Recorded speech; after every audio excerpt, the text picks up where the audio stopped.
recap. So last week, it was a pretty heated session. You know, like everyone was. We have the thing with Briar and Muna, and then that took the majority of the session. I would say it was like the resolution between High Justicar Variel and your party. So let me bring you over to the map. Jacob, only because like you kind of represent the Pack the Seers or the Pack Keeper. How about you take it away when it comes to the recap? Right. So we started off the session with Briar revealing that one of the party members were very closely related to one of the evilest motherfucking deities in the setting. That's just in propaganda. in front, in a holy chapel Misunderstood. to someone who, you know, praises Ragafiel, justice, and all that good stuff. You know, they're in the Paladin Order, and they're like, oh yeah, we know this evil deity. So the party was questioned, roughly, and it was... Kale revealed that, oh, it's Muna. Muna's the guy who is connected to the evil deity. How did Kale know that? Briar had previously told him, though Kale did not disclose that at the time. Oh, it was pretty obvious. He didn't do a good job of hiding it. But we offered Muna a way out to fight the connection, because it seemed like he had been forced into it. To which Leonard was very eager to say yes to that. Muna less so, because he felt that he was being press ganged into it, which he was. And that's kind of where that ended. It ended with the High Justicar assigning Kale to essentially keep an eye on Muna and make sure that whatever plan Son Cthulhu has for him as his pawn doesn't come to fruition. And after that, we'll kind of went their separate ways. Muna and Leonard had a heart-to-heart talk about what happened, and about Briar, and about how fucked up it was that Briar just threw him under the bus like that. And yeah, they kind of just agreed also that how fucked up it was, and Muna like is pro Zon Cthulhu, even though like Zon Cthulhu fucked up his life, killed his parents, or is responsible for the death of his parents. Care to explain again, Mikkel? No. I just don't think it's relevant to this situation just because Briar's an asshole. Two things can't be true. That does not make the betrayal any less betraying. Look, true. Muna's sorry. That's true. Not because he's worshiping an evil god, but because he got caught. Yeah. No, I just... He's not even sorry. He's mad. He's mad that he got snitched on. He's angry. So after their little heart-to-heart, Briar comes over to apologize to Muna, and she's like, "Oh, you know, Kale kind of made me tell him he's a scary guy." So now Briar's thrown Kale under the bus. Yeah, for something Kale didn't do. Yes. But that's okay. He can take the fall. He could be the martyr. And Muna was like, yeah, you know, with that apology, I'm not going to kill you, but how the fuck am I ever going to trust you ever again? I thought you were the consequence, not the martyr. Why can I not be both? That's the duality of his name. It's his consequence at the end. Oh, no, Cal, you're revealing too much. Keep going. So, they had that little discussion. Muna ended up being like, I'm not gonna kill you. Can never really trust you again. Muna and Leonard also have like a discussion? Look at this said before that. that. Oh, Yeah. okay. We What went did you over guys it. talk about? Love. forgot. It's pretty much They like talked Leonard- about Briar, how that was Leonard- fucked up, and Leonard asked, "Hey, how are you actually okay with Sunkofoon?" To which Muna answered, "That's not relevant right now." What's Yeah, that? like answer? Leonard Okay. was more trying to Kind like of. talk sense into Muna, being like, "Hey, these Yeah, guys are he giving you an kind of out." just dodged the question. Nico's you know? like out of character. He's like, Dante, dude, fuck elements of magic, man. Shut up. It's like, oh, okay. Muna's like, this is not relevant right now, which also isn't relevant right now. So maybe, like, Yeah, that's true. step back before you get caught up,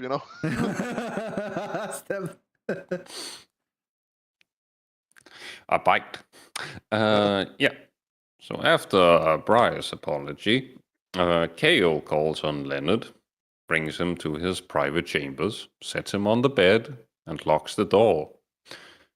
To which he then Sorry. confronts Leonard about a question Leonard had posed to him before about the death of a certain Calibrin Iomedar, a famed hero of the Iomedar faith. Someone that Leonard had killed under the influence of an undead dragon, and now Kale is confronting him confirmed. about it. Well, it is confirmed. Nah.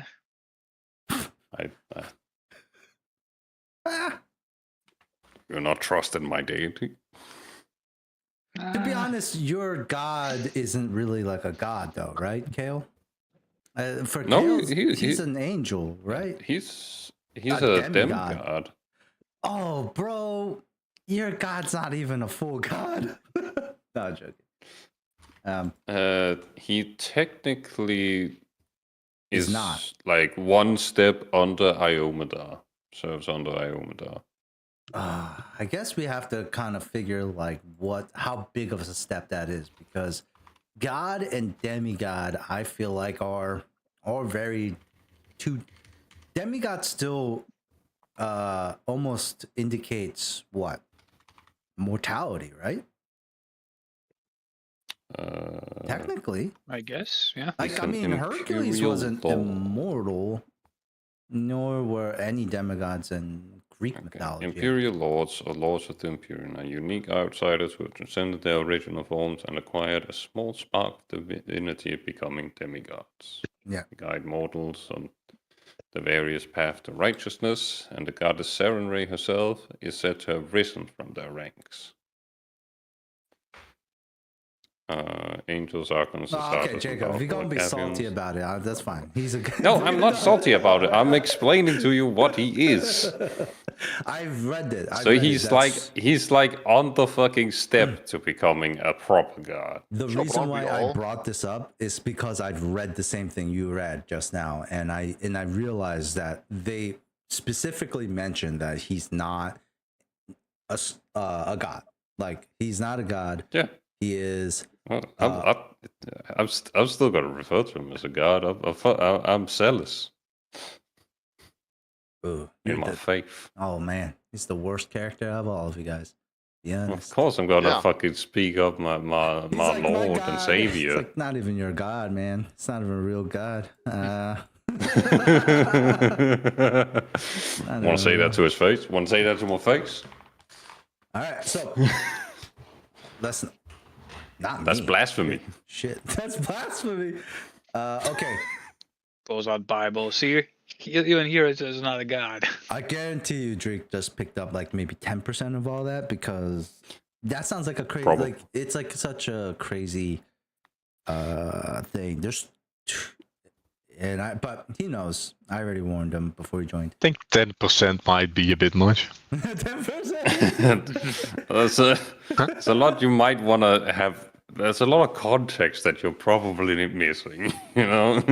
But the It's thing all is, good. It's all good. Your character doesn't need that context. Yeah, so you don't. That's need what I was thinking. Like, my character doesn't know this context either, so it saves me yeah. for metagaming, right? it. Exactly. Yeah. But you are, as a player, going to be confused at times. And that's perfectly fine. No one's gonna Feel get. free to ask questions whenever. Exactly. Yeah. So They may or may not be answered. So here's the thing, like Kale brings Leonard into his private quarters, tells him to sit on the bed, which Leonard doesn't, because Leonard's like, bro, I'm gonna stand. he just stands, and then Kale locks the door. Yeah. And then He takes the grabs sword his out. sword, takes the And sword out, and asks, "So, a few days ago you asked me about Calibrin Iometer. I now have a question for you. Is there anything you'd like to confess?"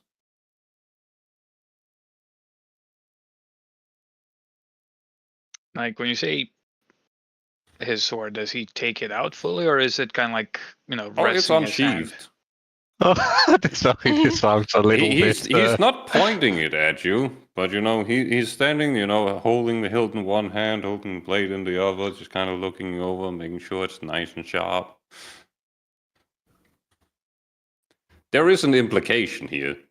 Mhm.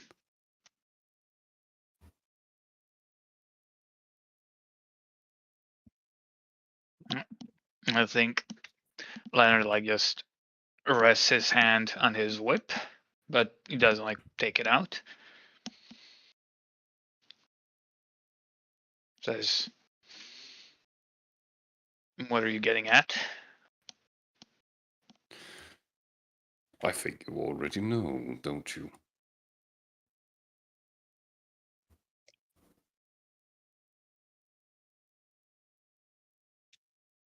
I think Tell me, why I did know you where you're come and going. ask me about the state of Calibrin Iomeda in the first place?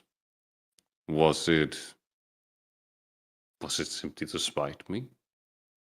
Was it a way to gloat about what you've done? Was it making a mockery of our order?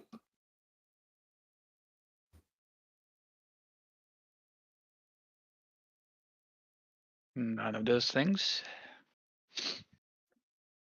It's not a best way to have a conversation with a weapon in hand, don't you think? This is not a conversation. This is an interrogation. In your room? In your As good a bedchambers? place as any. It doesn't feel very official. No, it's a personal quest. So you're not acting as one of the I am not Pathfinder? acting as marshal, no. I am acting as a servant of Regavio.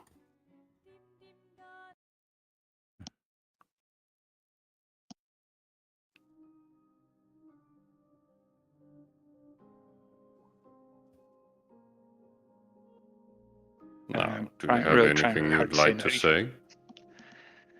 you.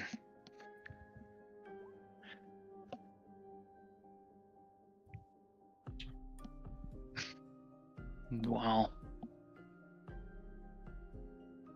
no, I didn't do it as a mockery or any kind of challenge. I did it as a genuine question to know her fate, to confirm what I've recently learned. Which I'm hoping with all my being I'm wrong.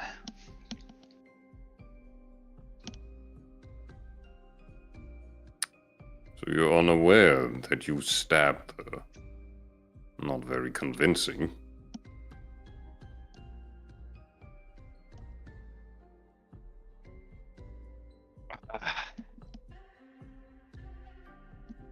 Look, I came to you because I think that someone or something is trying to frame me for her murder. No one's trying to frame you for your murder. I'm going to make things very clear, since it seems you're a bit dim-witted.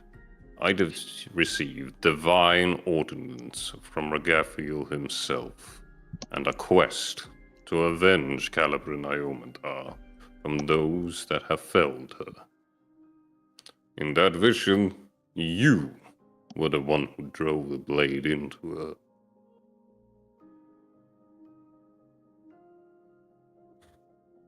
Aaron kind of like takes his hand and like covers his face a bit.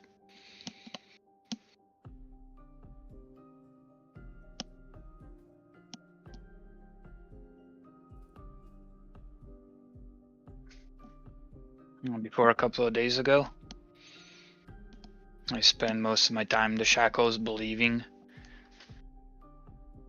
that she betrayed me, sold me into slavery. Never made sense, given her reputation.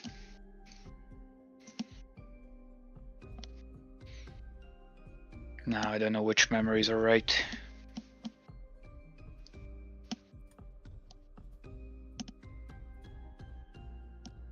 Well, I can tell you which memories are right. Ones where you killed her. Are you stupid? This is what I've been saying. I am now asking you.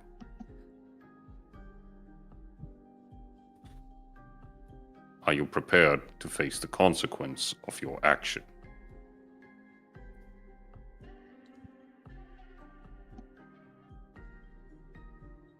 I still don't believe it.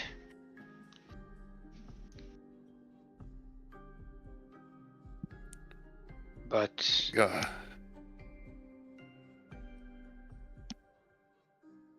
maybe that's the problem here. Maybe I'm just running away again. Wouldn't be the first time the Edivines have run away from their responsibilities. He kind of like gives a sad smile, says, and I thought I was different than them.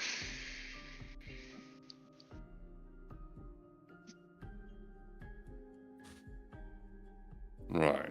And then he's gonna Well, take out his whip. Oh,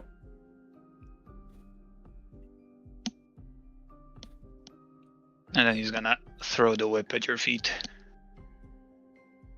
That's an attack of opportunity. he's not in range. He's It's out all of good. melee range. I don't think Come on, stop. Suspense. Isn't this a throwable weapon? Just saying. And he missed. And he's gonna say, Marshal, Kale, the consequence. You don't I, have to. Leonard Devane, turn myself in for the murder of Calibrin Iomandar. You don't have to say his name. Very good. First step is to realize your mistakes. Don't worry. I don't intend on killing you. I know very well that you are too weak and pathetic to have killed Calibrin Iomandar yourself. I Pause. simply wanted to test and see if you felt any remorse for your Pause. part in it. Real quick. Pause. Real quick. Is Kale just like going to insult people, everybody he talks to? Because No, just Leonard. Okay. Okay. Just Leonard, yeah. And Muna. Yeah. I mean, Muna does stink. You can't. You It's can't just stating a be- fact. You can't be honest without being like condescending. Is what I'm saying, right? You're like you can be direct without being like, Yeah, but fucking idiot. listen, he's lawful good, he's not lawful nice, he's a okay, mean dude. okay. That was how I made him. He's not a nice guy. Okay. Leonard doesn't care. So, at least you feel remorse for the little part you had to play in it. Now, I do know that there is some sort of undead dragon behind the whole, as a mastermind behind it. That is who I am after. That is who my god has sent me to slay. Do you know anything about this dragon? Do you remember? Yes. Sicknavir.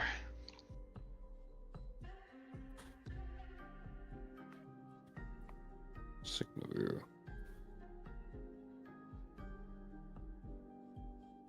How did you come to meet this Signavir?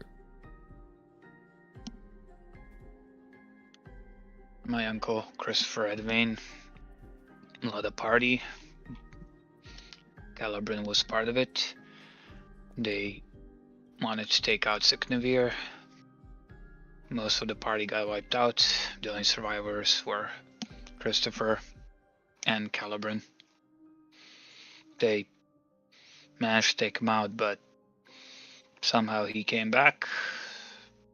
That's his nature. I think the current Sicknavir is Sicknavir the 6th, maybe the 7th. My uncle told me the story, and he told me he was coming back. And I, in my arrogance, thought I could take him out before he fully returned to power. I went to his lair. I confronted him. He tried to dominate me, dominate my mind, and I thought I resisted. I thought I fought it off, and then I realized that I was no match for him, and I managed to get away, run away. I went back to Christopher. He was mad, really mad. Then he sent me to Calibrin for, I guess, extra training, which I thought at the time. But turns out I didn't fight off the mind control. It just made me think I did, to use me as a puppet, as a... I want to say Trojan horse, but that doesn't make sense in this setting.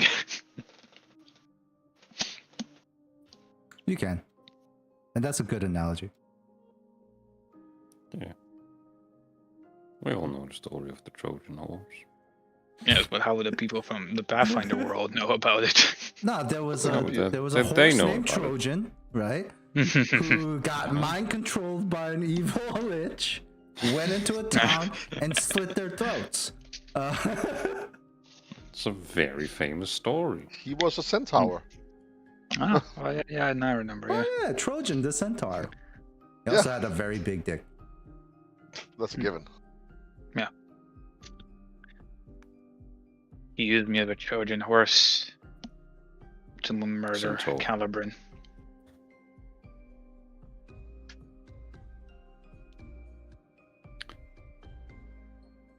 Well, it's good to have the context behind it. I'll have to ask you more at a later date. Can I just say though, Kale has learned everybody's backstory.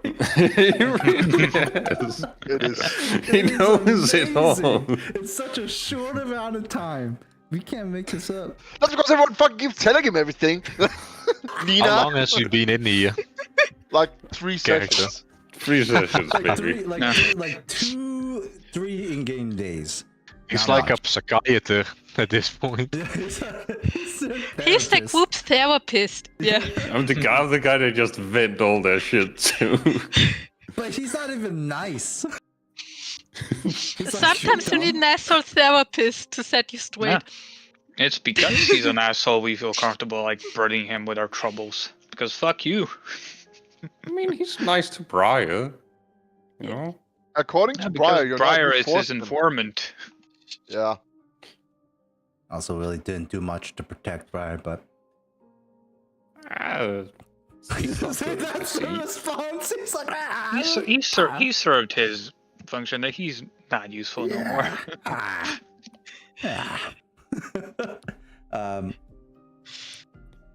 This is a pretty intense moment. How do you guys think this would be resolved here?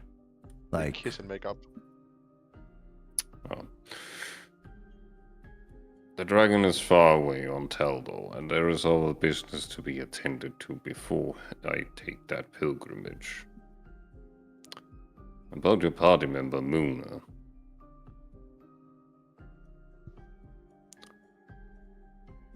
Whilst you seemed very eager to agree to him severing from Sankafun, I did not sense the same from him. It was my understanding that Sankafun had been the part that has made his whole life miserable, yet he still wishes to serve him.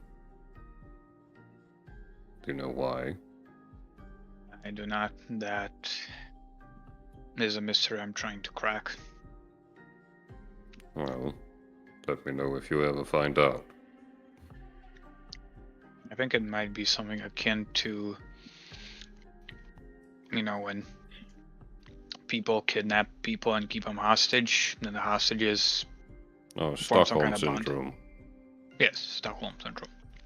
Yeah, everybody knows about Stockholm. The city, yeah.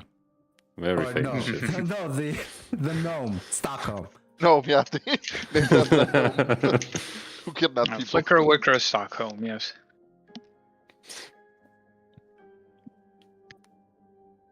Right. That's a problem in itself. But if he do feels any have sort of loyalty, even misplaced like that, I fear I may have to end him.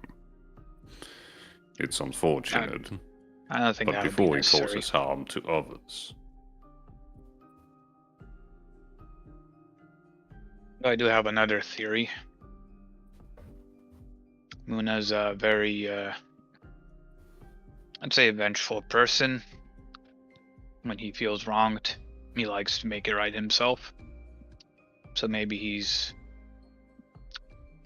like what do you call those, double agents, trying to infiltrate Zankahan, get close to him so he can hurt him. Right. That makes it even more puzzling why he wouldn't have our help.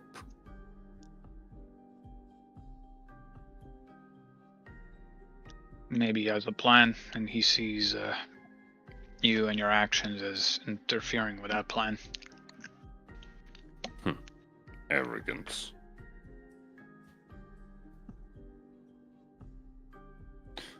Anyways, those were all the questions I had for you. You're free to leave. He unlocks the door. What? You're not gonna arrest me? No, and take this back. He picks up the whip with his tail and throws it back at you. As I Catches said, it. you're simply just a pawn. But I mean, in the end, I was the one who murdered her. Sure. But are you going to blame a blacksmith for the weapons used to kill others? Yeah, but a weapon is a weapon. You were used as a weapon. That's what I'm saying. But it's not something you should be proud of. And going to face a dragon alone, I mean, are you insane? I mean, I suppose you are. But foolishness in itself is not something I will reprimand you for.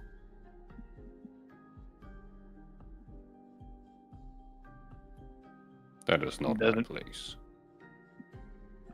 Doesn't feel right. There should be some kind of... Then make it right.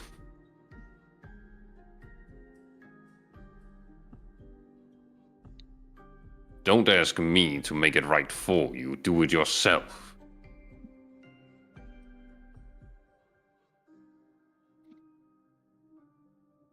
Alright then. When you go after Siknavir, I'm going with you.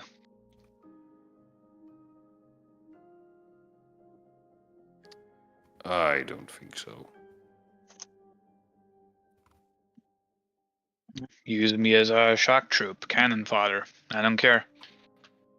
I do not sacrifice the lives of, well, even lives like yours for no good reason. There is a good reason. No, there isn't. He controlled me to kill her. Maybe we can use that against him.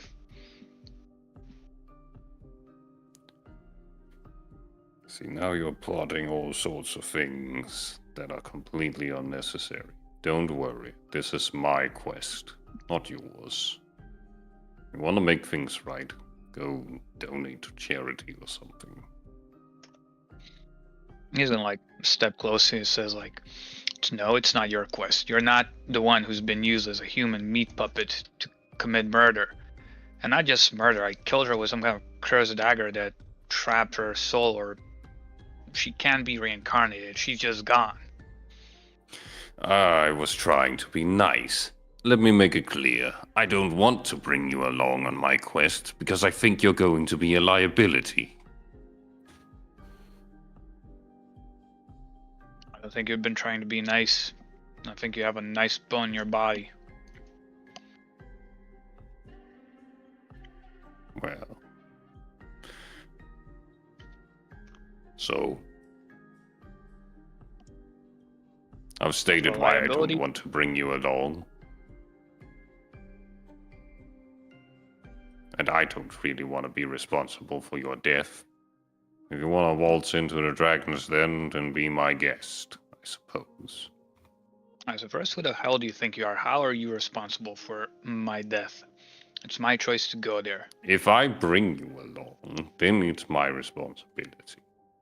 No, you're not bringing me along. I'm just tagging along. You think I'll let you? Alright, no, you're right. I'm gonna bring you along. This is a personal matter for me. I'm gonna take out Siknavir, and you can come along and help me.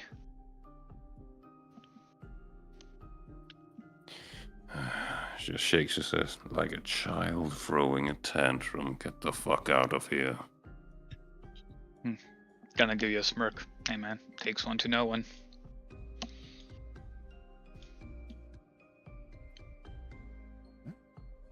Fucking head of veins. He fucked. That was some chess right there. He knew you gonna say shit like that. No. All right, so Leonard, you know, There's it's another not, Leonard. Leonard. It's not the first. I don't know how many like times you've gotten the last word in was, but you know, there is like a smirk on your face a little bit when you say that. As Kale walks right into that, as you leave the room. Priority-wise, Leonard, you're the captain of this crew. What do you think the next steps are for, like, in your opinion, or in Leonard's mind? Like, you know, as a captain, he must be thinking, like, sometimes, like, what's next? I'm piecing about the collector and his crew and Jaha's quarry. So the next step is to follow up with like the flicker wicker thing where we get submarine. And also hold help Jesus Christ, what's her name again? The High Justicar? That's fine. You can just refer to the High Justicar. And help like a High Justicar and Kale with the HJ? Dagon thing with the rift like under the ocean. And then when that is done, like with their help or like influence, like go back to the collector and get John Corey back, hopefully like having the backing of like the Pathfinders is gonna make the collector be like, alright, this is not worth it. Have your crewman back, get out, we're done. There's also like a small little like thing in your mind that also says refugees as well. Yeah, I forgot about them. Yeah. You guys got a bunch of refugees, like 60 of them, with your other crew members, by the way, that are still very much part of your crew.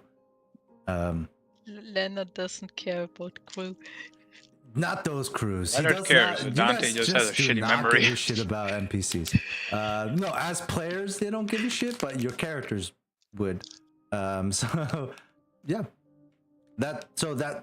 all that plus the refugees is probably, and like one by one, like stack on stack on stack on stack of these like things that are running through Leonard's head. Yeah, like for Kale, like Leonard leaves and like 15-20 seconds back, he just like hears a knock on the door. What? Boom, boom, boom, boom.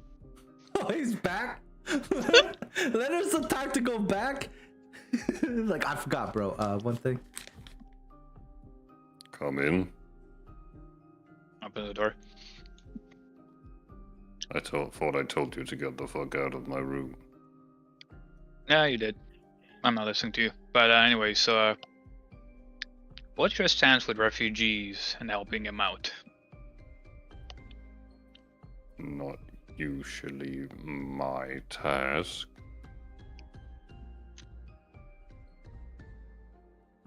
Alright, but do you have people who can, you can talk to and like, send them to do stuff?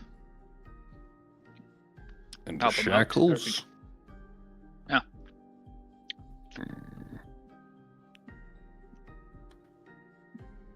Cal, are there any like churches or places of worship to Saren Ray in the Shackles?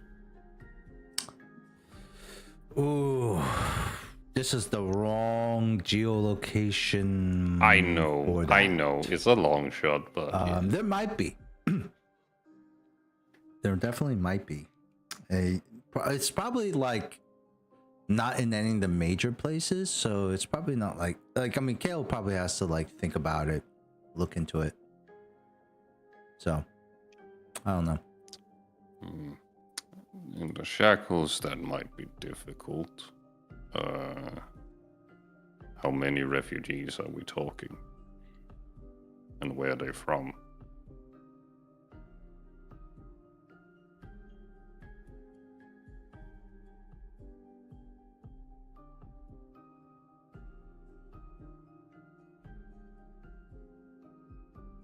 Edwin Dante? waves sorry. hand in front of your face. Sorry. What'd you say? I got a message. I was reading it. So, how many refugees are we talking, and where are they from? Around 60. They're from a island that sank called Goat's Head. The Goat's Head incident. I did see a report about that. It'll be hard to find a place for them in the Shackles, but I'll look around some of my connections and see what I can work out. I mean, if we can get them out of the Shackles, that'd probably be better for them.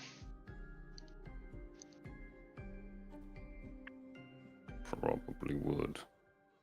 But that Right would now also they're cost at- more money. And Right now they're at wait, is it Little Paro or is it... What's the name of the slummy place? Caden's Arm. Kane's Arm, yes. Right now they're at Kane's Arm. We left them there at with our ship and the rest of our crew. I also paid the harbor master to look after them. He seems like a good man. But I'm still worried someone's gonna take advantage of them sooner or later. Maybe even enslave them. That could happen anywhere in the Shackles, no matter the current station. Yeah, that's why I That's said right. it'd be better to get them out of the Shackles. Right, but do you want me to evacuate every civilian in the Shackles? I mean, that'd be nice, but not realistic. It sounds like you've already brought them to a safe enough location.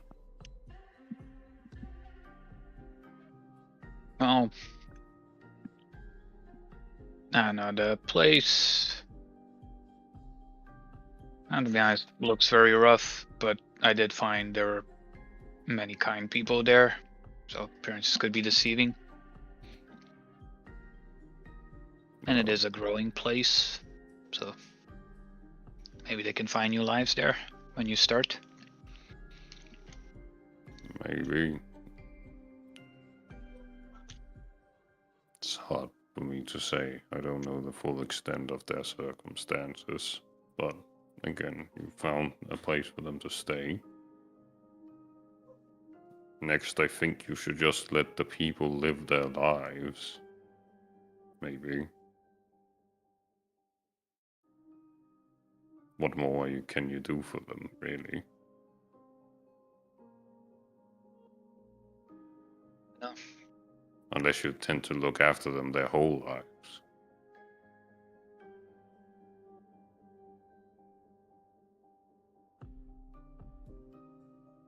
How do you deal with that feeling of responsibility?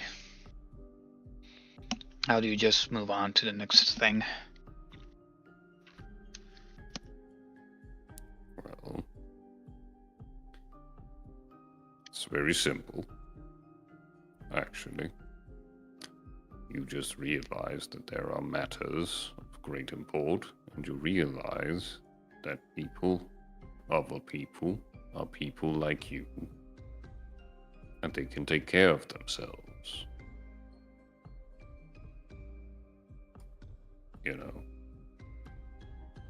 in this situation anyways. Like you thinking that you have to take care of them like they're precious little children or something. Are they children? There are some children there, yeah.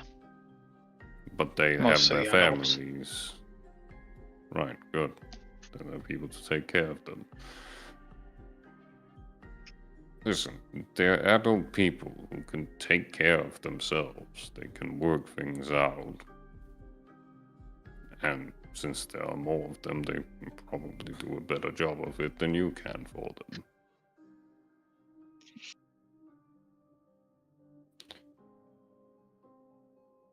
And,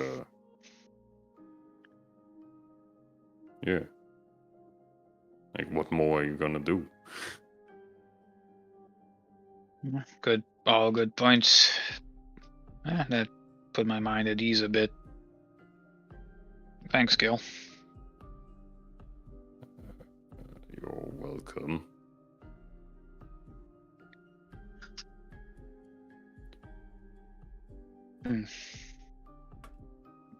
I like to sit on my hands doing nothing.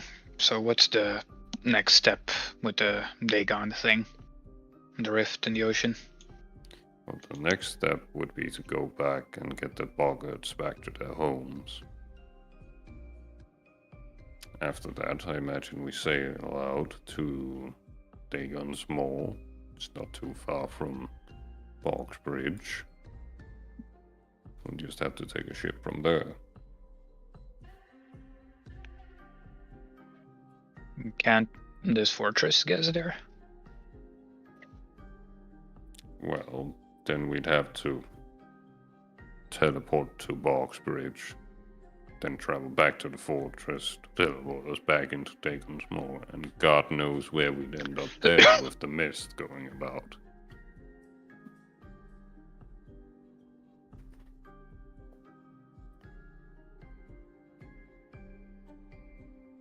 Also, like, out of character, did we get the information about the sub from Flickerwick before it exploded?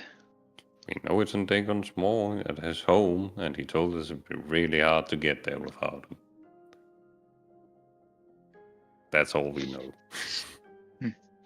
You guys also burnt him to a... Oh, not you. Wait, was it? Who burnt him to a crisp? That was me. High Justica. Oh, No, sorry. the High Justicar is like a melee person. Yeah, no, I burned him. You burnt him to a crisp, so now, like, he doesn't have a mouth to talk to. Why did you Well, burn the him? intent was to kill the undead fucking Cretan. Oh, okay. But, dude, this this is a guy with. I mean, sometimes you don't use fire. You know what I mean? But I guess you all fire. What do you mean? Righteous flames. It's the You only way. cremated the motherfucking guy with the info. Now that you think about it. Oh, yeah. We all make mistakes in the heat of passion, Jimbo. Okay. All right. So, what is the next step for Kale in this moment? We can go back to Boxbridge, get the pockets back home safely, and then go to Dagon's Mall. And of course, bring at least Muna with him along the way. Okay. All right. May I suggest something? Sure. That one of you, either Kale as kind of like the de facto like advisor, or you, Leonard, as the captain of this crew. Maybe you guys have like a debriefing with everyone currently in the group and discuss next steps. So everyone's on the same page. With that, we are going to... Do you guys have anything else before we move on? No. Mikkel, I'm just you're gonna not even go there. gather up the crew. All right. So we zoom out of that as I mean, I guess like I don't know.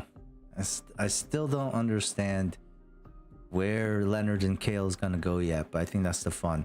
We zoom out of that and then we zoom back. Enemies in. to lovers. Yeah, enemies to lovers. Something like that. Something like that. Yeah. We zoom back into a small little tower room with a seething Muna and a Briar who has just explained to Muna that, you know, they're like, Muna, look, you know, Nina, like, how did Briar kind of deflect blame a little bit in this situation? You mean that I kind of told that Kyle did kind of force me to give the information about Muna? Well, yeah, because like, I mean, why else would Briar why would Briar ever voluntarily just without any prompt give Kale that information, right? Well, there was a prompt. He did ask, "Hey, do you know about movement?" Well, okay, with such casual promptness. Yeah, Such a casual like. One wonder. So yeah, like why else? Why would Briar to do save that, right? Muna from San Cthulhu? Yeah. Didn't think it would go into the direction it did. I think it, but Brian, I mean, but you know, on a meta level, like, I mean, you know, you guys are in a fucking like that's like saying that your friend's a drug dealer while you guys are both in a police station to a cop in that Standing in front of the Ku Klux Klan, and you're like, "Oh, my friend is black." Like, it's just.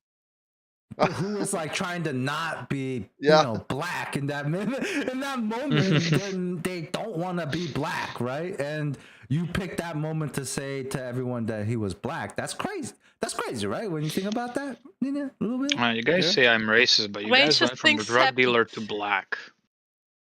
Well, Muna. What's I mean, the difference? Mikkel's the one who just. I'm sorry. Muna's kind of black. He's very He's pale. not. Gray. He's the opposite of black. He's pale. He's whiter than the whitest person you know, Nina. Whoa. Almost translucent. No. Whoa. Let's just calm down here, guys. What if we just say he's a ghost? Why don't we say that, Briar, you deflected some of that blame over to Kale, and you know, like, and Muna, that makes sense, right? Like on to Muna, you know, like Kale is a scary, rough dude, right? And like no smooth edges from what you can see, Muna. This guy is all edges, all sharp edges. Well, I mean, Muna can.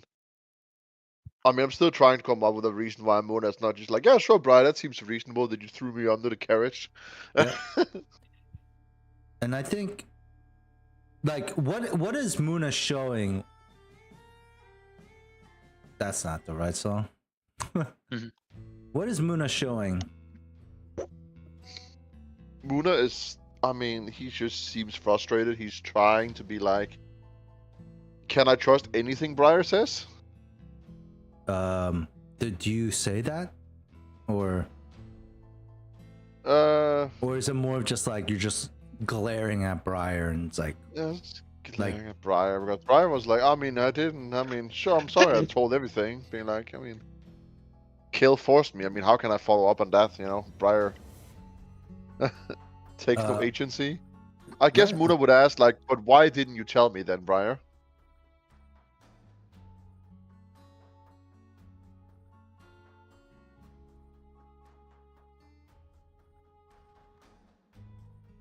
God, that is.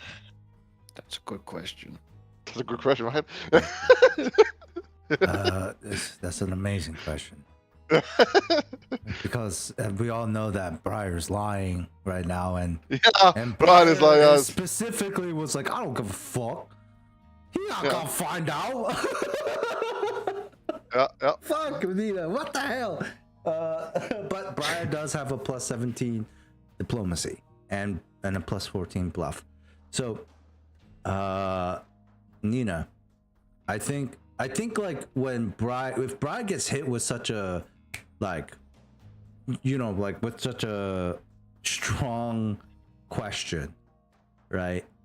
What is the actual answer that we all as players know? Or Because Briar is played by the player known as Nina. Kinda. And Nina didn't assume that it was that bad. Well, if Briar is being played by Nina, that means that Briar is Nina, or vice Yeah. versa. So, what is the reason?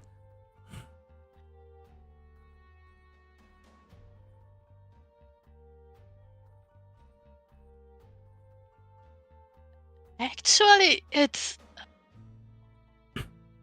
I mean, it could be anything. It I could be- didn't think. It was a I big say deal? that to Muna. I didn't think it would have been necessary because I didn't think it would turn out the way it did. Well, I was asking Nina. I was asking you to tell us as players first. Yeah, okay, then I'm telling you guys that it's. Okay.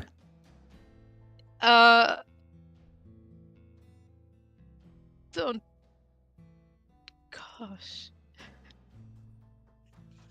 I hate this situation so much right now.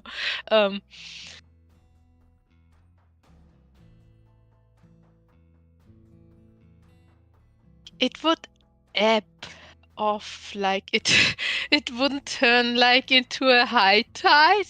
It would kind of go back into the sea, if you know what I mean. Oh, you thought it would just like, you thought you could just sneak it in there so that like they're not surprised later. To like lessen the impact later. Like, tell the truth now and it's be better than telling the truth at, like, or after getting caught in a lie. Briar didn't want to, so it sounds like Briar didn't want to lie to Kale. Yeah? But then Briar lied to Muna by I not don't saying. necessarily want to lie to anyone because let's just tangle each other off. So like let's think about it this way, because Nina has said a couple of stuff, and if you combine them all together, I'm beginning to see it a little bit. It's just like I think like it's because Briar hasn't really shown too much of like a reaction to some of the events that happened, but I think the Muna's decision to pick Zankathun over, you know, Skuga, like it had a big impact on Leonard. Like he brought it up, but I don't think maybe Muna might. I mean, as a meta level, I don't think we understand how much it impacted Briar too. Like seeing that. And so we're starting to like see some of that come out. I You mean, know what he's Mu- telling, you know what he's Muna would telling ask then? about Why? fucking being traitors, but he was a traitor to Skugga. Oh, and you know, I mean, it is true in a way, kind of. But also, man, this is the bad timing. Yeah, good session you joined, Rick. Yeah, this is like What? a timing thing. It's a good session you started because this is still like we're still going high on betrayal and conflicts. So Hey, I don't know what you're talking about. I'm not hearing any of this. like when his character's introduced, you guys don't even talk. Everyone's just like, Oh, I each wait. other. I wish I made like a sweetheart of a character. Yeah. Like, hey, you guys, I'm so happy to meet all of you. You guys are amazing. All I'm so happy. glad to be a part of happy, it. happy. Let's all karaoke, guys. You guys like karaoke? But anyways, I think Briar, in this case, you see Muna's anger. You're kind of in a corner when he's like, "Why didn't you tell me?" You know, and all these reasons are going through your head, of course, right? You're just like, "Well, I mean, you know, blah blah blah blah blah." But I think with your high diplomacy, you know that that's not what Muna wants to hear. And sometimes, you know, in order to be diplomatic, you're in this position where you have to compromise. There's no wrong reason for what you did, per se, but in Muna's eyes it is. And I think you have to ask yourself, who would you rather have watching your back? Because you know Muna is powerful, him or Leonard. You know, like if you were in a situation where you're about to die, Briar, who would you want holding his hand out to save you? Muna or Leonard? Because Leonard gonna whip you. Because Leonard's gonna try to like get you with his whip. I guarantee it. And he's gonna miss. No, I'm joking. But Muna, You never know. You know, Muna has shown competence in your group And has- loyalty. And loyalty. I had your back. Yeah, he killed you. That's a lot of trust. That's a lot of trust that Briar has shown Muna in one way, right? Because you let him kill you and then resurrect you. So in this situation, Briar, how would Briar respond?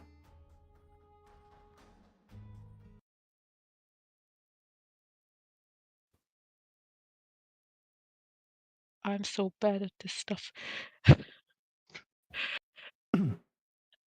You can do it, man.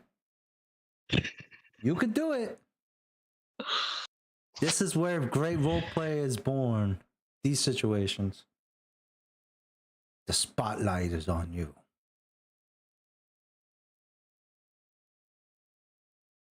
You want me to play the song first? No. Okay. No, not there, that song.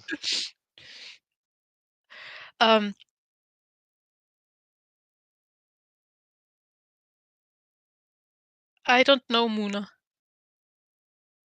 That's the honest question. The honest answer to your question. I don't know. I can tell you what I think I might have wanted to happen, which didn't happen as we saw, because everything that I thought might come from saying that you've been forced didn't turn out like I hoped it would.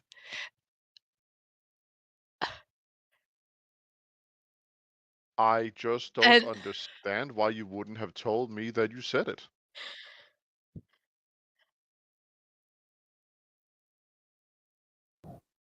because of the same reason we are here now. That you don't know?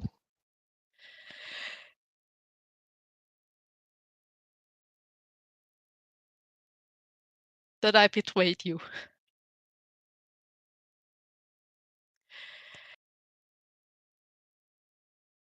What? I didn't follow that. Oh, now Briar intimidate check or No, no. I betrayed you, I don't. motherfucker. I was like, I think I Not missed do the it step of again. that I logic. stabbed you in the back. That's right. And I'll In do my it again. head, it made perfect sense. I'm trying to be like, I don't understand the logic, you know? Nina, That- may I give a that- suggestion? Perhaps Briar was scared of what Muna would do when he found out. Yeah, yeah, You that's a know? reasonable. I mean, that's kind of the thing that he thinks that I betrayed him, and that it might not feel that way if it's like if a follow-up situation had a less impactful outcome. Like I didn't mean for like a high tide to crash here. I thought we might be able to free Muna from free you from San Cthulhu's fangs slowly, without like that many high stakes towards your life, towards anyone's life.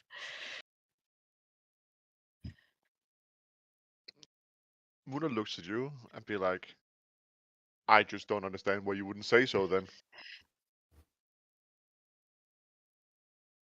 If you care that much deeply about what's better for me, then why would you not include me in this grand plan to help me?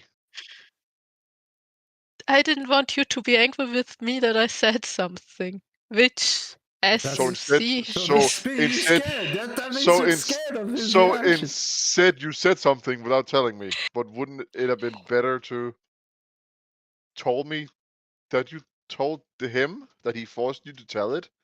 Then I would at least have empathy for the situation. Now, if you say it like that in hindsight, yes, absolutely. Which is also why I can't really excuse my behavior, because everything I say kind of sounds like excuses. I can only tell you that I didn't, from my heart, I didn't mean the situation to turn out like this. I absolutely didn't mean it. And I know you said it. I absolutely know you do not trust me at all. After this, I can only say that no matter what you say, I'm going to try to at least restore a little bit of faith that you can have in me, no matter how long that takes. But I'm going to try.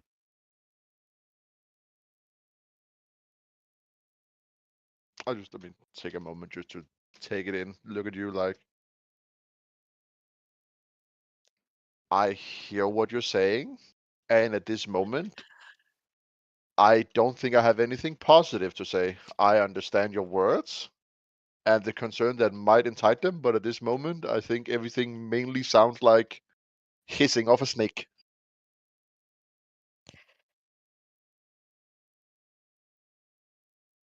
And I can absolutely understand where you're coming from.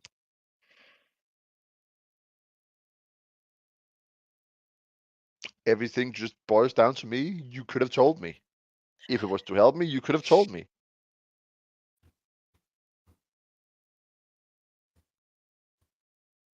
Have you ever been scared about how other people react when you tell them something? Yes.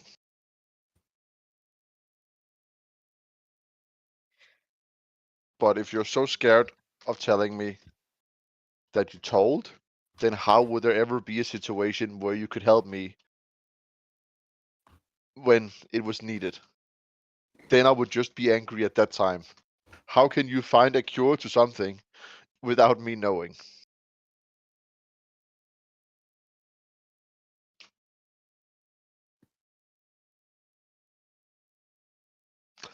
That is what I'm struggling to consider.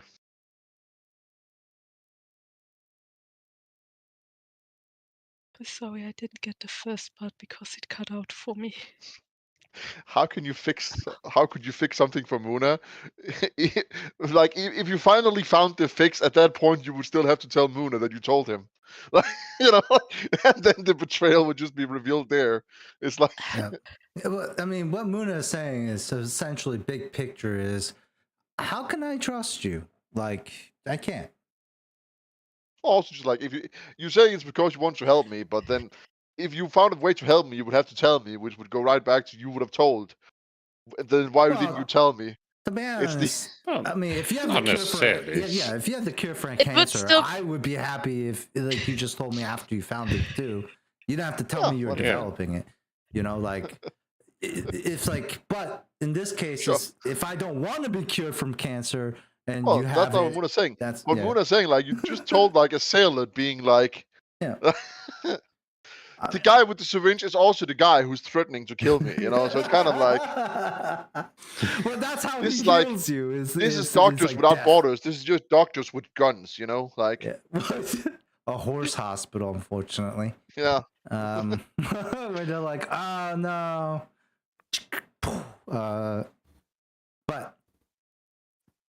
But yeah, essentially, Nina, you know what Muna is saying to Briar is, yeah, like, how can I trust you anymore?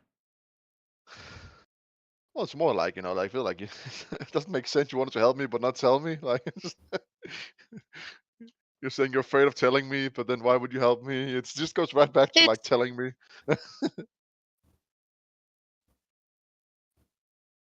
the thing is, right as you said, that I would have also have gone with like it's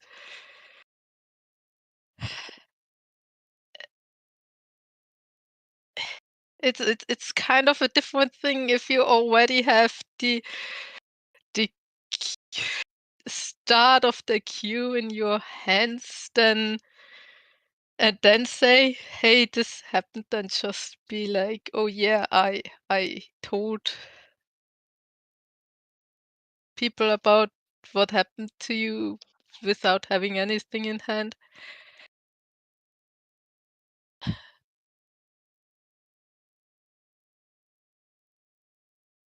I think that we're not gonna need to talk more for right now, because at this point we're just talking in circles. Most of my feelings comes right back to you told something that you shouldn't have, and if you were forced to tell it, you should have told me. You saying you want to make it up to me, which I guess I appreciate. But that still means that a sailor with a sword is now threatening to kill me. Valid. And if I kill Kale, then the entire organization is gonna come after all of you. You should do that before I join, by the way. I'm gonna do that after. Mona just says that, you know what I mean? Like, I have no you're problem with already Kale. you're already on the wanted poster. Don't worry about it. Yeah, Muna turns around. I mean, like, I had no problem with Kale before this happened. Now I'm stuck in a situation where he will find the tiniest excuse to kill me, because that's what zealots do. As zealot apparently threatened you to tell my secret. So how can you trust him?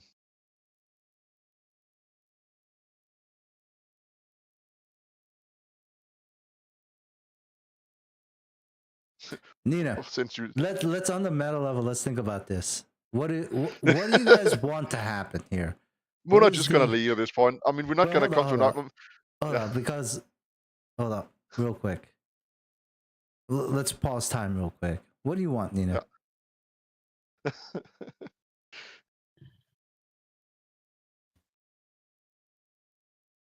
I don't know.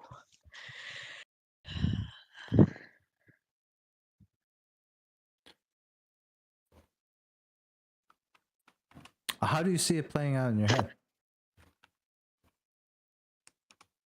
My head is empty.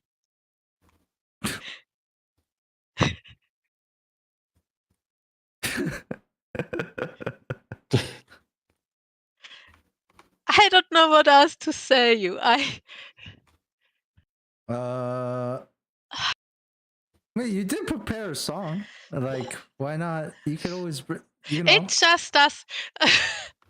You wish you had a song. I mean, Nina did. There was something where I was like, I might can give Muna something as a start to show that I really want to make it up, but I also don't know how I should even bring that up in a Just starts breaking into song. My baby, don't mess around. No, it would be the redemption song from Bob It's Marley. too late to apologize. Oh, It's too late. Muna just being like, what the fuck is this freak doing? Oh fuck.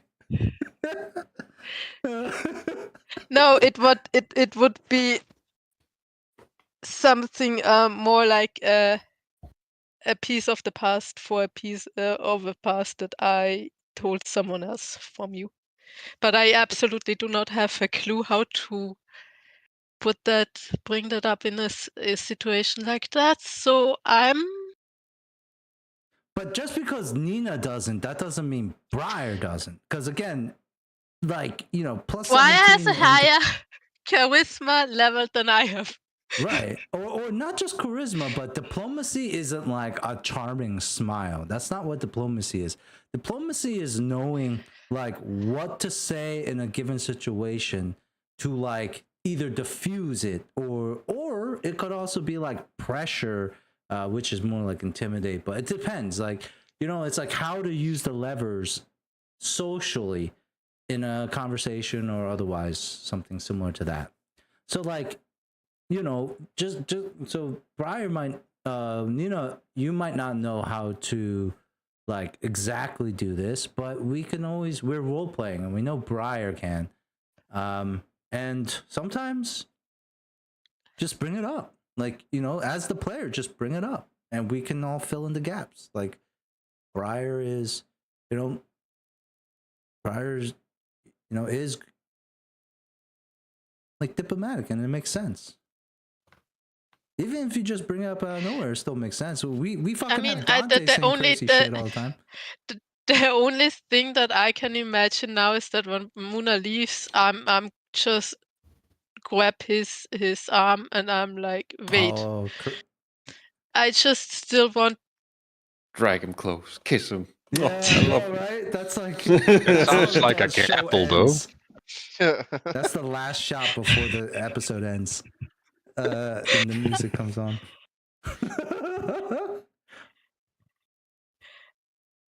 Yeah. I still want to give you at least one thing to show you that I really want to take a step in setting it right with you, no matter how, like I said, no matter how long it takes, just please, would you allow me this one thing? I look at you confused. I guess depends on what it is. Takes out the short sword. No, that's what Muna's like. That's a very broad thing to ask. Like, let's say, do you mind if I do something? Their shirt off. Yeah. See, I have a tattoo right here. No, okay. No, I would actually cast Summon Flute so that I absolutely do not take out the flute that Muna does know has magical abilities.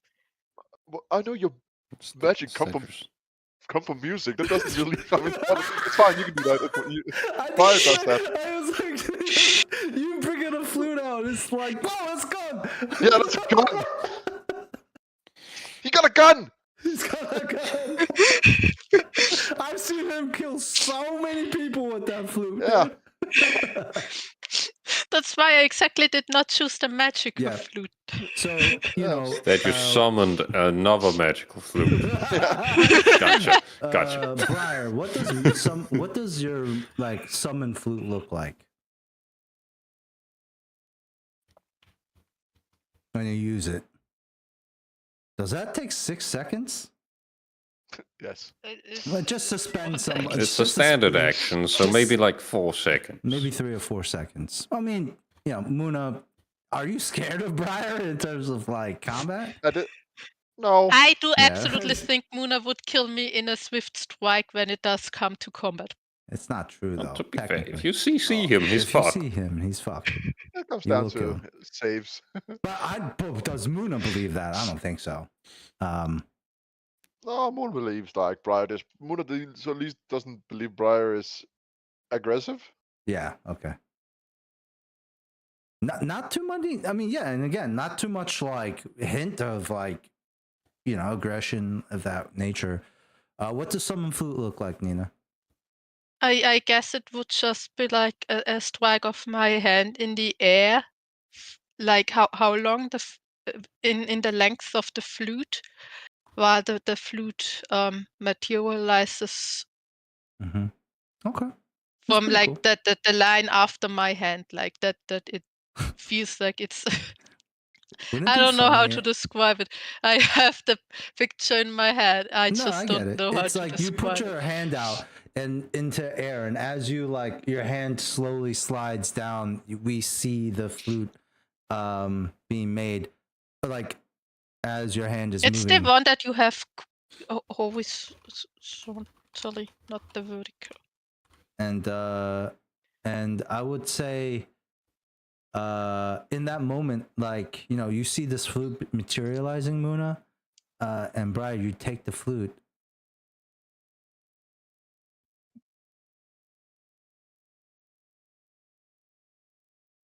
Roll for initiative. Yes. Intimidate. Once more. And so you cast suggestion, right? Mind Fascinating. Yeah, wipe. So what was the spell called, Nina, again? Mind wipe? Yeah. absolutely.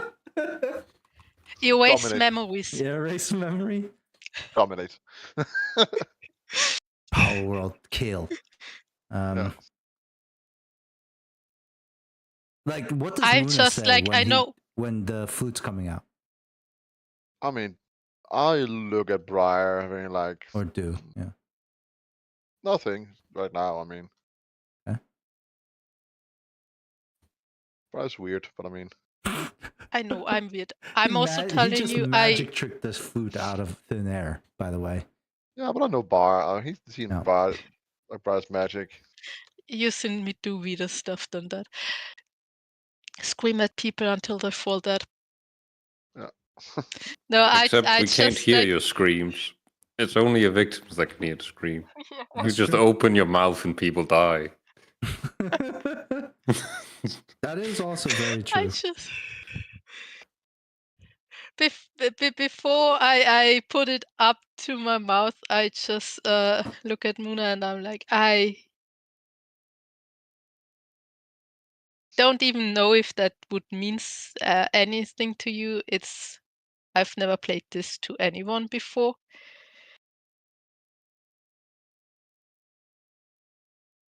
Hard rock. Uh, Hallelujah. Cal, Yeah, hit it. Muna's exactly. theme song. Are we playing the song right now, Nina? I just ran back because of this. I would start playing, yeah. Okay. All right, here we go.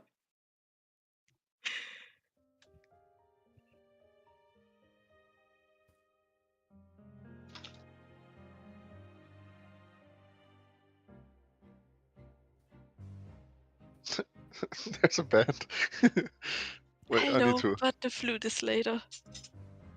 It is very hard to find just a flute song, you know?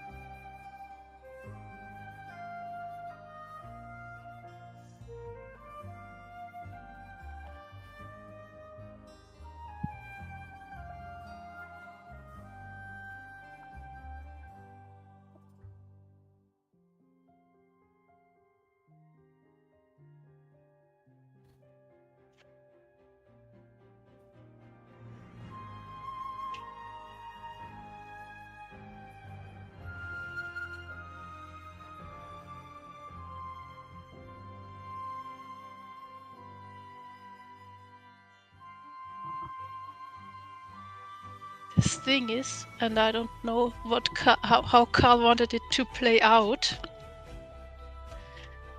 Carl, are you there? He isn't.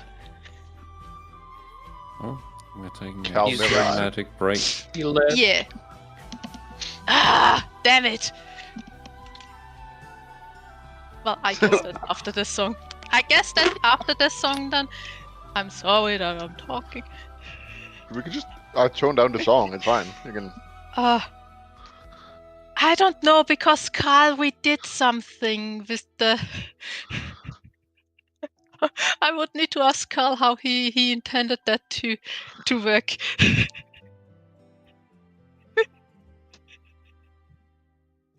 Which is very bad, because I don't know how he thought it works. Okay. Well, since he's not here, you can just make it up. Yeah. Huh? He's not Source, here to say no. Source, I made it the fuck up. Yeah. So, it has a DC level of 27. No, Muna would kill me for that. Only if Oh, I he know. wouldn't. He would fucking fail that. Yeah. I'll fail that absolutely. Yeah, I mean, the thing was, Carl said, like, it might have a DC modifier. So I don't know what. But like, as when you hear the music, you kind of start to feel a magic pull too. Hmm? I don't know how to describe the share memory while playing, because you also said there's a DC might be a DC modifier, and I don't know what we thought about that. Would Muna resist? Yeah, Muna was not expecting you to cast a spell because you didn't warn Muna. So of course Muna actively resists spell casting. Yeah, I mean, that is the music that's being played, so it would be what Well, I was mean, your if wind I realize instrument? there's gonna be magic casting, which would be a spellcraft check, Well, since I mean, Briar definitely well, spellcraft is not the right. It would be knowledge arcana to determine what kind of spell is being cast.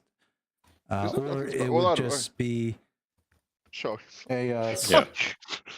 Uh, or It's a an will arcane save. spell, so knowledge I can't. Or it would be a will save if you just want to negate that thing. That's sure, happening. I mean, I would do both, but I mean, it's gonna be PvP. I see Brian cast a spell. I'm You not don't casting it see that consciously. Briar cast a spell like you would. You see Briar playing music, and you I'm know just gonna- Briar performs magic through their music sometimes. Sure, I mean, I'm just gonna if Briar's not using supple meta magic, then there are arcane words in the music. I mean, like that is that's like saying like Briar's bardic performances need to have singing in it, but I think it specifically doesn't. Yeah, but body performance is not spellcasting. I think it's That's like spell-like I ability. think it's like math. That's I what mean, I'm sure. saying. I'm just That's all. arguing. I mean, like, What's your if this wind is body instrument? performance, I just want to say, Mikkel, arcane words doesn't have to be words. It could just be people yelling. sure. But I mean, there's So text for the magic. I know they're verbal casting a spell. component could also just be the music itself. Sure, but there are there's specific stuff when you cast magic. Yeah, absolutely. You should be able to recognize that this is magic. Oh yeah, for sure. Like I mean, that's we're not saying anything against that. I'm not saying anything that it's not the fact. Yeah, I'll resist. Yeah, I sure. mean, like, But so what is your modifier, Nina, for wind instruments? The wind instrument modifier is 16. DC 26 will save. Or why is that so high? That's not DC 20. Because This is this a is special thing, and we want you. Oh shit! Oh no! Beats it. Yeah. yeah. I mean, you can roll a will save, but Muna, what hits you is you have. It's not that you have heard this before, but I guess you have felt this magic before. Even like recently, this is probably why you know this, and you can negate this if you want to. Is Briar used this magic as a spell cast against Flickerwicker before he died. This is in a weird way. Flikkerwikker? Flickerwicker. Yes. Bro, flicker means faggot in Dutch. That doesn't make it better. I'm sorry. Okay. Go on. No, there's an L. There's an L in there. Not flicker. Flicker. Oh no, with an L, it means Oh. faggot. What the? He was like, if it wasn't with the L, that would have The been exact okay. word, flicker. But anyways. Oh, so but that was the will I resisted. Well, I started to resist it since I didn't. Yeah, but that's will negate if you wanted to. So this magic, Muna, is Briar sharing a memory of theirs with you. Oh, fine. I'll let it pass. Muna's gonna have words with Briar about casting magic when I don't fucking trust him, idiot. But you know this. You've seen. I know. You know what this does. How about words? Wasn't Muna's problem communication? What is Briar not doing? Communication. Communication. But this is how they communicate. And so with the song, I communicate what through does music. Muna see in his mind when you play the song and there's a band that comes out and begins to Oh, that's very funny. back up you? You Instruments you just start floating to in there. see a banquet hall.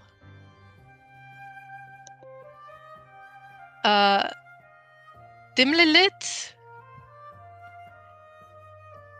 There are not many. It's only half filled for now, but as the sight wanders from one side to the other side of the table that's standing there, you can imagine there are a lot of important, wealthy people there. Few undead, maybe. Not everyone is undead in here, though.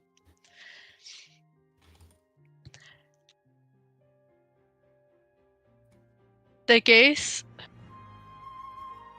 goes from one end of the table to the other side of the table until you hear a voice behind you.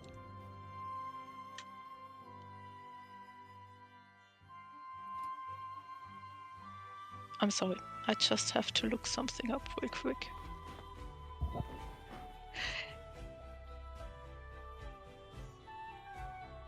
The voice says, Mr. Torture, it's a pleasure that you could come. And you turn around to where that voice came from.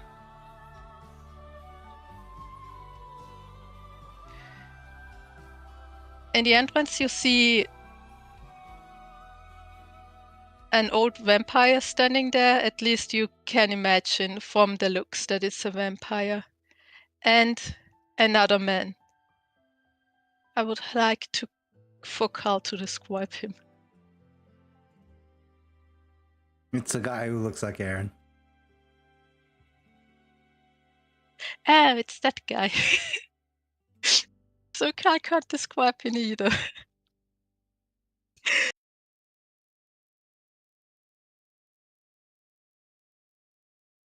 You might know him, you might not.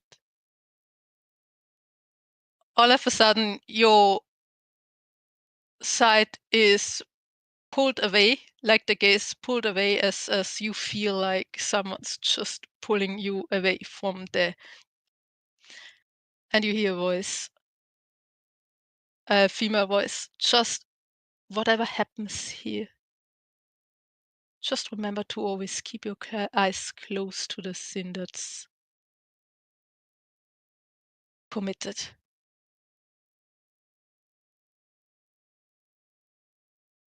You hear yourself ask why. And then just the answer, it's always better to close your eyes. And with that, the memory stops. Oh, before the orgy? God, don't even get the Oh, good do you parts. want him to have orgy? God, I don't even get the It's good o- parts.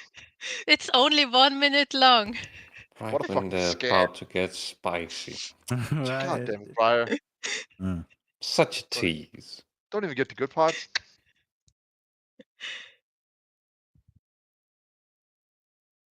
Well, how does this memory that is a big part of Briar's, who Briar is today? How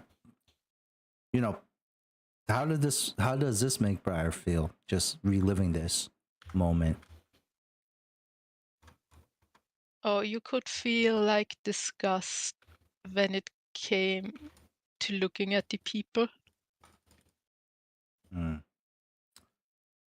And I might even like to venture out and say that as much as there's disgust for all the folks in this room, Briar, who's clicking? Who is that? Jacob? I so help me God, I will smack you the next Sunday, bro. Was me. I promise. I promise. Motherfucker, dude. Hey man, he needs to get his league fix. I'm not playing League. I'm playing Terraria. Whatever it is.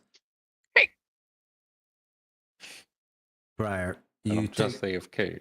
your gaze looks and you see like this like grand mirror, and you see your own reflection amongst this sea of disgusting like monsters, even though they look human. I would like to venture and say that maybe there's also disgust in that reflection as well, for Briar to be even part of this, complicit. Or I don't know. I mean, you tell me. Is it more like pity, or is it like?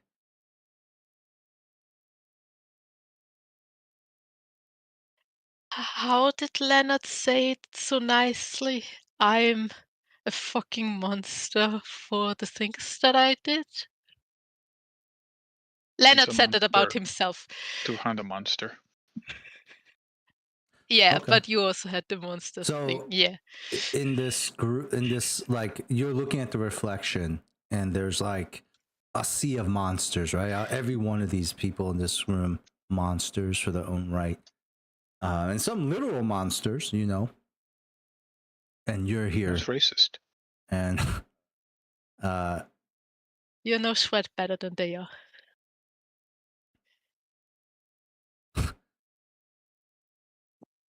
and you see yourself, Briar, in that reflection. The song ends, and Muna is Briar like, so when Muna looks at Briar, what do we see? Just like Muna's just confused, like, what the fuck is up with, like, like, you showed me a vision of, of Aaron's father. I mean, that's all I got out of it. I mean, I don't know who that guy, like from Muna's perspective, how's that relevant to anything? It's like the implications that like Briar was, I guess the vision, Nina, is like before like one of those feasts that happens, right? Or those Not necessarily a feast. Maybe just a success fest, like a success, like a suck, A snack gathering. a snack, a light smack, little smack. waiting partner get together. No, business partner get together. I don't know if they would snack. Oh well, then I On do have to people. ask what the Yeah. point of the vision It- is. No, it's Wait, what? definitely they definitely do know what's happened for everyone. There's things, so it's definitely also a snack get together. gosh, words. I think what are you trying to get across? You're trying to get across like Briar did some fucked up shit for some very rich people, right? And also kind of want to give Muna something. Or are you just snitching on Aaron's father? Just like Yeah, it's honestly. a cycle of snitching. Like No, I honestly couldn't care less about Aaron's father. yeah, It's like there's a lot of high-ranking people there. yeah.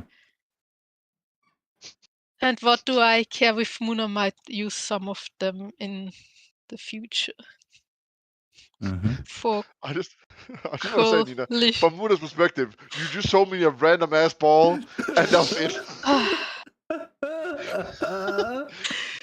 If you want to give me a different vision, I'm fine with that. I'm just saying, from Muna's perspective, you're like, here's a very emotional moment, and it's just like, what? It's just a zoom up of Aaron's dad, documentary style, and then and then breathing. It's like what's happening? What are you trying to portray, convey?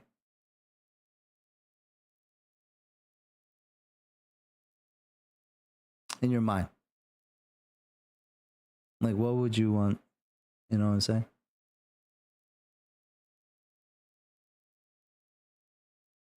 I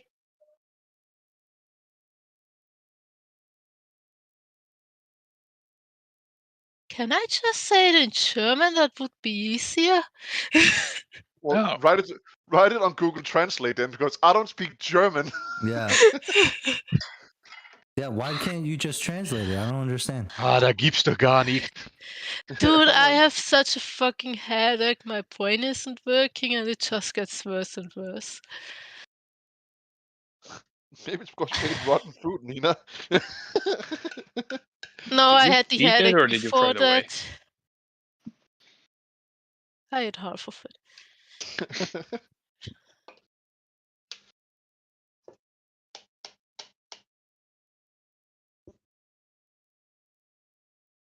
Okay. It's kind of like how should I say that? It's I kind of used part of Muno's past against him in a way. That doesn't So sound good though, right? Like I don't understand yeah, what but you're that's saying. kind of isn't that kind of what he thinks I did? Even though it isn't that recent of a past, it's like literally what happened. But still,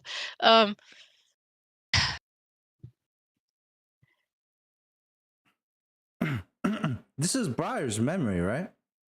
if he really would come into the need to get something, to need something and could get it out of blackmailing some witch worthy people, he has a lot of people he could blackmail. Which also isn't good, it's evil, but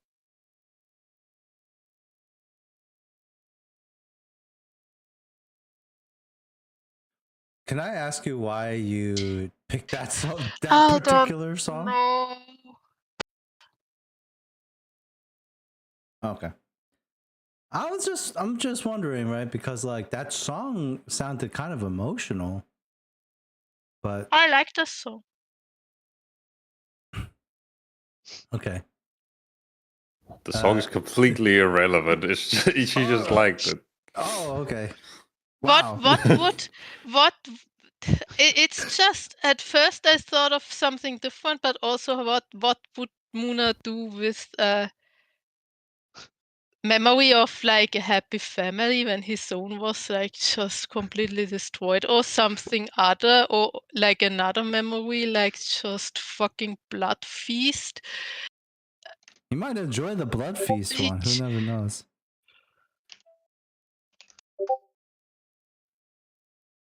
Maybe I don't know this. maybe we're just gonna. Can I offer something? Maybe we should just retcon this vision later, because I mean, if Nina's not Maybe feeling I great don't for like know. I'm intensive roleplay, then maybe we should just pin it for now because, or just be like Muna's like, what's the point? Or you can give me another vision next week because I believe in you, Nina, that you can pick a better vision because that vision was shit. I don't know. I'm like So maybe we I'm should also just pin kind it. of more feeling of just listening than talking. That's what I'm saying. Honestly. Maybe we should just pin it if you don't feel great, because I don't want to hurt Nina the person. So maybe we should pin it for now. Give Nina a break. Yeah, for sure. Yeah, Nina, like I think the intent goes over to Muna, and then Does it really?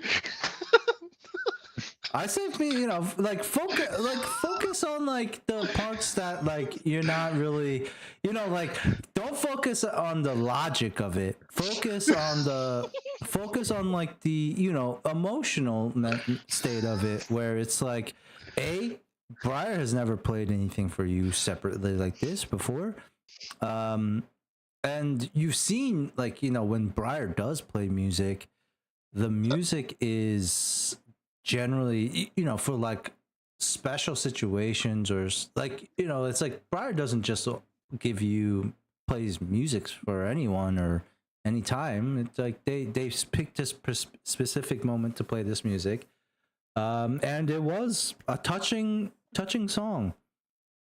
The vision, yeah, we'll get on that later, but Yeah. like all of that, there's emotion to all of this. Okay, it's not like like just like a random page in a novel. It's like it's something that's close to Briar, that they keep it's that they keep close to their own heart. Okay. Was it though? Look. Okay, so like a 6-year-old kid draws something and gives it to you and says, "This is for you." Me- You're gonna be like, "Are you gonna?" For all I care. This is shit. Like, For all no. I care, I could have showed him the vision of when he killed me from my point of view. I know, Nina, we but can put a pin in it. We'll put a pin Nina, in take it, a week and think about it. Because like, you have to ask yourself like, why though? Like, what are you trying to say with that vision? Because like in this situation, it's like, wouldn't it be cool? Isn't like a yeah, it's got to match what's happening here. But I would say like the intention is still there, the emotions are still there, Muna, right? And yeah, what does Muna do? Like just kind of just walk away, or it's like if you're mad at somebody, you don't have to accept their apology right away. I mean, that's not an apology. Muna saw a random ass ball. Well, no, where hold on. Where That's the what I'm trying to punchline was. say. Where the punchline was, close your eyes. So maybe Hold something on. scary were about to happen. But I didn't even see that. Like this was not personal. This was a random ass ball in Muna's eyes. Hold on. Let's be fair. It's because it took like this a longer time in real life to get through all of it. But like, let's be fair. Briar apologized, and you did say you appreciated the fact that they want to make up for it. You did say that, and then they played you like a really touching emotional piece. Like that's what the events that happened. Maybe the vision we will like just. That's what I'm saying. That's what I'm saying. Vision for now, right? Like that's what I'm saying. Let's pin it for now. Yeah, because I believe in Nina can roleplay much better when she's not a headache. Okay, and then, well, I mean, like so. You don't want like so the vision has like is going to determine Muna's next steps. Muna, let's just end it on Muna being like, I need some air. Okay. Because right. that works in most situations. Yeah, that's what I'm saying. Like, let's just end it with Muna saying, heard, right? Like, message received, I'll get back to you, right? Yeah, Roger and over. Yeah, like, I got it. Give me some time. And we like the scene kind of fades with like Muna going away and Briar in the tower.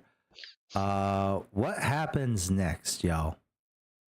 Dreek, I am sorry, man. I don't know when this is gonna get finished. We'll see. I don't know. I mean- we don't know yet. Don't worry, man. I'm chilling. It's You fun might beat listening Nichols' to how you record guys on all the play. time it takes to Yeah, introduce yeah. a new character. That's nothing. I was like 6 hours, man. I'm gonna be honest. Who knows at this point? All right, so we're towards the end of the night here. No, it's been like a half a day since you guys have been on the deck of dawn from returning from Boggs Bridge with Flickerwicker, who has been burned to a crisp.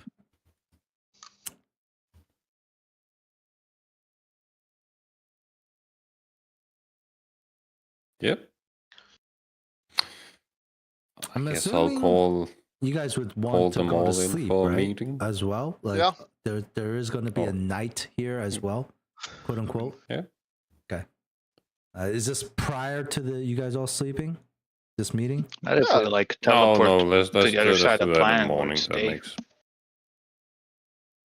What'd you say, Jacob? let's do that the morning after. That makes more sense. Oh, you want to do a morning after? Okay. Yeah. A lot of shit has happened, and all of you guys, it's like one of those moments where, God, it's like one of those moments where, like, the party splits up, and like, cause like you guys would like, have rooms together and like, spend time together, but in this moment, we find each one of our party members alone doing their own thing. Why is there 2 Leonards? Too many. Because I'm that Leonards. awesome. 2 Leonards.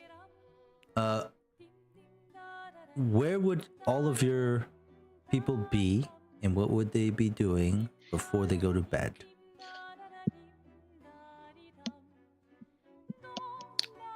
Gale would be out on the balcony here, having a smoke. What? He smokes? The fuck? Yeah, life's depressing. He needs to Tiefling? smoke. He's a tiefling who smokes? He smokes, Yeah. Huh?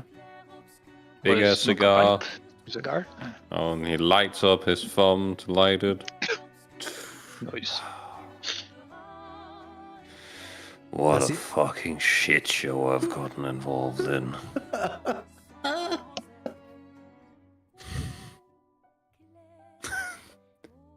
And that's how he spends his afternoon. It's nighttime. Leonard, Like that. where were you in this I situation? think he's gonna be like outside in the courtyard, like set up some training dummies and stuff, and just practice using the whip with the grappling hook, getting like used to the weight, to the shift. Okay. You guys all hear as just constant something hitting against this training dummy.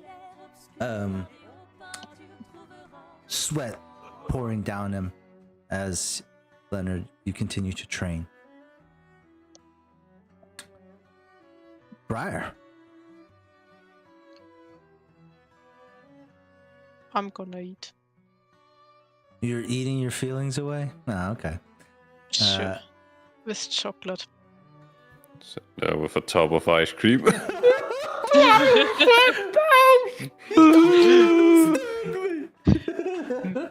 Why do I always do these things? What's wrong with me?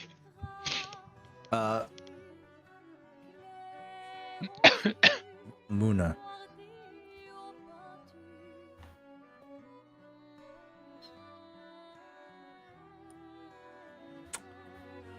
Well, okay. Aaron can go first. Aaron's gonna be also just like Well, I was hanging, muted. hanging his legs off of the side of the towers. And he's doing the thing where he's drawing out his gun, put it back, and then it's like this anxiety thing as he's practicing how drawing his weapons. What does Muna do? Better to be Luna a is quick just draw than a thinking. quick shot, right? I mean, Muna's just like gonna be like taking all of this in, like, what the fuck should I do? Like, what does anything mean? Like- Has this really like shook Muna to the core? I guess. Yeah. I mean, to be fair, we don't know what division includes. I don't know how I feel Yeah. about Briar. yeah, yeah. Muna is thinking, should I run? Should I stay? You know, like, what the fuck should I do? So just Should a bunch I of run? reflection, you know? I stay. Should I stay or should I go? That's what the song was. Dante.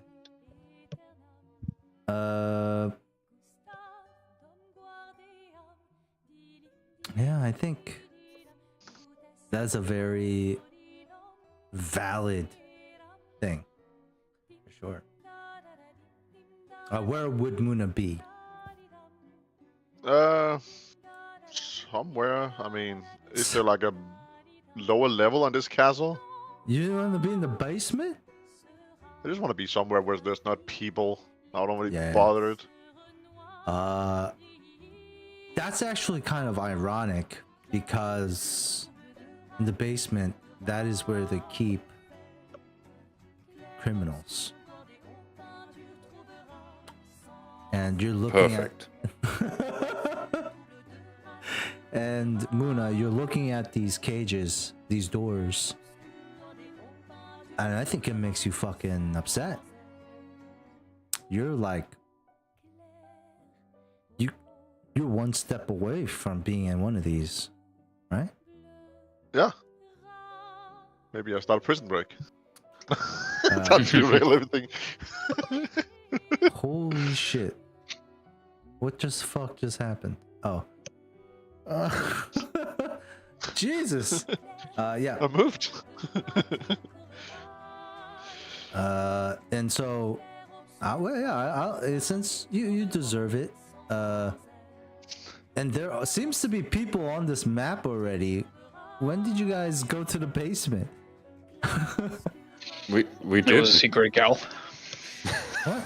We never did. Why are we here? Briar and Moon. I don't know. But, I've you never know, seen this map before, Cal. Yeah, no, we haven't. But yeah, Muna, you're like, you see the cages. You're in this cavern. You walk around, and it is tough. Question: is this where we shit? No, No, you shit just go in a off bucket the and side. throw it out. Is this We've where we been throw the over buckets this. out? No, you just throw it off the side of it, like any side. Well, I mean, Yeah, but if we throw it off the side, this it's is a hole. Like this. Like, Yeah, if you we throw can't it off the down side, there. it's just gonna, like, the shit's gonna fall on the lower levels. Dante, But if we throw it that- like here, that it's is just we like, went through What? That's What'd you what- We say? Went went through this last through it week. when you puked. I puked on the side of the wall, not off the Yeah, he side. Dante, Yes, we of went through this last week. You need to stop talking about shit. No, Then remember the conversations about shit because we went through this last week. you know I can't That do is that. true. Why are we talking about how you guys shit off this thing again? Alright, It's so a logistical thing I need to know. we Then talked remember about it if this. it's that It's important. important for the immersion. We said it was like airplanes going over the ocean. Yeah. They just save it until they're over water, and then they just throw that shit off. And this is where we throw it off. Like that Okay. hole in the middle, Yes, right? this is the fucking shit hole. Hell yeah. Thank you, Dante, for the contribution. Shithole. So, You're welcome. how about this, Muna? Not only are you here, but it smells like shit over here too. I mean, then I go up. I don't want to like stay in Leonard's shithole. Wait, hold up. How does it smell like shit if we throw this shit off of the like fucking floating island to the main? Shit everywhere, right? Like Why are there buckets of shit? The hole's right there. Just throw them down the fucking hole. you're gonna throw. Yeah, the but the out buckets are too? still shit filled. Or do you wash them? They wash them. There's like water down here. That's I That's actually the have drinking That's water. the drinking water, bro. Why is there drinking water next to the shithole? I've let you guys It's a shit Because- consumption. so much, and You're So getting many caught up, logistical errors in this caught case. up on. No, the it's shithole. magic. That's magic. Prestidigitation solves all your issues. It does. It's Okay, so Then we don't even need to throw the shit out. We're throwing shit Exactly. on people.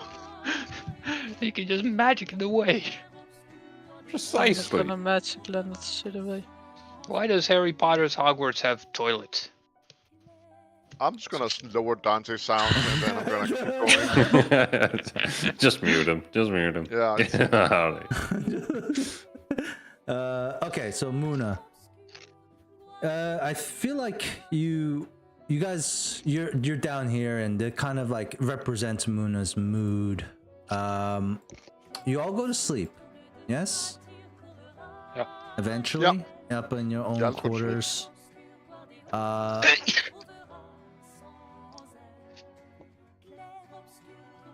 Here's what I'd like to do first is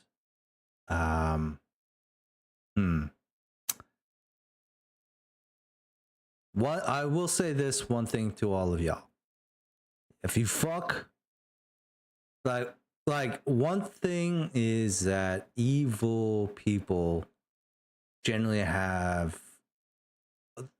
quick to anger, right? They're quick to anger. And I think like, you know, evil people also Not necessarily. well, I mean some are, right? Some are quick to I mean, you could be good and quick to anger. But I think evil people are the folks that like don't consider other people's perspective as well. So not only can they be quick to anger, but they quick to act. Selfish. Right? They're quick to act on it. Yes? Right? Like so like whereas in like somebody's like, hey, you know, somebody just called me a bitch to my face. You know what? I'm gonna calm down. I'm not gonna escalate things. You could say that's like a neutral guy or a good guy or whatever. But somebody who's just like, you know, I don't give a shit why you're saying this. I don't care. I'm just gonna inflict pain on you. That could also be like, you know, something like that as well. And that's more of like an evil person. In this case, what I wanted to do was when you guys go to sleep at night,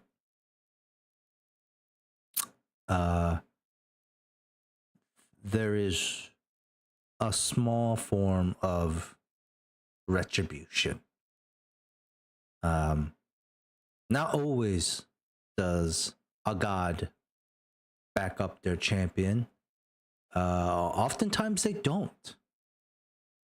But sometimes it stings a little bit and they just want to make sure that everyone understands that like of what they're dealing with and what is it like, not if not an evil creature or evil person that would put the foot on the neck and say, don't forget who you're messing with. So all of you excluding Muna are gonna roll me a will save. And if you fail this, you are going to have to come up with a nightmare. Something that's like to the core that would like shake your character. Like when I mean nightmare, I mean like a terror that could be something that is like just like you didn't know you had, or stems from something in your background or in your past. The DC Mikkel, I'll let you give us the DC of Zankuthan. I mean, this DC of a god is normally 35. I'll let you decide, though. I mean, I'm not telling you I'm not asking you what the DC of a god is. I'm asking what would you set it at? 35? You can make it a little lower. 35 20. is insane. He is a god. A smooth 20. Smooth 20. Briar rightfully fails. Yeah. Oh, he really doesn't like Gale. Like Gale's the reason why this happened. Yeah. Makes Leonardo. sense. This is. Would you consider this a mind affecting ability? This would be emotional, but not mind. Well, dreaming. I mean, dreaming comes from the mind. I would Sure, have but to see everything comes like from the mind. Like, hey, Well, did you say that? But that depends if you're playing with the dreamscape, which is a separate plane of existence that you enter when you go to sleep. So I would have to say, like, is Dream Feast like a mind affecting ability? Can no longer dream feast yourself. No. That would be fucking sick. Wait, is it though, Dante? It does I not don't have know. any mind trait. Okay. So It's then- conjuration creation. Okay. Well, then it definitely depends on what it is, because. So then, Leonard, roll a will save. What about the dream spell? Is that? That's also another good point. Because maybe they did Dream Feast and the dream part's just a fucking flavor point. Dream does have a mind affecting tag. So Dream Feast fucking sucks. You stupid ass spell. Fucking, we would never know about Dream Feast if it wasn't for Dante's character. It's a good spell. Great spell. Yeah. So then Leonard, you can decide. I mean, you have advantage or you are immune, but that's the Sterling thing that happens. So you tell me. No, I think Jacob's toss. Does Sterling protect Let Sterling Leonard? roll a will save. No, Sterling is immune to this. Does Sterling gives Sterling, you like- his own nightmare. Sterling. He eats your nightmare, No, he Leonard, and then eats it. shits out his own nightmare, and feeds you that. Something like that. Are you sure you still want this thing? Like, this seems more of a detriment. I didn't think it would be this involved, but you're regularly having conversations with this thing that you killed. I don't know if Isn't that's a that good thing. Leonard's own decision to have those That's why I'm conversations? asking Dante outside. Like, are you sure this is what? Because I didn't even know it was going to be like this much. But I mean, it's up to you. I don't know. He could give me nightmares and shit. Yeah, I don't know. I can give you nightmares either, man. We're learning. I thought he was just gonna be like, learning. talk. He's learning as he's going, Dante. One day he'll take over your body. One day. This is bad. It'll start with the dreams, then eventually he'll get your pinky. Oh No! Can I like shit out the part of Sterling I ate and just get rid of him? You can. You can. You might not like it, but you can. Up to you. What does but I will say the more you use him, the less likely that's gonna happen now. So, the more I use him. I think you should add like a corruption meter to this ability because it's way too overpowered. It is overpowered, but I mean, Mikkel, if he's fucking like, okay, yes, he's immune to the Zonk nightmare, but Sterling gives him his own nightmare. Like, I don't know if he's immune to anything at that point. If he's just I was joking about giving him his own nightmare. but I do like that part where this is corruptible. So Leonard, you have this chaotic evil thing in you, but some monsters might just be too powerful for you in some ways. How do you guys want to do that? How do you want to do this, Dante? Do you want like this nightmare to be like where Leonard begins to realize like Sterling is not good for, like, that is not good for him, or what do you want? I think. Or should we wait? After realizing he was like used by Signivier, like mind control by Signivier, I think like being immune to mind effects is like very good for Leonard now. Oh yeah, you're right. He's Okay, like, never again. Leonard, you go to sleep at night, and one of your worst nightmares comes to light. But Sterling, Puppies with no tails? what? Why is no puppies, but they're reversed inside out. That's kind of cute, though. That's cute. Yeah, but puppies with no tails, I just fucked up.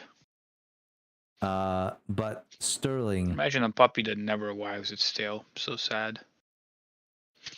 you eat this nightmare, so we don't even know what it is. Briar and Kale themselves, you guys are going to have to come up with a nightmare. Not right now, but like during the whole scene with Muna.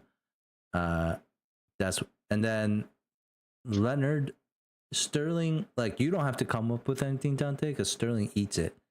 But what does Sterling do? Or say? Oh no. Leonard must end no. all his sentences in neon. No.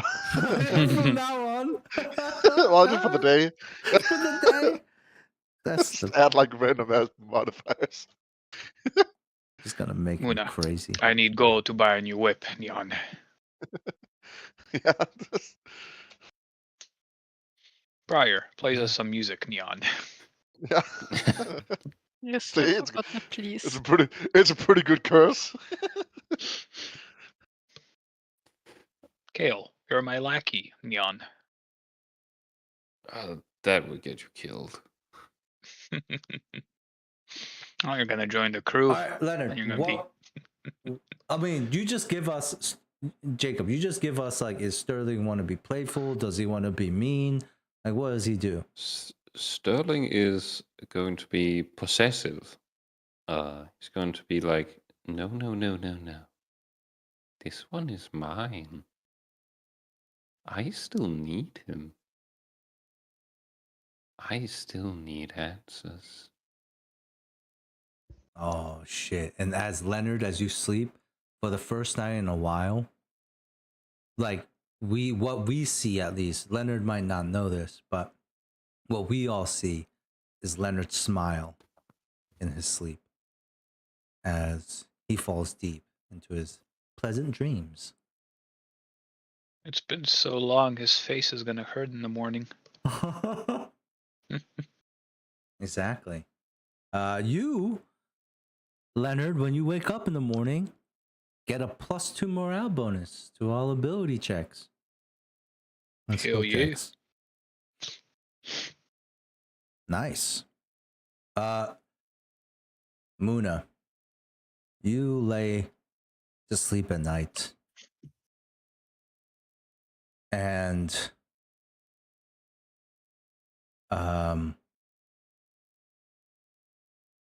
I think the biggest thing what is the biggest thing on Muna's mind as he goes to bed? Muna's biggest thing is being like, can I trust anyone but Leonard? Briar seems sorry. Yeah. Briar says they're sorry, but I mean, you know. And Kale apparently forced Briar to tell them, so how am I gonna deal with that? Mm-hmm. You know? Can I just ignore the fact like fucking Kale threatened Briar? No. So at least I should need to pull that up with Leonard, being like, how can we travel with Kale? Considering he fucking blackmailed apparently Briar. I mean, it's like it's all coming from the stem of like Muna. You saw these people as fucking friends. Yeah, man, I've fucking done stuff for them. I risked my life. And it just, that anger is in your heart as you close your eyes and you fall. You fall through darkness. You fall through shadows. You fall to a realm that Has never known light. That has never known light or sunlight, at least, right? I mean, that's what it often refers to. there is light. Like you can see. You don't have to like, you know, it's not like you're blind, but it's like this ambient glow that suffuses like these shadows and fogs. Because you do need light to have shadow, right? And so if that's an interesting thing, shadow realm. Because if there was no light, then there would No shadow. there would be no shadow, right? Think about that, y'all. Think about that. No, I'm joking. You fall through, and like you see your own silhouette falling through this fog. But how you're falling though, it's humorous because there's stairs, like maybe a foot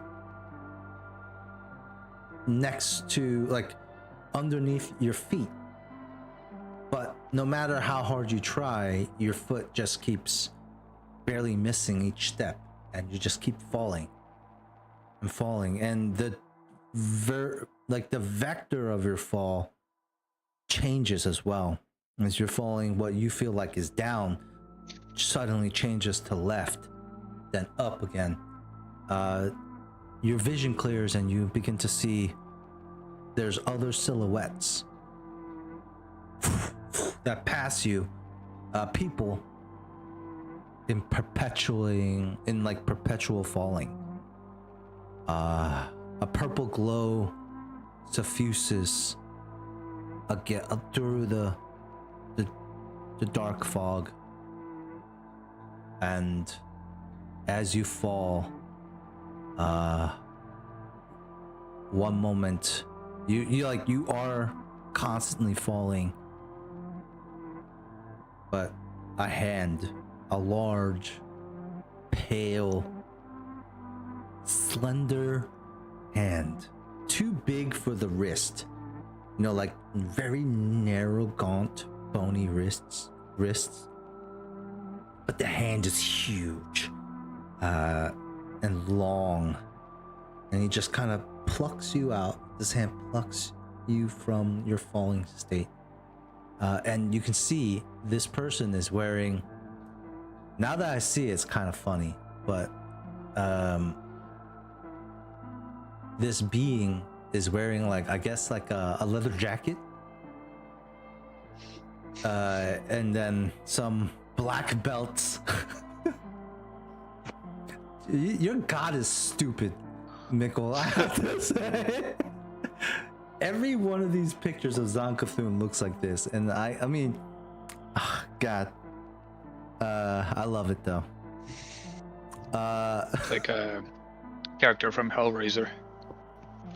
There's spikes coming out of his head, but he's got these leather belts that crisscross his, like, amorphous. He looks like a character from Kingdom's Heart with that many belts, is what you're saying. Yep, or he like shopped at Hot Topic. Yeah. He's like a goth, dude. This is a goth. He's a goth. And it's awesome because as he plucks you out of this perpetual falling state, you hear the screams, or they're not even screams, but they're just like, ha, like echoes of a scream. Ta, ta, ha. Like, it's like so quick and faint. Some of them pass through these purple portals that feed like these tendrils of purple energy into him. And he holds you in front of him, and you are nothing but a silhouette, a misshapen figure, just like all the other things around here. And he looks at you and he smiles, no lips. As his mouth curls back, you can see all the teeth all the time. Muna. Muna, Muna, Muna. Champion of Zon Cthulhu. Treat it like a dog on a leash. Yes! Yes!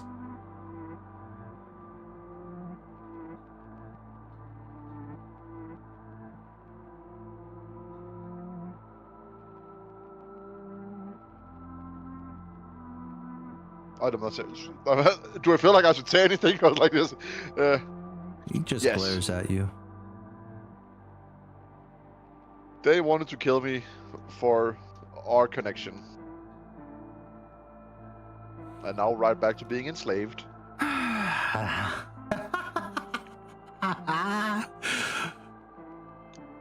Who are they?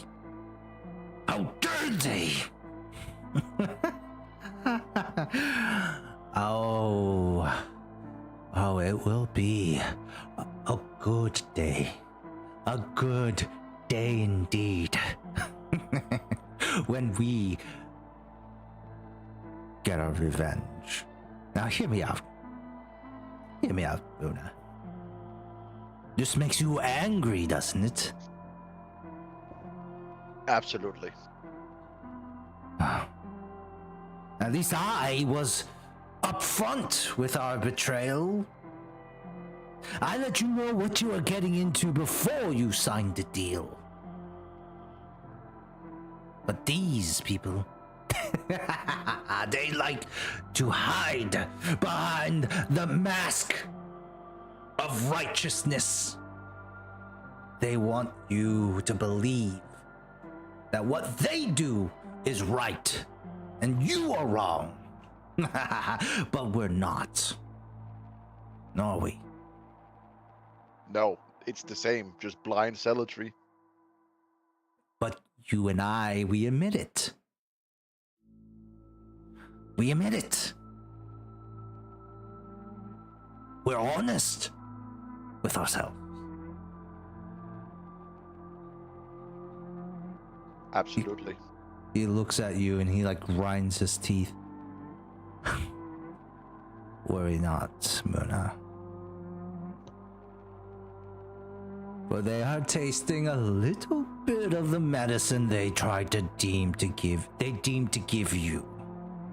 At this very moment, they are all so deep in their nightmares and their fear and oh, it's delicious. I wish you could taste it. And you are almost there. You're so close, Muna. You're so close, my boy, and getting what you want.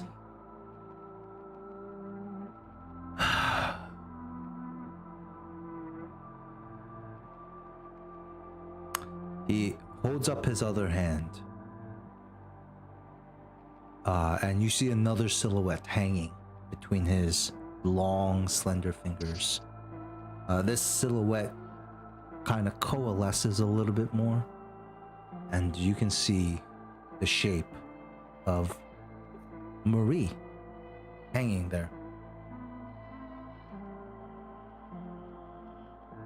I take it in.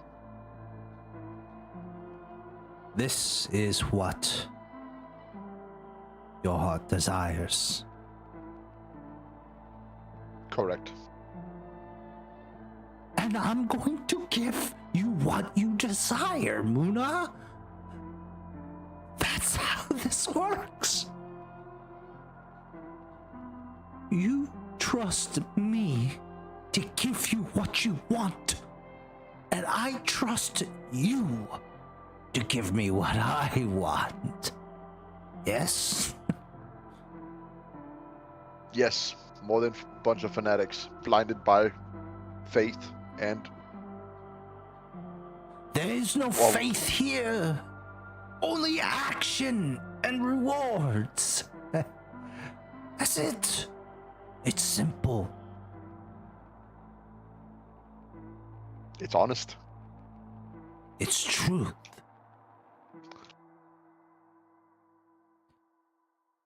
He licks his teeth with this gnarly black tongue. And he looks at you and says, but sometimes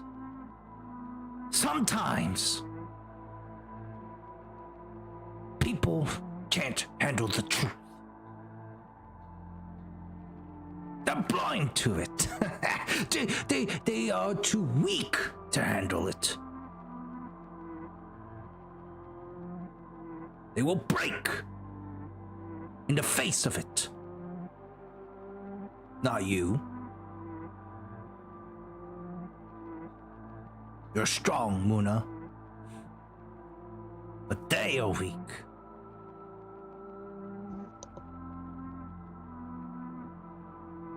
And what do weak people do? When confronted by someone stronger than them, oh,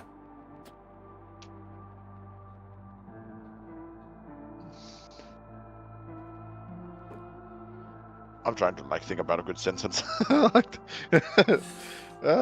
they lie and they cheat. They do anything they can. So, Muna,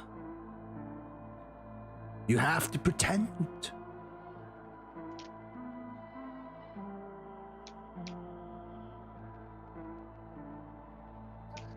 They force us to lie. They force us to wear this mask that we do.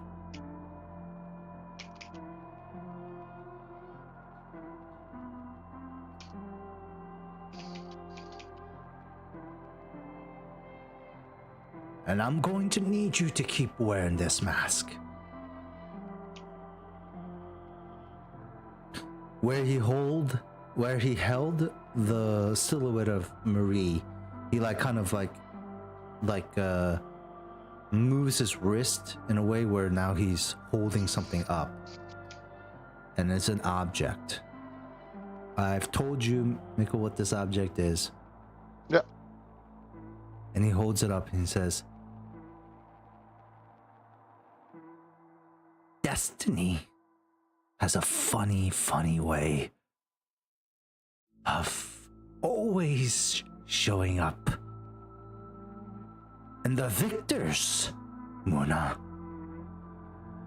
the people who win in the end, who get to say this is right and this is wrong, who get to write the history, are the ones who seize it, who seize the destiny when the time is right.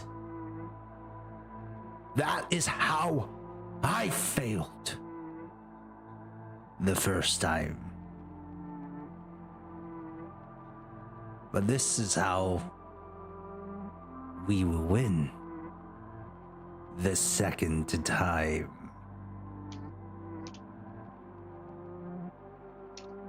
He closes his hands into a fist, the image going away, and says,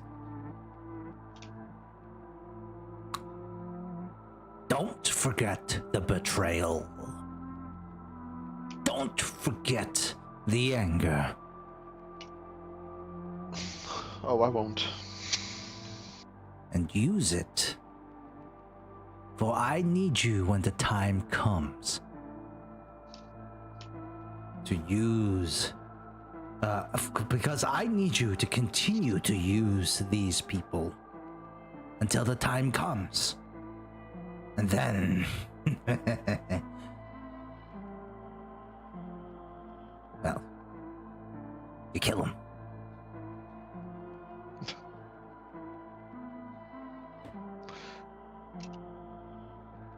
I don't know if I can kill them, but I'm more than willing to see what I can do to get this object.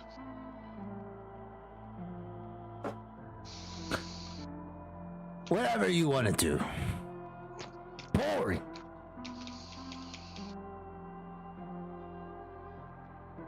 But I trust you know best yourself. Get me what I want. And you get what you want. I'm not. That's an honest deal. Best I had all day.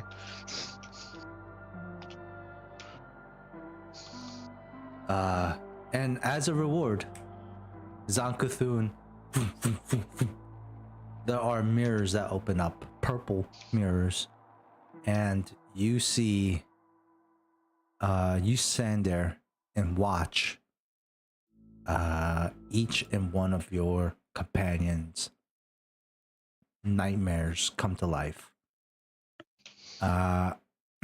Even though you don't want to. That's not your choice. Because this is the god of pain and suffering. Well, I mean, the one who doesn't deserve it doesn't get the nightmare, so that's good. Yeah, that's true. You just see the other people's. Yeah, get fucked. How do you guys want to do this? Who wants to go first? Well, it's only going to be Briar or Kale, I guess. Do you need time to think, Nina?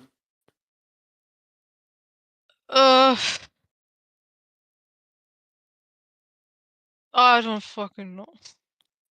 Alright, I'll go first then. So, Vision starts out, see Kale in a dark, dark place, like a void. And he's wondering where he is, pondering around. And then the scene shifts, and he sees his younger self, back when he was an acolyte of Sarenrae, in proper vestments and everything. Tried again and again, multiple faces of people coming and going, coming and going. Sinners, people who have committed crimes, people who have been given a second chance. And after a while, you see the same faces come in again and again, and they apologize, but the cycle just repeats. They keep coming back. They never learn. They never repent. And slowly over time, little young Kale starts to feel quite irritated, angry at these people. They were given a chance to do better, but they never took it. They never do. This so rarely works. This is not the way to do it. No. And the vision shifts. Kale is now sitting in a judge's chair here in the court of Iomade, where he is convicting criminals of their heinous crimes. Feels a sense of pride of the work that he's doing. Feels good to bring justice to these heinous folk. But then, behind the courtroom, you see the jury getting bribed. Out on the streets, you see criminals you've convicted just walking free once again, doing the same misdeeds they've done before. It's not enough. It's not enough. The punishment isn't severe enough. Turn to the Decadent, where Kale is sworn as the consequence under the High Justicar. And he's sent out on his just mission to rid the criminals that plague these lands. You see him go. Judge, jury, and executioner, heinous criminals, rapists, pedophiles, burglars, mass murderers, arsonists, what have you now. Everything under the sun. And Kale feels good about this. This is right. Now they can never harm anyone. Ever again. And keeps going. And eventually, you see him standing on the Decadent. There's a bunch of prisoners there, and the High Justicar says, kill them. They deserve to die. Kale asks, what did they do? What are their crimes? It doesn't matter. They deserve to die. Do it. Show them what the consequence of their action is. And Kale complies. He goes over to each one of them and swings his sword down again and again and again. And the Kale watching this all unfold goes, wait, no. That's not right. You don't swing your sword blindly. And the Kale doing the execution turns to him and says, well, they deserve it, don't they? These are heinous criminals. The High Justicar said so himself. Feels good to bring them to justice, doesn't it? As he lops off another head. You like to see them suffer for what they've done, to make them feel the consequence of their actions. Lops off another. No, wait, this is not right. You need to know their crimes, and the punishment needs to fit the crime. Does it? Does it really, Gale? Are you sure you don't just want to see them suffer? You want to feel the rage within you? Hell, you're born of hell itself. Of course you want to see them suffer. You want to send them down there yourself. No, that's not me. That's not how I do things, but you like it, don't you? You derive a sense of pride from slaughtering these people. These people who could potentially be turned to good. How many people have you killed that could potentially have turned to good, Kale? I don't know. I try not to think about that. Many, Kale. Many. Or should I say Malsif? Malsif, the infernal tiefling, trying to do right by justice. But you're worse than all of them. You parade yourself around, thinking you do right, thinking that you'll end them just so they can't harm others, but really you just want to kill them yourself. No. How dare you? That's not the way we do things. I wouldn't do... No. Well... If the way I see it, that's how it is. What are you gonna do? I'll strike you down, you evil apparition. I will cut you down where you stand. Yes, do it, Kale. Do it. You know you want to. I will hear nothing more of it, you cretin. And Kale draws his sword and slashes down the other Kale. And that's when he wakes up with a set in his room.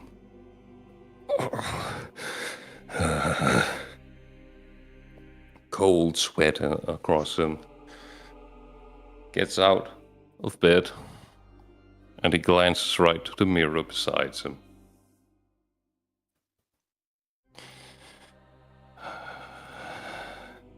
You fucking monster. And he just starts smashing the mirror to pieces. Blood on his hands.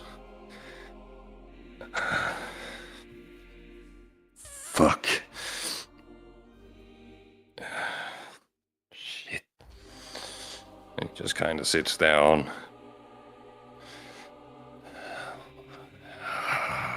No, it's just a bad dream.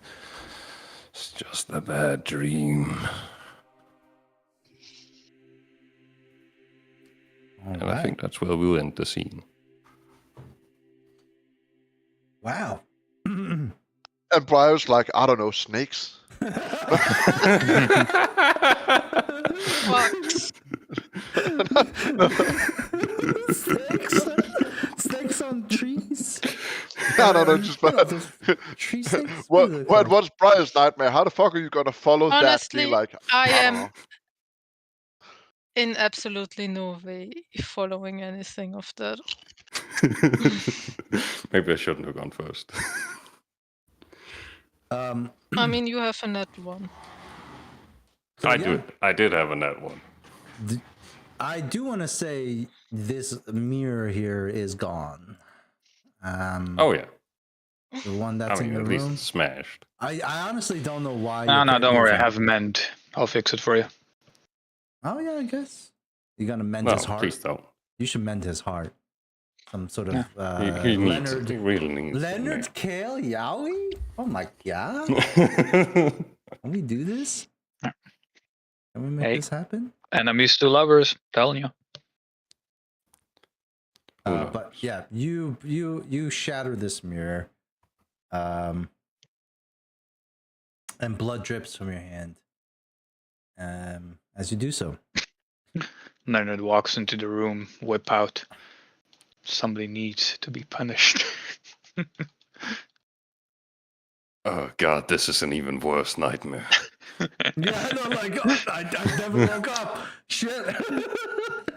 Fuck. And then he wakes up because that would be a fucking nightmare. What would Briar be sleeping in all of this?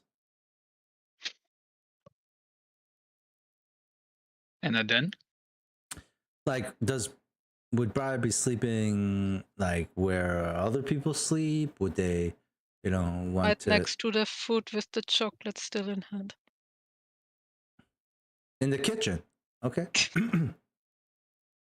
So Briar sleeps in the kitchen.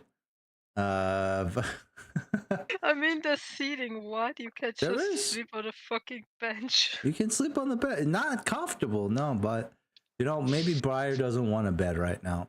And as you lay there, Briar, going comatose from gorging yourself from the chocolates, your eyes begin to drift, and you begin to hear the music again.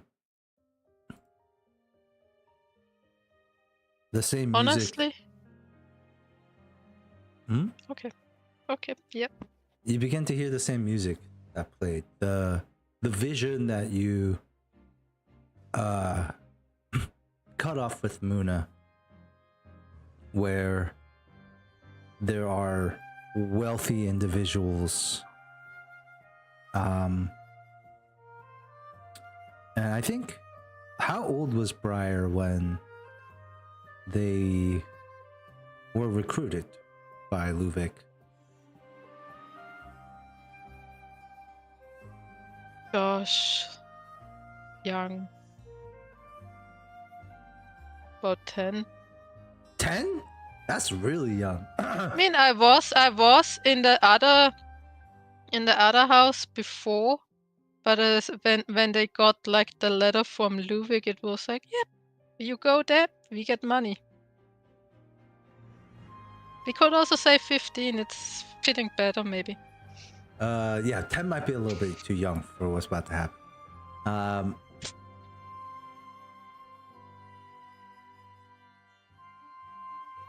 The whole thing with Luvic was that Briar, you were coerced. I mean, you were urchin pretty much, an orphan on the streets. And Luvic promised, he was a prominent person, somebody with name and prestige in this city. And at the time, being a little kid in Ustalav, you don't even know it's like a city with like vice and evil, a city of sin. You're not really even, it's just like a city to you. And Luvic was at the center of a lot of things here. A powerful man who sent you a letter. Of course, at 15, you're thinking, this could be your big break.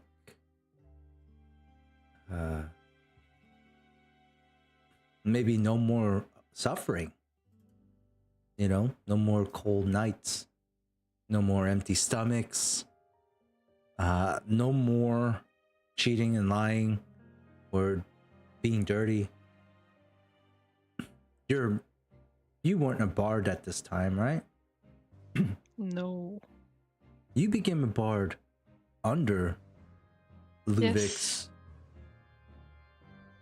mentorship, but he did see talent in you, yeah? He sent the letter for some reason, right? He sent it for some reason, yeah. But because he maybe saw something in Briar? I mean, I did start playing instruments before, but it was just like, just entertain these people a little bit, get the focus off from everything else. But it was not like, it could be bad too. Bad music would also just keep people's attention for the wrong reason though. And so Luvic takes in this 15-year-old. And he... At first, there's clothes, there's food, there's a gorgeous mansion. Utensils, plates, visions of like seas of fabrics and the cloths and the softest beds, the richest colors, the most vibrant tapestries you could ever imagine, instruments, the people here, so elegant, beautiful. Of course, Briar would only have excitement at all of this. The lessons came afterwards. Training. This is Briar's first glimpse into the underside of this. It was secretive. It was strict. It wasn't like you'll get there in time. It was here's what's expected of you. How did Briar handle that type of environment? Because there wasn't just Briar. There were others, right?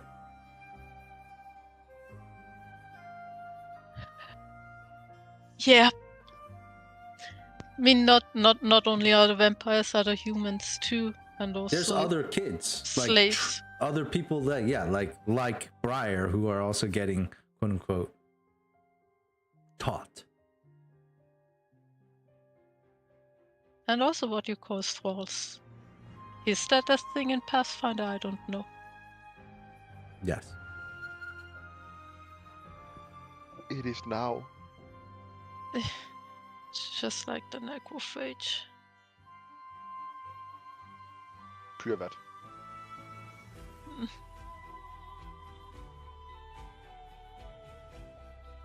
How did Briar take to the lessons?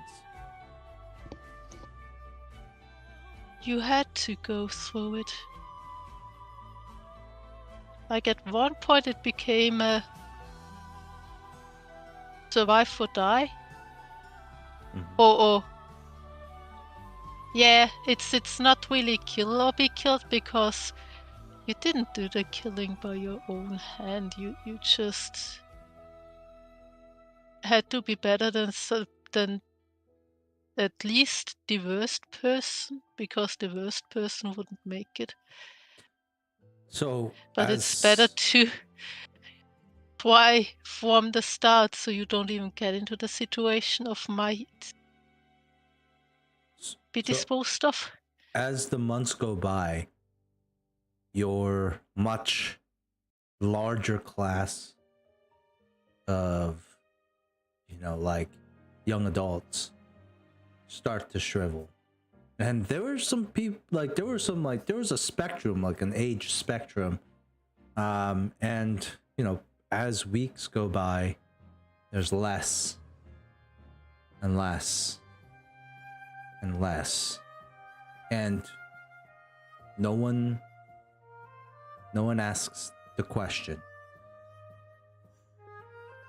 because it's almost because that, just how the people who were in this mansion and how they act, you knew Briar, that asking that question of where did they go?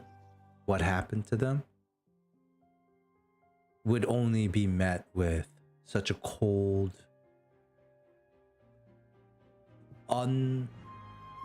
no life or warmth answer that you know you didn't want to hear. The people here, as beautiful as they are that cold. And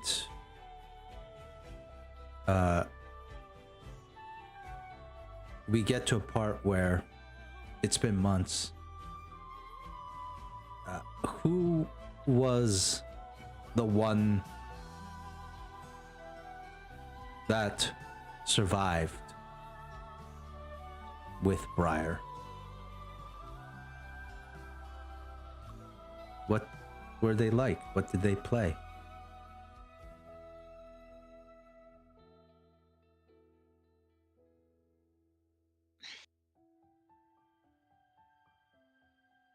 It was a smaller girl.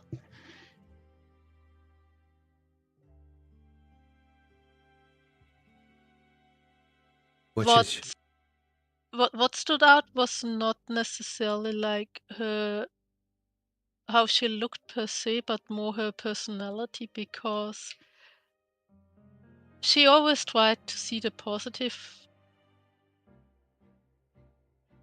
and was like, yep, we're gonna make it out here. We just proved them we can do it all, and it's also that reason why Briar kinda took on the the thought of getting away from Ludwig. Because they had promised to do it together. Mm-hmm. She was given a violin to play. Violin? Long brown hair that she almost always wore braided. Okay. And she also had freckles. Oh. The scene that you showed Muna, and I think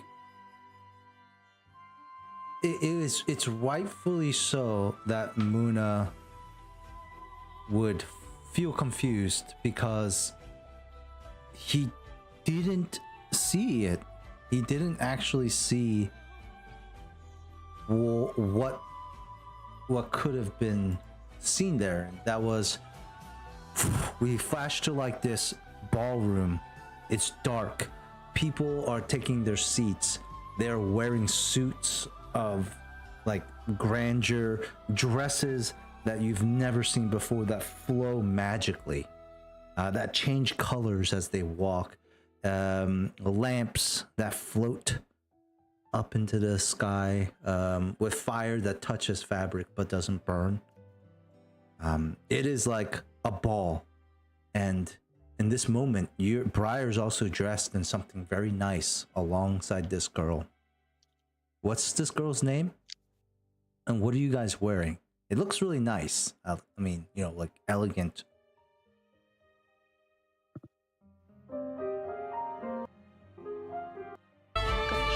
I'm sorry, you're overthrowing me with the name right now because I have named somewhere in one of the tabs that I have opened. No. Just come up with something. Anything. Laura Lee? No, wait, that's too close. That's a That's too close. My head was at Laura. No, something Laura's with a nice name. Oh, M? Mara. Nah. Maybe it's No, Maybelline. let's go with Laura. That was the first thought. Laura? I like Laura. That's a Yeah. good name. You and Laura, what are you guys wearing? What is Briar wearing in this situation? What is Laura wearing?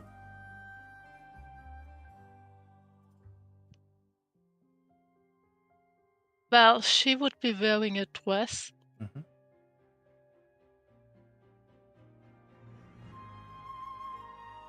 And I think Briar would have a suit that's from the colors matched to her dress.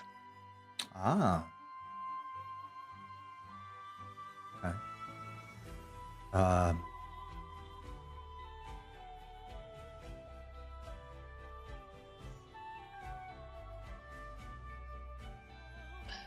The Deep blue looks nice. deep blue. Deep blue. And you look around and you remember like the ballroom itself is dark. The walls are painted black. There is constant floods of light coming into the room. Of course, it's lit in this dark ambiance, this classy dark ambiance from these lanterns that are these candelabras that are floating in the air, and light constantly coming through these two double doors that are opening. You see people in fancy suits, like of similar quality of Briar, and their folks are like on trays. They're holding trays of drinks and food. They're passing them out, but eventually they start to fade away as well. Eventually the door starts to open up less and less until finally the door opens up one last time. And you remember that because as that door closes, the next time it opens, Briar would never be the same again. As Luvic, an older vampire, the person who would check on you from time to time, your sponsor, your patron, person who plucked you out of the street like the urchin you were and put you into this fine suit.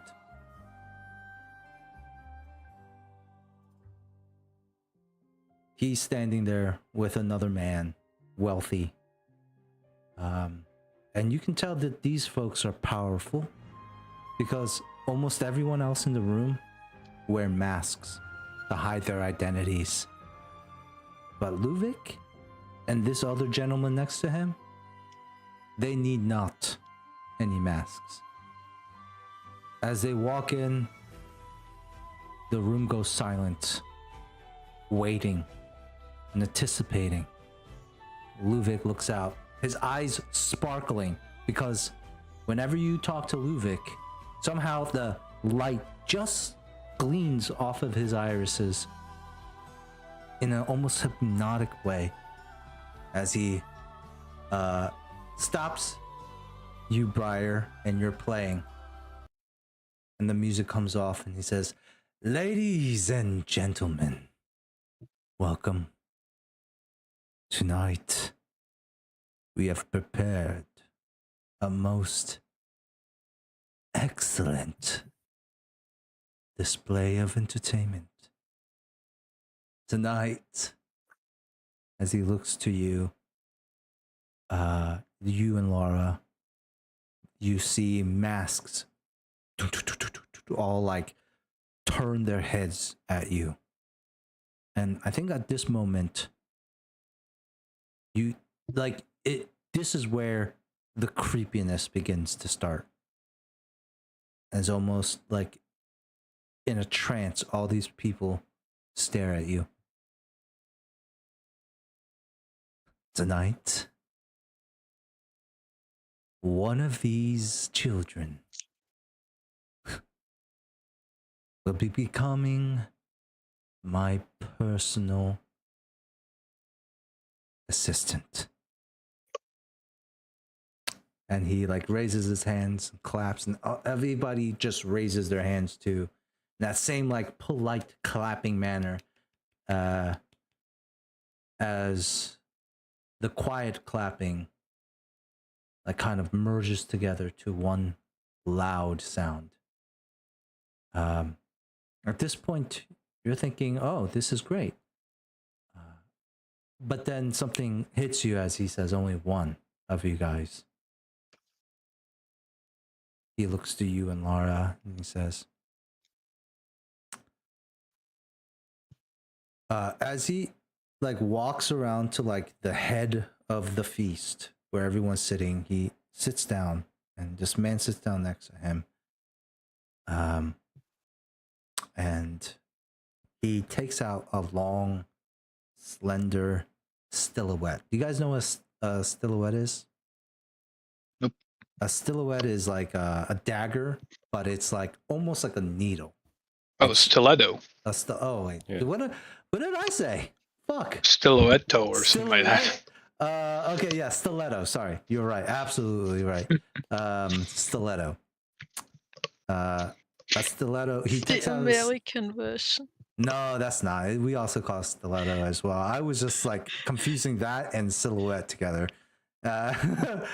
So, because I also use the word silhouette like a bunch of Muna's thing.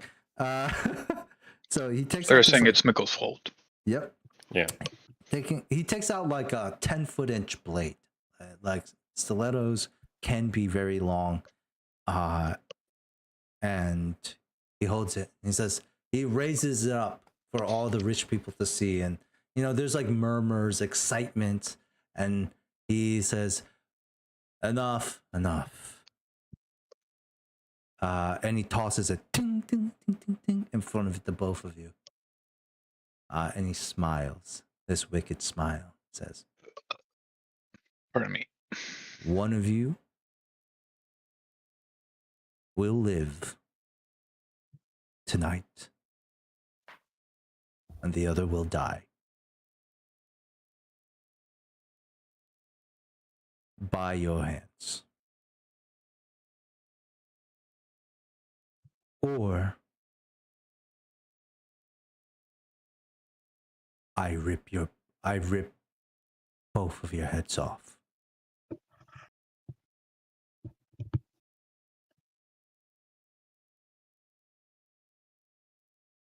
And you hear people laughing as if that was a joke.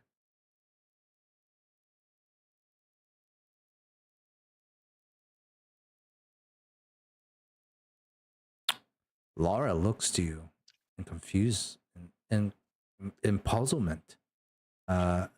She begins to like protest. She's like, but Well, she looks at you, Briar.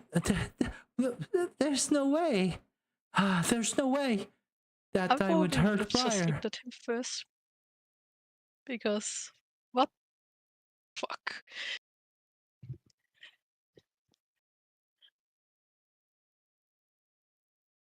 Ludwig It just... was probably just waiting for what is Laura going to. Yeah, she's just like, I'm not going To to... She begins to laugh with the rest of them. Look at you. It's like, that's a funny joke, my lord. Right, Briar? That was a funny joke. She looks at you.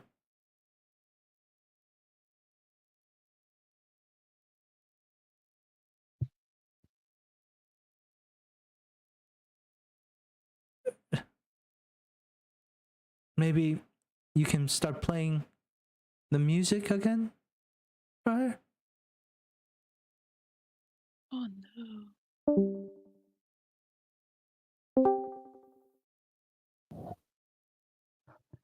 What's going on? Did somebody leave and come back? Yeah, Nina. I couldn't hear anyone anymore. Oh. I can't hear anyone. I can. Sorry. You can hear or you can't hear? I can hear now. Yeah, so But- Laura just looks at you and she's wondering what you want to do, Briar. What do you do?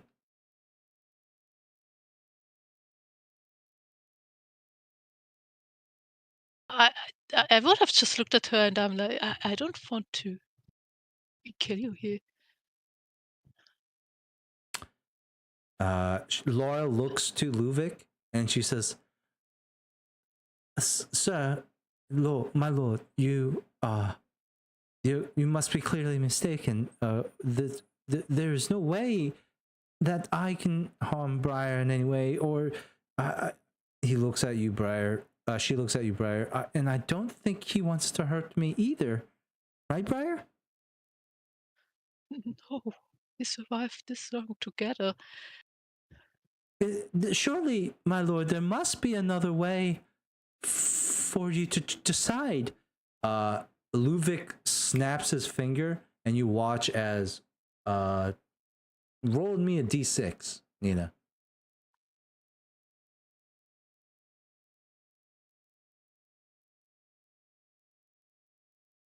Six fingers of Laura's all shatter and break as she screams out in pain.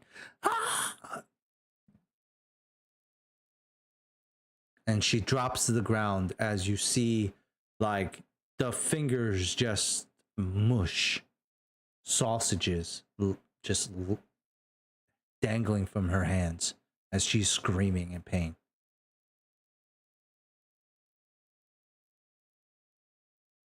Well, I would have rushed over to her and taken her, tried to help her up. Like, I cannot save those fingers. It's goddamn, she needs them for the violin.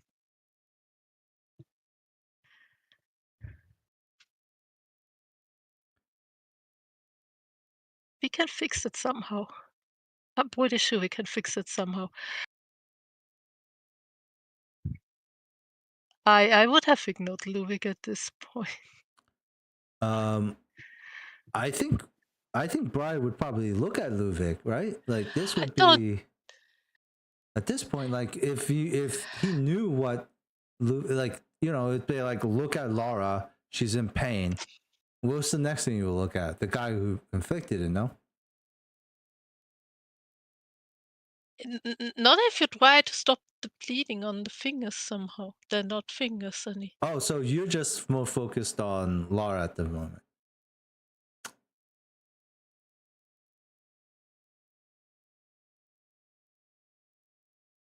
Okay. Fuck. What does Briar do? There's one thing that came to my mind. What if some...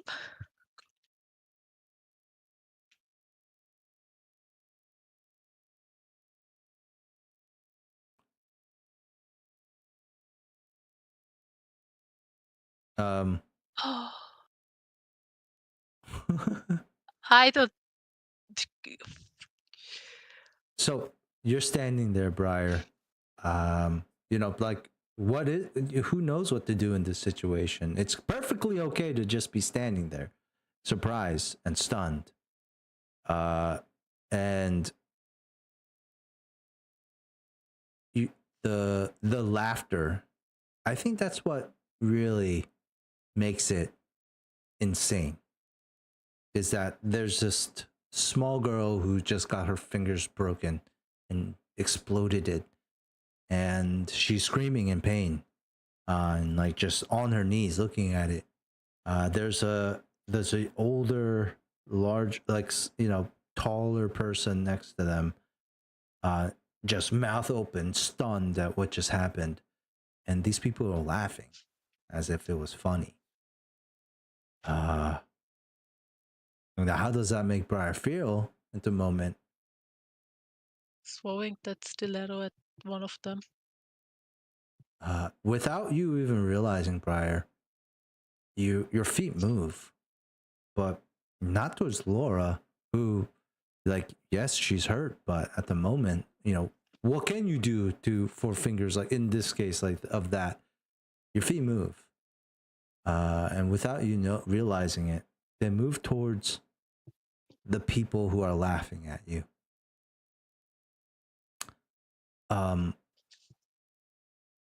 You meet Ludwig's eyes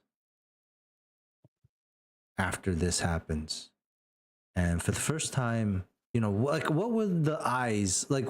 What did you see when Ludwig before this incident?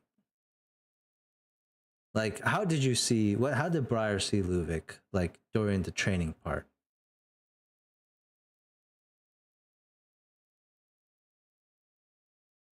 There was always this question, what happened with the people that were not enough? But there was... I guess this is like the realization, like they probably didn't get out to the street. They just... What he's saying now, what he wants us to do to the next person, is what he did to the people that didn't make the cut. He just And killed them. the smile on his face, this genuine stretching of his lips, and this very like smug, and it's not just like that he's enjoying it, he's relishing in the fact that no one can do anything to stop him. There is nothing to, like, he's smug, and as he does look at you with this smile,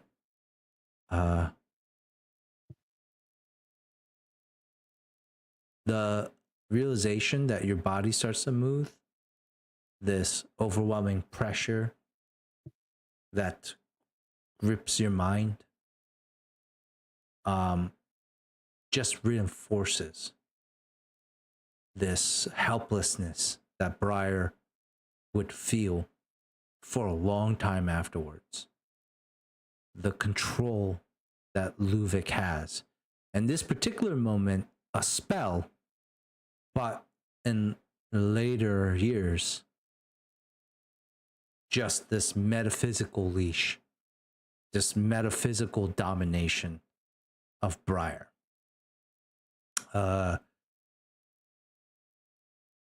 Briar, he dominates your mind. And to your horror, as you walk towards these people in anger, the anger doesn't go away, but it is slightly replaced with surprise as your body walks over to the stiletto, bends over, and begins to grab the stiletto.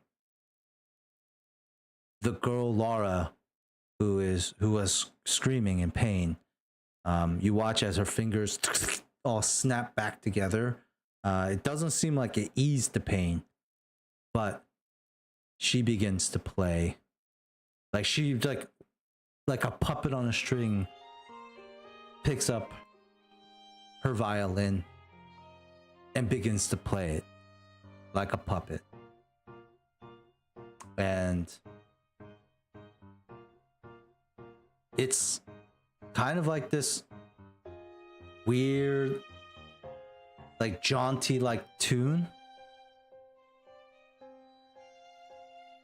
but it's the song that you played, that you made, that you composed as Briar on a flute. She begins to play it, and you walk step by step, stiletto in hand, horrified that you clearly know what's about to happen. Laura's eyes look wide. She's playing the violin, not on her own chord, and watching you approach with the stiletto.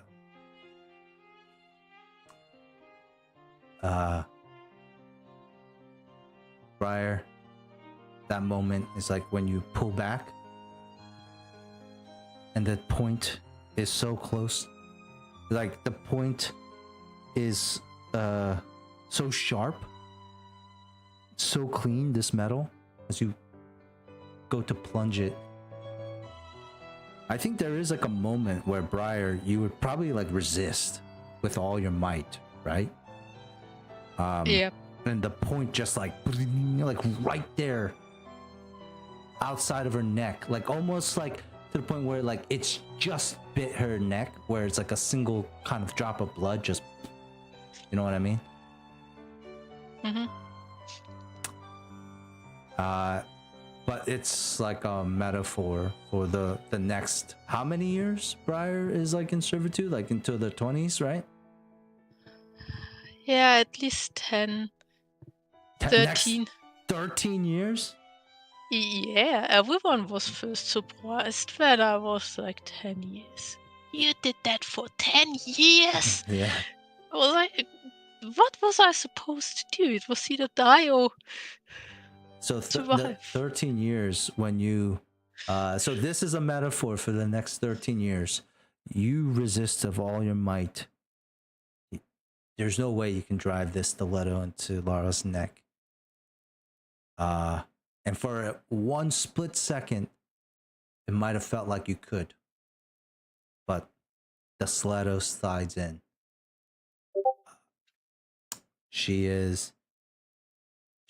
Tears roll down Lara's neck as the violin stops playing. And that's when, Briar, you wake up from your nightmare. Leonard, Dante, you sure you don't want to do your nightmare? Yeah. I'm good with Sterling eating that shit. I mean, he's having a very pleasant dream, sitting on a bench in the park with Sterling eating an ice cream together. Muna. Man, I'm sorry I stabbed you. Maybe if I was a bit more patient, maybe things would have worked out differently. One day I'll figure out how to take your body. Wow. What? Nothing.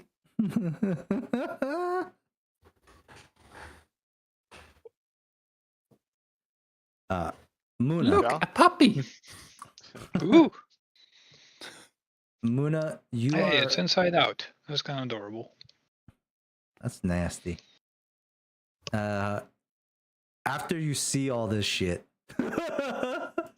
right? Like that that Zankuthun is pretty much showing you.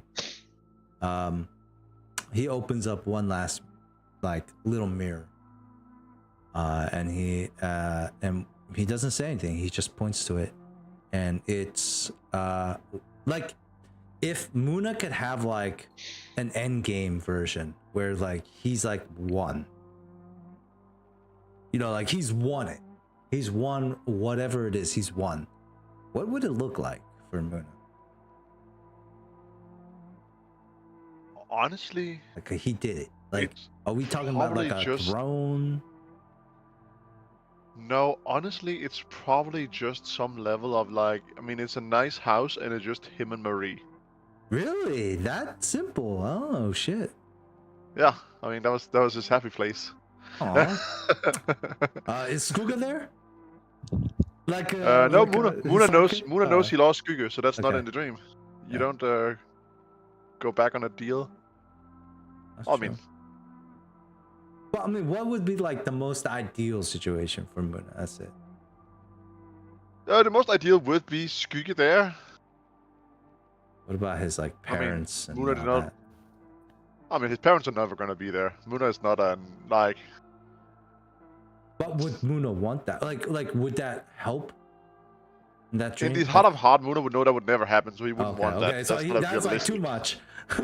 Yeah, no, that's like him being Too like, much of the good stuff. Too much of the good stuff. There's Now no- we're being no, unrealistic. you know- I just want to say, if there is anybody who could do something like that, it would be like a god. But Yeah, but I mean, like, Do I you know any should good have gods? like limits on your ambition when it comes to like gods, because they can shape reality essentially. But it's Muna up has to no you. vision of becoming deity. No, not like you being a deity. I mean, like you are, like you're working for a deity. Like you wouldn't be surprised. Like, would you be like, I don't know if he can do this, Zankuthun, if he's like, I can bring somebody back for the death from you. Muna won't think if Sun Kuthon could. So considering Sun Kuthon's spheres of influence, it wouldn't be a good bringing back of the dead. Okay, so you are aware of the type of god you've sworn loyalty as well. Yeah, I mean- Okay. He's like, you know what? I'm gonna let you take Marie because marriage is torture. Boom. Yeah. There's real- no other that's the greater real thing. suffering than Yeah. being married. No. Yeah, that's Muna's Oh. dream. Muna, you know, doesn't want to Okay. rule a kingdom. He doesn't want to bring down mankind. And that's what you see. A nice house. You know, like comfortable kids. Yeah, like it's Marie, it's high quality, cozy. It's not a mansion. It's just you know, yeah, like it's good. respect. The basement does have a torture dungeon. I mean, that's just that back up. That's standard. Yeah. No. Like respect, you know, like people like who value Muna's opinion, who come to him, like he's like Gandalf in like a village, right? Like, Yeah, Steve Yeah. Gandalf. you know what I mean? Like, Yeah. people know he's powerful, but he's really nice with it and respectful, and his wife Marie, you know, is with him, and that is the vision that you Yeah. see with Jean Cthulhu.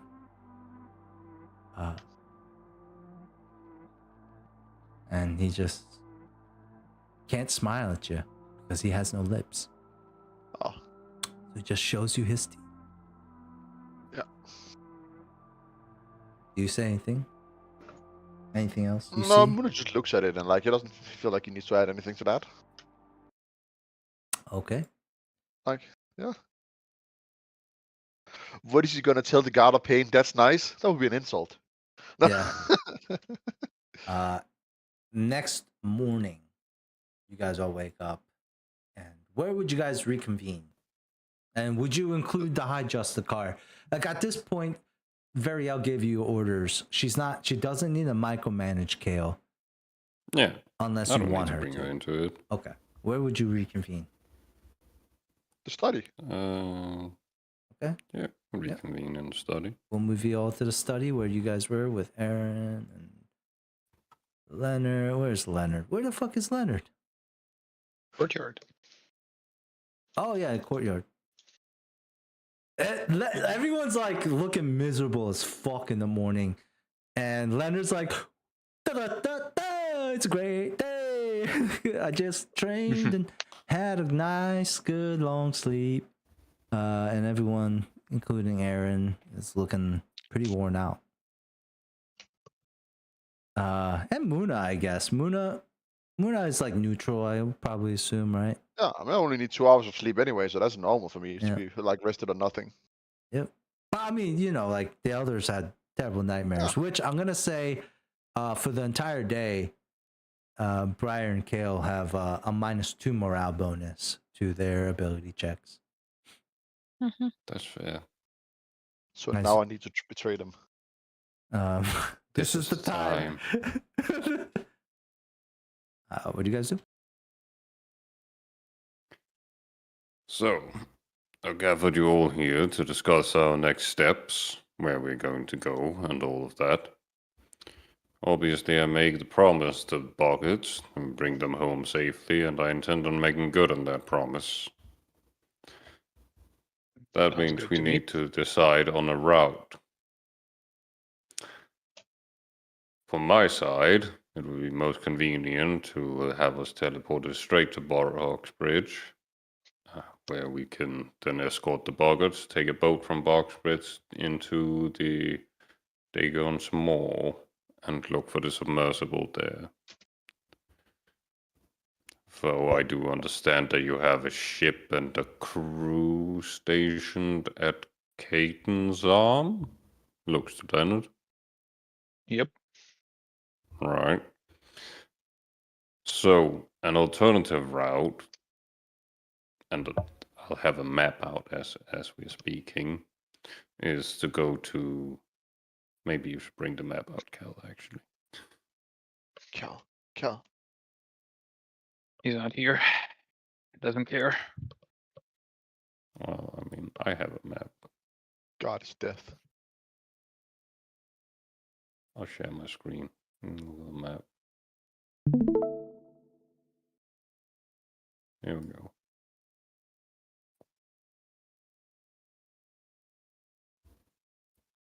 I don't have anything to write with here. Yeah, so? Wait, hold on. Before you get into this, on the meta level, Dreek's character is in Bogsbridge, so that's really the only route. Yeah, I mean, we're going to Bogsbridge no matter Yeah. what. For the Boglings. Are you gonna show us the map on Roll20, or should I do the live stream for it? He's gone again. Okay, he went forward. Great, we got him. Stop the stream then. All right. So, one route is teleport directly to Bogsbridge. Go from Bogsbridge escort the bargains, and then get into Dagon's Jaws from there. The other route would be to teleport directly to Caden's Arm, and then go from there, sail from there to Boxbridge, and then into Dagon's Jaws. Wouldn't it be better not to take our ship, considering we heard about the dangers? So our ship could, or maybe too big. Also, I feel like that would risk our crew's life. I'm simply Also, saying seems it these are would the waste two time going options. back and forth. I say we go with option 1. Like our crew's in a Alright. safe place. They should be fine. That works well for me.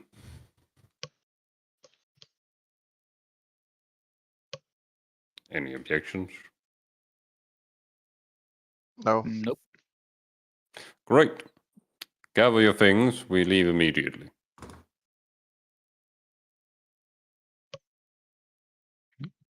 Go get my shit.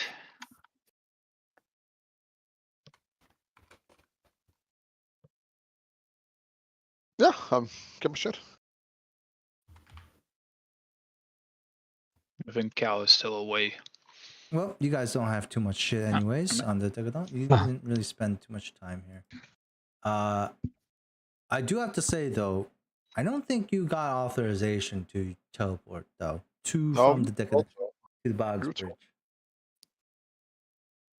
What else are we gonna do? Are we gonna Fly back.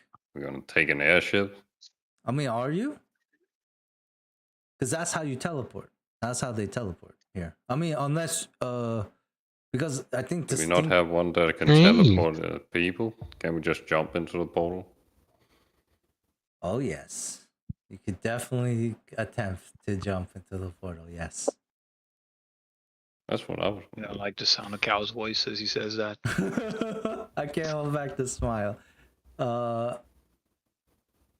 Kale knows better than that. You do need an airship to successfully go there. I mean, all it does is this is a conversation with Variel. You know, like who.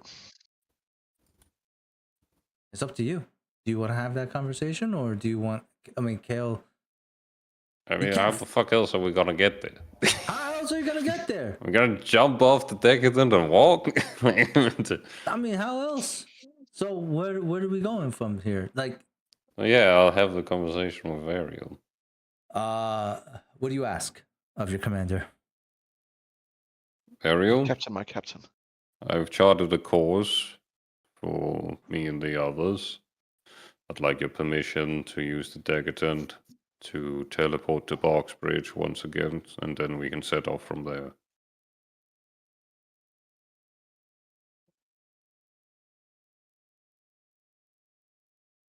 And she looks at you and says, "And why are you going to Brogsbridge? What business do you have?" Well, there are the Boggarts in need of aid. Though, if you want another reason for it, I believe that teleporting directly into Dagon's Jaws would be hazardous. We don't know how the mist will interfere with the teleportation. I see. The issue with the Boggarts, are they not safe in the village that they, according to the reports, are they just not safe in the village that they were rescued in? They're safe there for now, but the village is not well off, and having more mouths to feed wouldn't be great. You're afraid Of that they're course, going to start there's- eating the Boggarts. I see. Warranted. Well, Flickerwicker did say that they They are never tasty. mind. I don't. They could be tasty, maybe. I've heard I- the Boggarts taste like chicken. It probably doesn't help. That's a Where did you rumor. hear I mean- that from? And do I need to smite them?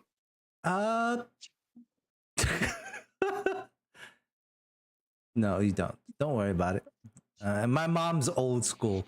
She ate a lot of stuff that, she had to do a lot of stuff to survive, But anyways, Look, Right. that ask is no further questions. understandable. You have to understand that resources are resources. Do I know, have but there's also the matter of delivering the bounty to Taggart. so therefore I will allow you to use the airship and the other Pactaseers will follow you along.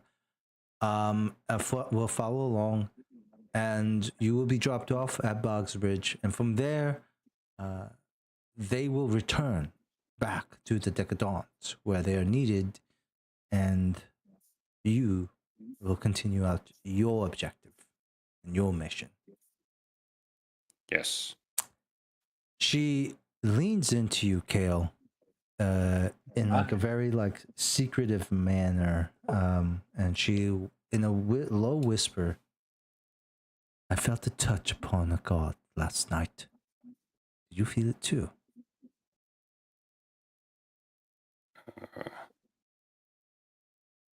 I'm Roll not religion so check. sure. 27, 20, what was it? 25. Yep. So 33. Give me 2 seconds. Be right back. Maybe I should have made 35, because 2, that's like a 3. He's over time. Say we kick him. I think. Damn, that's really high religion. What the fuck? What is his modifier? Plus 14. You rolled a 19.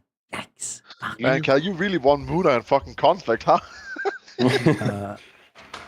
Got out of your way. 33. It is -2, so it's 31. 31. Okay. You might have felt that the nightmare wasn't natural. And Variel looks pretty sternly at you, Kale. She says, I believe there are wheels turning, gears in motion.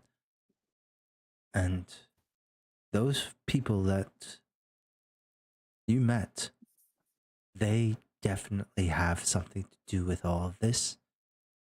Now, we know about Muna. We don't know about the rest yet. But they all have this is not a coincidence. I think you have gathered that as well, right, Kale? I did. There's also something else I should tell you about the rest of them before I leave. I received divine providence from Regathiel regarding Caliber and Iomedar. Yes, the inferior lord that you worship, yes. That the High Justicar, Variel, me, doesn't. She doesn't? I thought that's what I said. That wasn't explicitly mentioned, I think. Not for the High Justicar. I think the High Justicar is more of like your boss, not the person who taught you. Oh, I wrote the fucking backstory. Senior enforcer of Regathiel. Oh, well, she's a senior enforcer of the Pathfinders, but okay. Well, I mean, she's gonna be like, our Lord is guided us here for a reason. Yeah, I think you know this. I know. This means that whatever plan is undertaking and happening, then it's better that we are present when it does than not. I know. It's not a matter I had intended to act upon right away. A more pressing matters to deal with first, but I thought I'd simply inform you. She nods. Then. You are my best lieutenant, and you have done incredible work here the past 2 years. She puts her hand on your shoulder. It's been an honor to be of service. May Regathiel,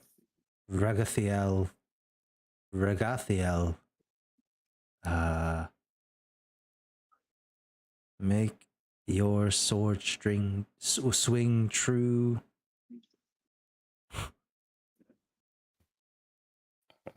With fire and honor. We do have a... Regathiel does have a saying. Regathiel,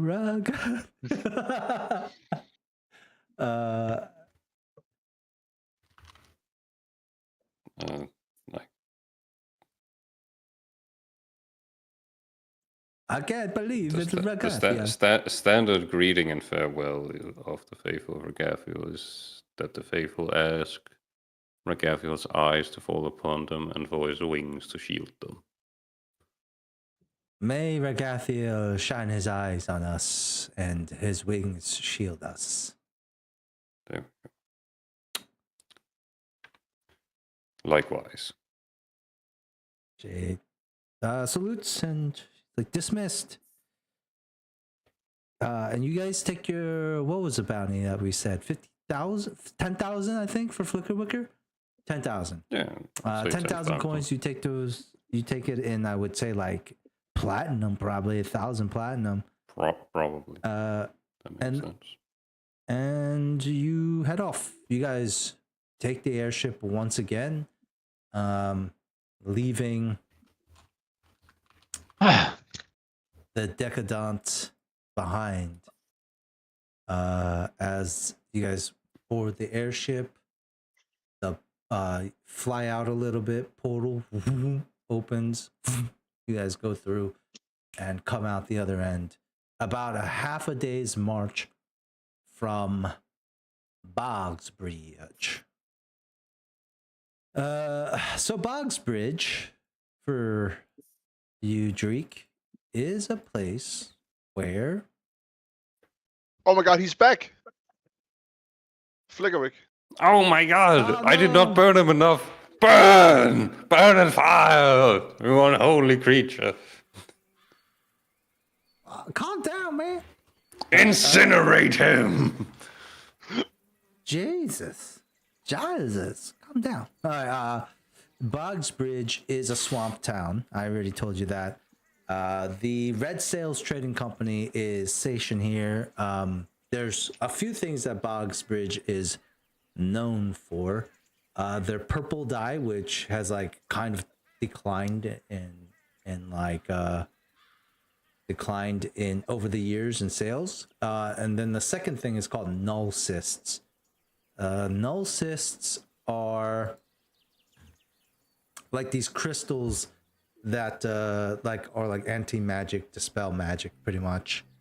And so it's been warned here that, you know, big magic here in the city. Are you guys okay? Are you fucking okay? Who the fuck keeps doing that? The fuck? Swamp gases. Swamp glass. All right. Anyways.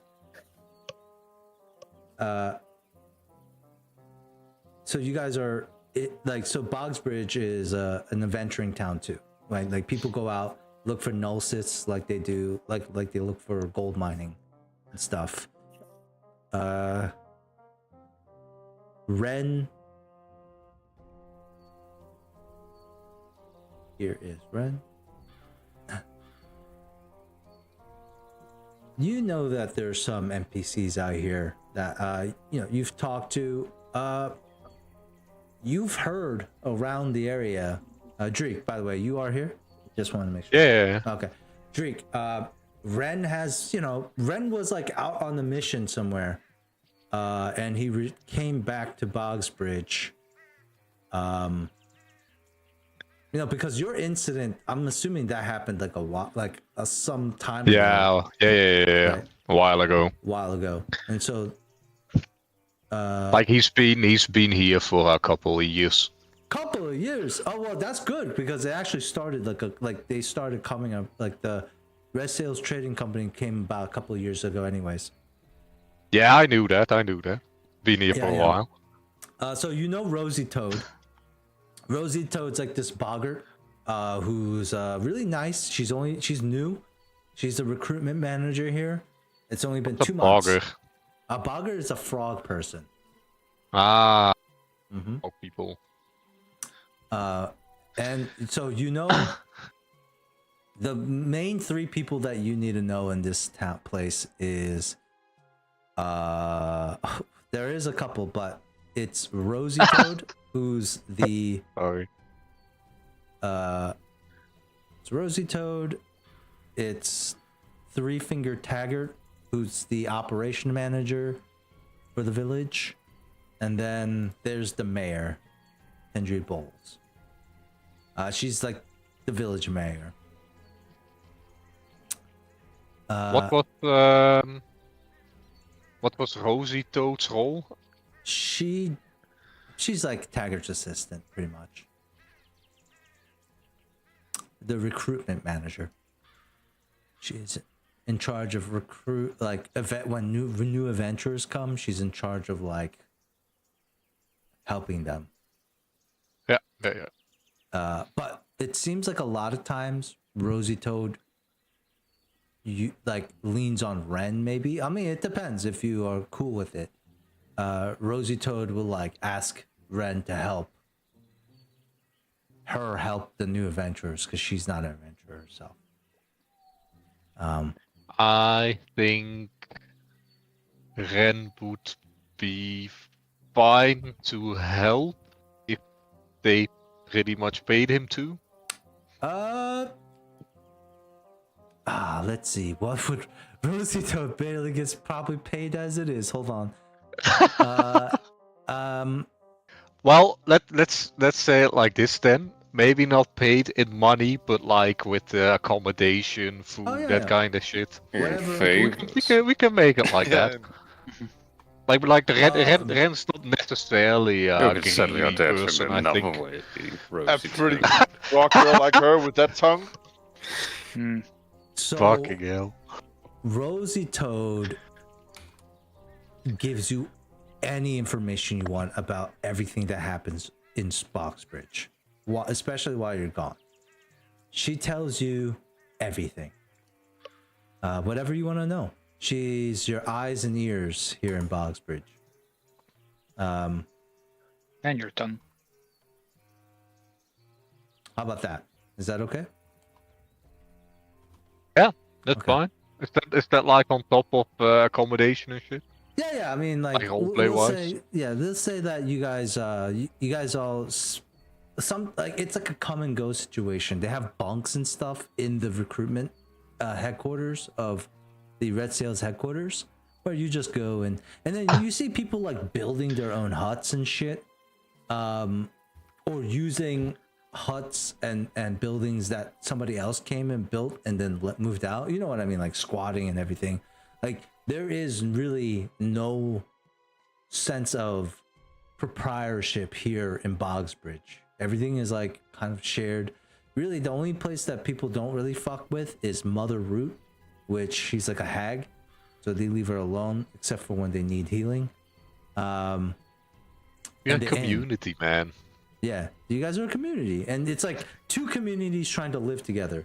The construction folks and the folks with the jobs and that, and then the old-fashioned like village people who, you know, are struggling to make ends meet.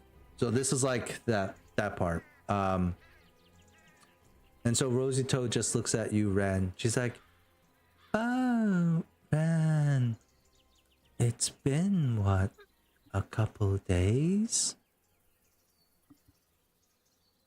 How long were you out this time?" Sorry. I kind of laugh at that. This is how she talks. It's We funny. established this. I'm sorry. Yeah, but it's just funny that you were talking like this. Yeah. I think a day or 4. Managed to get him across the swamp, so yeah. What? How many days? 4. 4 days? Yeah, I don't know what Yeah, we're that's a talking lot. about. Yeah, that's a lot of days. That's good. She looks at you and she's like, she blinks like one eye at the same time. Wow. I don't know how you do it. You're so strong. She like looks at these like bulging biceps from Ren's arms. Oh, fucking hell. She flexes. She's like, look how strong I am.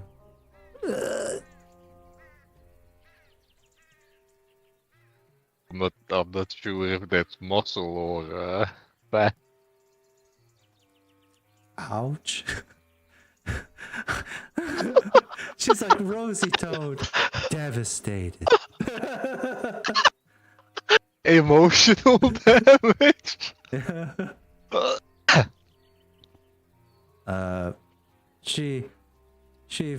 She just kind of but this is Rosie Toad. She has like a very little wisdom, so she just smiles and she's like, that must be it. Well, it would make sense for a frog. Yep. Lots And of with stuff frog, happened. and with What? frog, you can insert the word they use for frog people because I already forgot. Yeah, boggart. Fuck it, I'm gonna write it down. I'm awful with names, just as a heads up. Okay. I mean, luckily You are that's not very worse good. than Dante.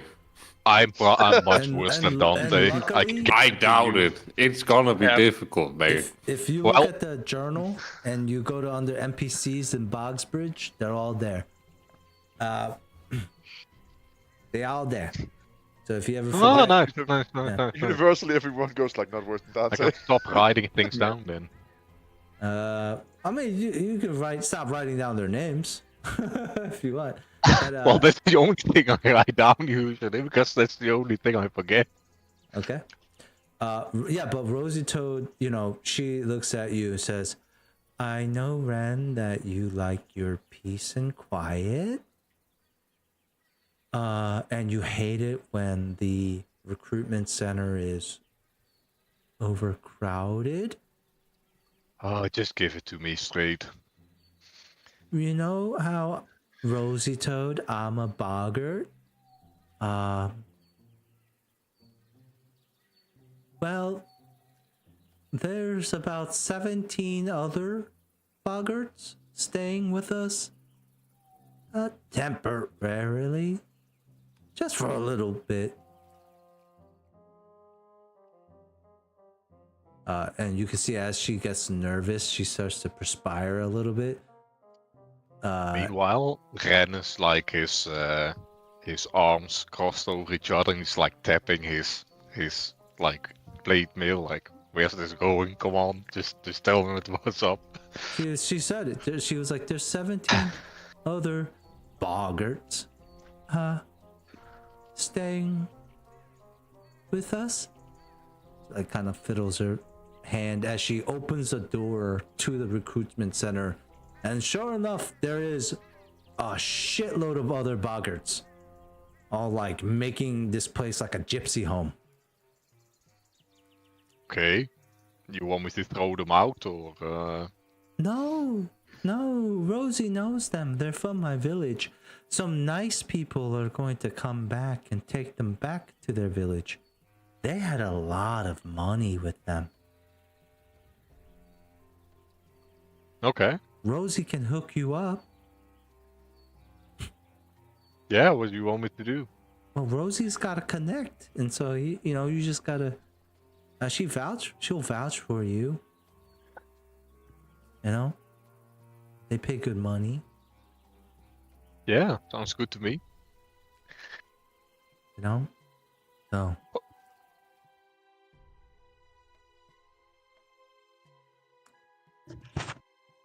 Did you find anything good out there this time? No, nothing I was looking for. Oh. What were you looking As for again? usual. Oh, this fucking character. It's so funny. I was looking for hope. I hope she's out there. Me too. He's like, I'm hungry.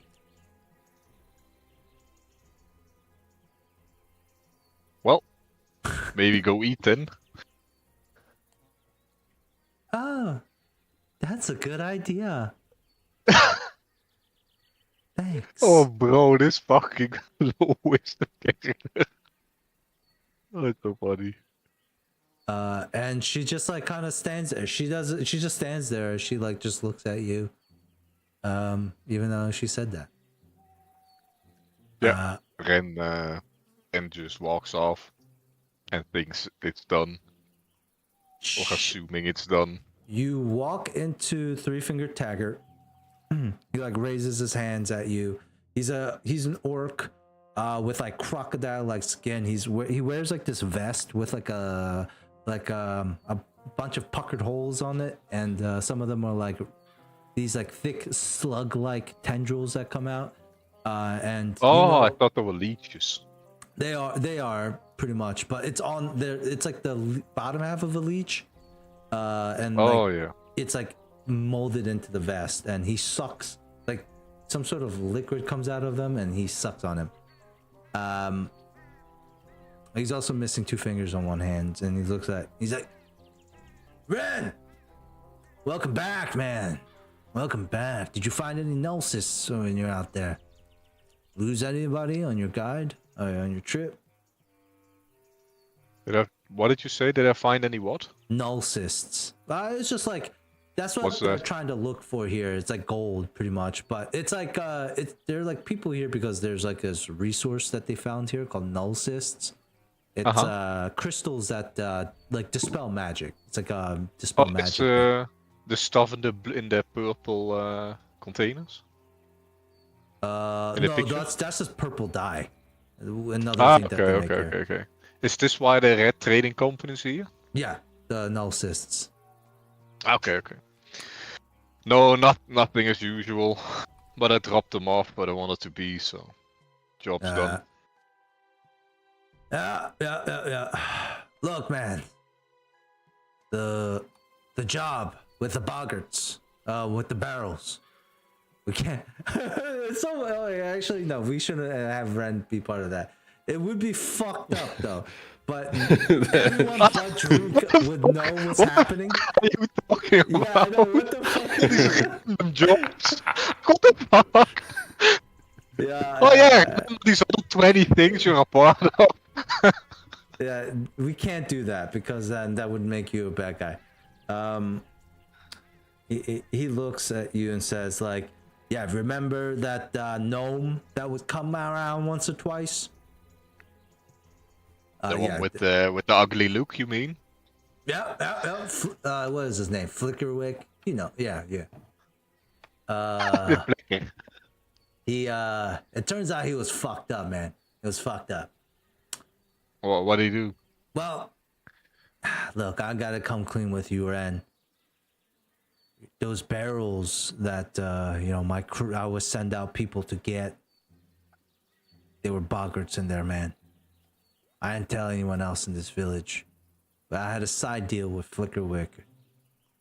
If he paid us a lot of money, and Ren, I knew you were not gonna be the type to get your hands dirty in that way. That's why I never brought you on, or else, I mean, you're strong enough, but I don't, and it was just more money we'd have to split. Long story short, that shit blew up. Some people came, don't know where they fucking came from, some cops, and blew it all up. No more Flickerwick. No more money. Yep. We're fucked, man. Well, yeah, you know that you shouldn't involve me with that kind of shit. But are they on your tail? But any consequences, or what do you think?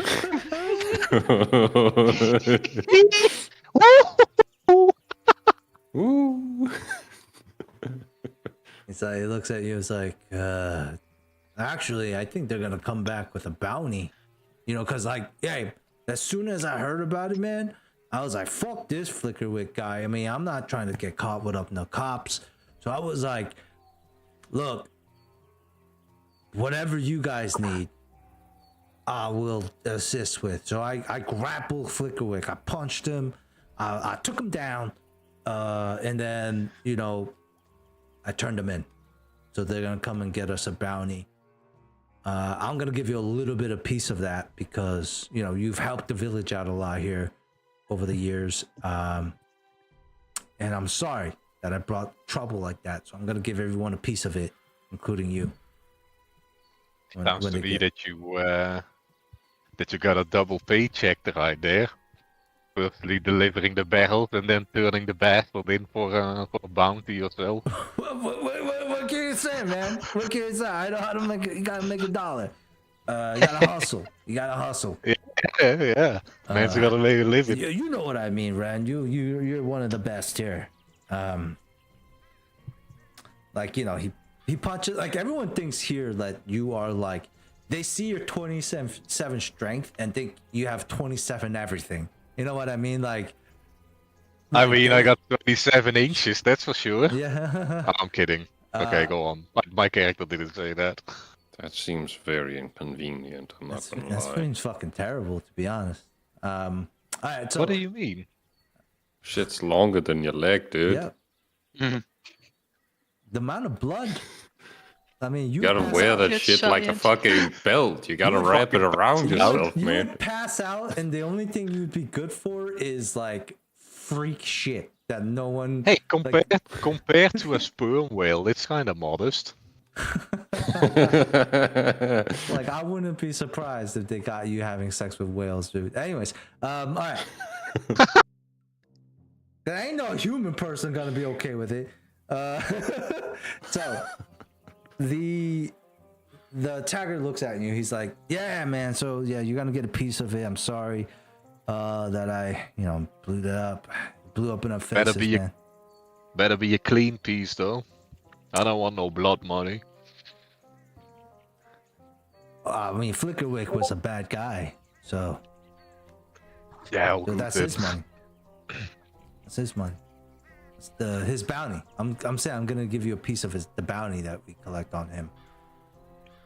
By the way, you don't have any bounties on you, though, right? That we should know about. I think the better question is, why are you asking? Nah, just joking, man. Ren, you're scary when you say stuff like that. Ah, man. Is his name Taggart or Three Yeah. Finger? What is Taggart? Taggart is Is his Three real Finger name. like the nickname? Yeah, Okay. that's his nickname. Okay, so Taggart Ren is the says, nickname. He was born and named Free Finger. So- You know. so Ren says after he said that, Taggart, what do you have to tell me? Like, really tell me? What's Nothing. coming? Nothing's coming. Oh! You're giving me money. You're asking me whether I have a bounty or not. And you're telling me nothing's about to get. Well, those people are gonna come back. Those guys are gonna come back, and they're gonna take those boggarts, and they're gonna take them to the village. And I mean, you know, these people have no idea of what's in these swamps, and so they're gonna probably ask me to help them out because he like kind of like, oh, because I'm like one of the reasons why this happened to them. So like, and I'm busy, you know. So I was thinking if they asked me to like help them out with this, that I could pay you maybe a little bit of my portion of the bounty. and pay you- So when I'm connecting the dots, you were basically asking me to guide them, and you were paying me for it because you owe them a favor. Yeah. Oh, Yeah, why but- didn't you say so in the first place then? And he like slaps him on the shoulder softly, which is probably still fucking hard. Yeah, 27. It's no, like it's like a small- haymaker. a small, yeah, man, it's fine. Like a little slap on the shoulder, and he's probably fucking getting pushed off the fucking road. Yeah, like the flesh ripples from the impact of the shoulder, and you can see the pain in his face that he doesn't want to show. So quick this happens. And Taggart's like smiles. We're so strong. Yeah, but yeah, I was just thinking, like, what better person to help them than the most deadliest man here. Second to me, of course. Yeah, of course. Of course. I'm not that deadly. I'm actually a sweetheart, you know. How's the scythe doing? Like, he's like, I'm a sweetheart. You have a fucking scythe. He's like, yeah, sweetheart. As he like glares at the scythe, he's like, It's in his mind. what is the scythe? It's not a physical object? You can store it in your mind basically. Oh shit. So you can like Oh, pull so it you out don't in have and it out. Oh, but they've No. seen it before. Yeah, definitely. Like he would take it out when he leaves, but not like carry it Into the- around. He around the keeps fucking whipping it out village. whenever he gets a chance to. Let's be honest. Like what? But yeah, this he would definitely have seen it at that point. scythe? So Taggart's just like, yeah. So I'll give you my portion of the I bounty. don't think though that he would have shared too much about his past life with them though. Probably. The money.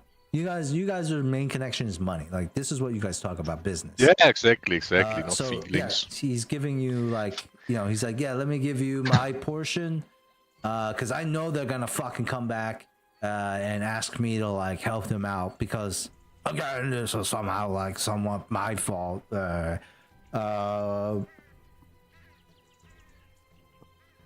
Between you and me, man, I do kind of feel bad a little bit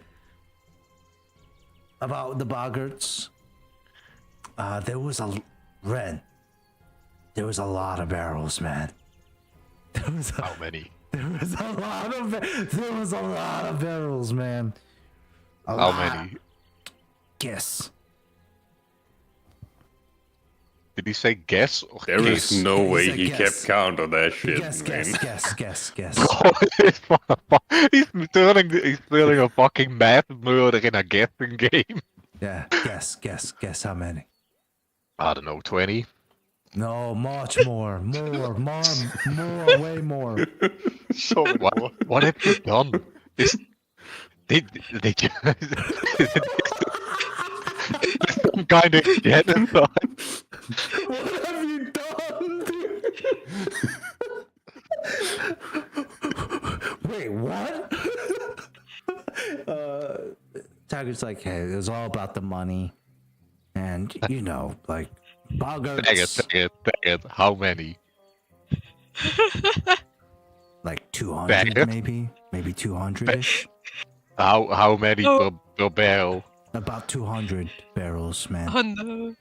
Yeah, but how many per barrel? One. Oh, one per barrel? Mm-hmm. Not so bad. Well, that's only the size of a small fucking village, dang it. He just I'm not happy counting about it, after man. 200. I'm not happy at it. I'm not happy Well, with it. I'm glad that rests on your soul and not mine. I didn't know what he was doing with him. He said they were fine. Do I even want to know what he was doing with them? I don't know, but they came and arrested him, so it must have not been good. It must have been bad. Well, let's assume we put him to work on a plantation or something. Yeah, let's assume that they're And just, all freed. They're all freed now. that's a good thinking. Maybe they did because they did leave. Maybe they went, freed them, came back. I'm Yeah, just a little saying they're fly gonna come farm. back, and they're gonna. Yeah.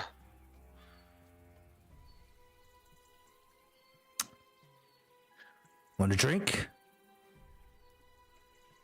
Thought you'd never ask. He lifts one of the leeches up. One of these? I mean, what do you think yourself?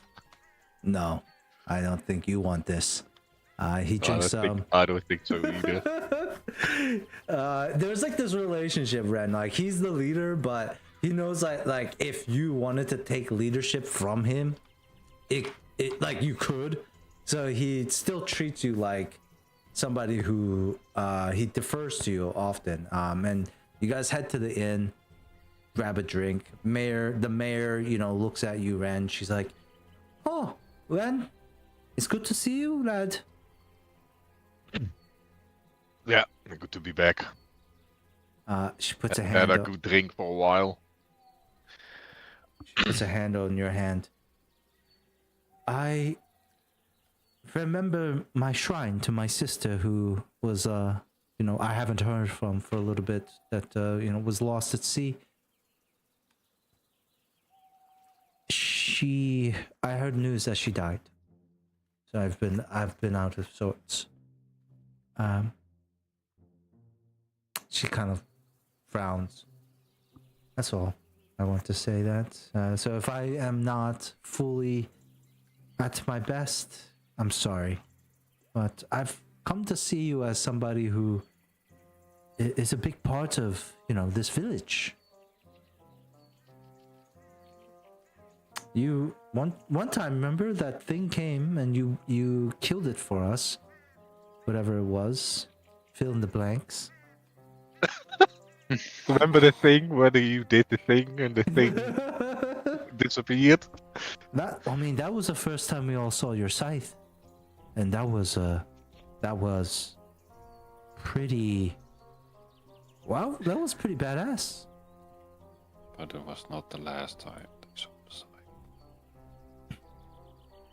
Ren says that he feels sorry for her loss and that she should take time to mourn if she needs to. And that he doesn't enjoy pulling out the scythe, but he does when he must. She nods. Yeah, you're right. We all have to do what we need to do. Well, drinks and food, of course, are on me whenever you come back from a job, right? Yeah, but I first owe a round from Taggart. He can pay the first round. Taggart, He laughs a bit towards Taggart. yeah, and then like she looks at Taggart. She's like, "Did he tell you?" About the barrels? Yeah. I'm I mean, so pissed. You could say so. So pissed. Fucking idiot, Taggart. And she serves you some food. And she gladly takes Taggart's money. And she does so.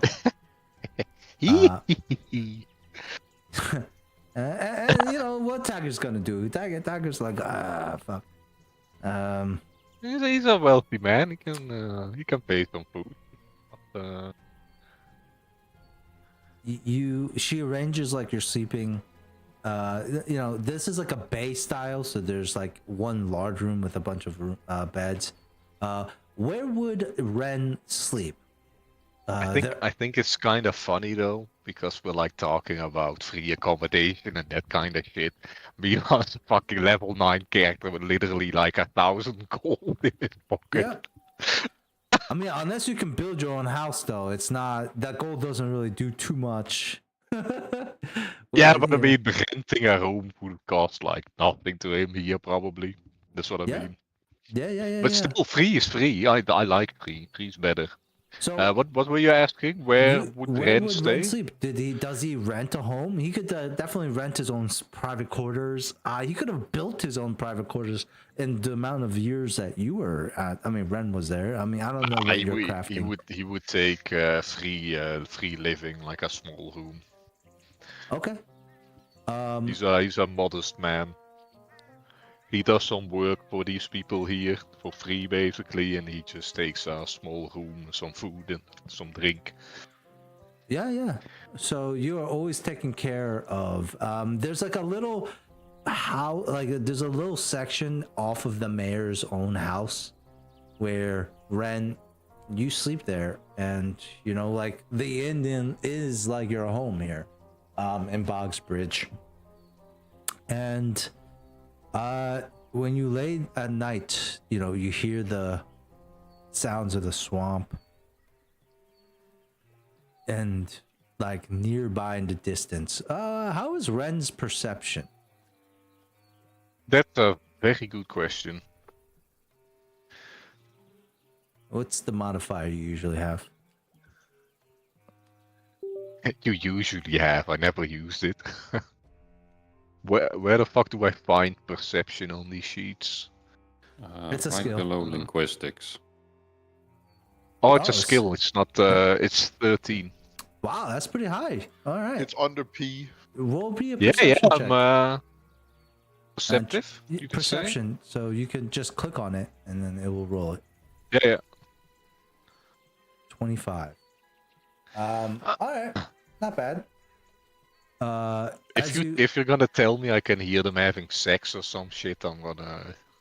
As you lay down, Ren, to go to bed, you hear the sounds of people arriving at the village. It's not loud, overtly loud. It's almost like the opposite of like it's not that like it's quiet and then they make it loud. It's more of like it's loud, like you hear people talking, cheering, but then as new people arrive, it gets more somber. Because you know they're wary, right? They're not really quite sure. And then you hear a familiar voice. So as the party treks half a day from the extraction point that, like, you know, the airship drops you guys off of, you guys will reach Brog's Bridge at nighttime once again. And as you guys are coming in, you know, you hear Rosie Toad. It's like, oh, and Ren, in your quarters, you also hear this. It's you guys again. Welcome back to Bog's Bridge. Hello, Rosie. Nice to see you again. Nice to see you again. How are Where's you doing on the Taggart? other? Taggart has been drinking with Ren. Ren's back too. You didn't meet him. He was gone. Who's Ren? Yo, mama. Got him! I got him! Rosie. Well, I Rosie. never knew my mother, so maybe. Rosie, don't That play. is sad. You are sad.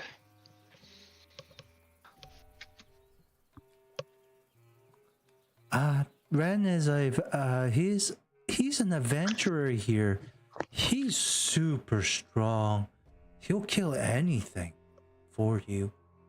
But not in a bad way.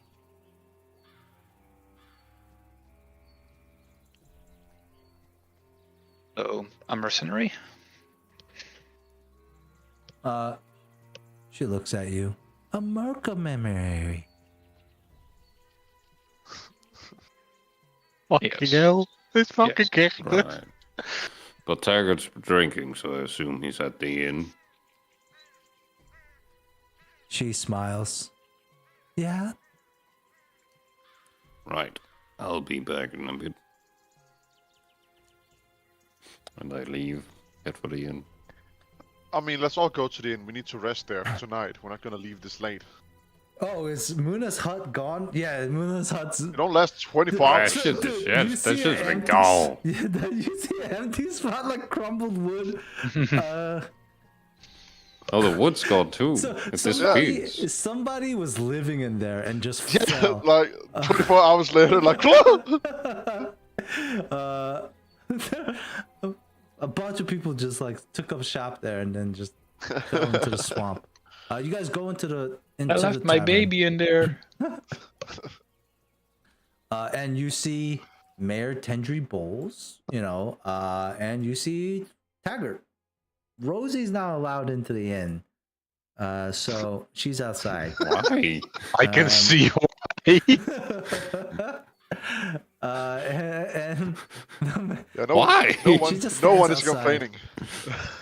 she stands outside Uh, in the inn, outside After the the inn, episode, Jacob. and Tendry, Mayor Tendry Bowles, she's like, "Oh, it's you all. Welcome back. That it is. Come to finally arrest Taggart. Seems." Oh, not quite. Taggart looks at you, and then looks at the mayor, and he's like, "That's not funny. Let's not joke about that, all right? And also, remember the bounty? You're gonna get yours." He looks over at you, Sir, Marshal, sir. I assume. Name's Cale. Here's your bounty, Taggart. Throw him a pouch. Takes it. I just want to say that this money I will split with everyone, and honestly, if we knew what Flickerwick was doing with them, please don't tell me what he was doing with them. And he was that bad. I deeply regret the situation Right. that's Well, Taggart, and I walk over to him, put my arm around his shoulder.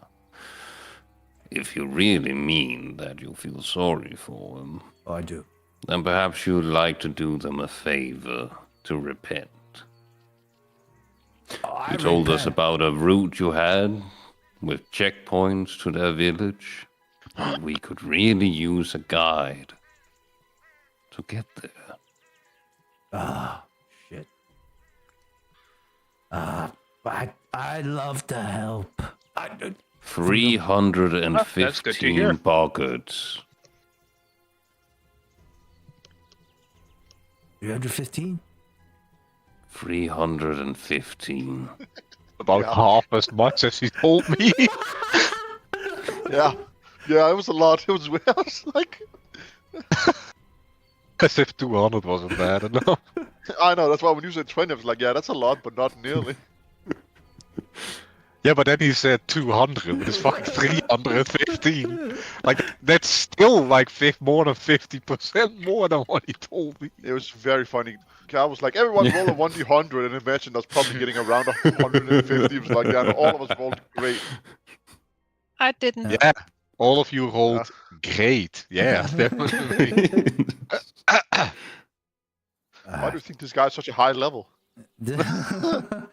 Taggart's like eyes raised. He's like, the mayor's just like, God damn it, Taggart.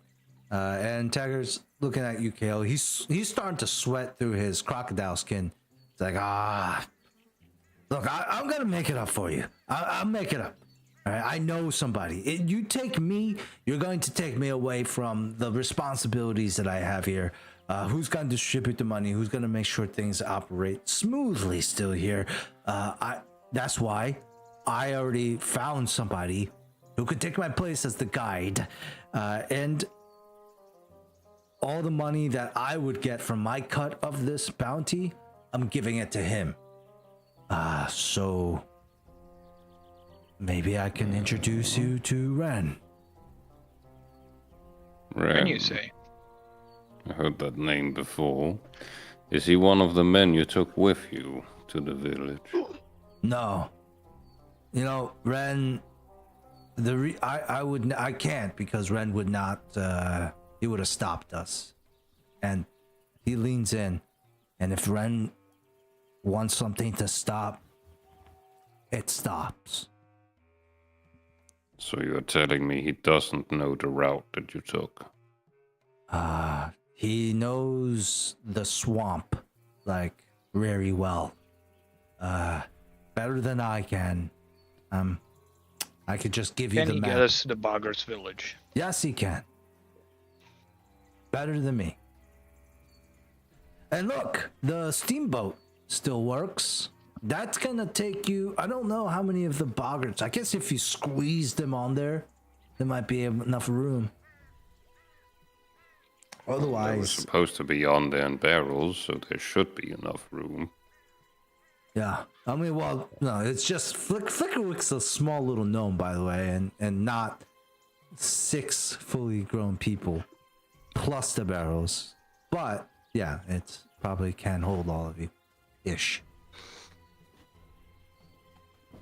Well, that's mighty kind offer. But are you just trying to dodge your responsibility?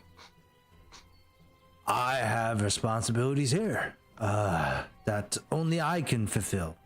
You know, if there's somebody else who can guide you in the swamp, that frankly I think he could do a better job. I mean, he doesn't. I'm an old man. I don't really go out like that anymore. Ren, he's young and he's as real as it gets. Is he talking up Ren so he doesn't have to do it, or is he? What, you want to do like a sense of motive? Yeah. Okay, sure. Just gotta make I think sure. that's just a DM trying to get a new player into the party. I know, and I'm trying my hardest to prevent it. On the 12. I thought that Kale, you see genuine fear in this man's eyes.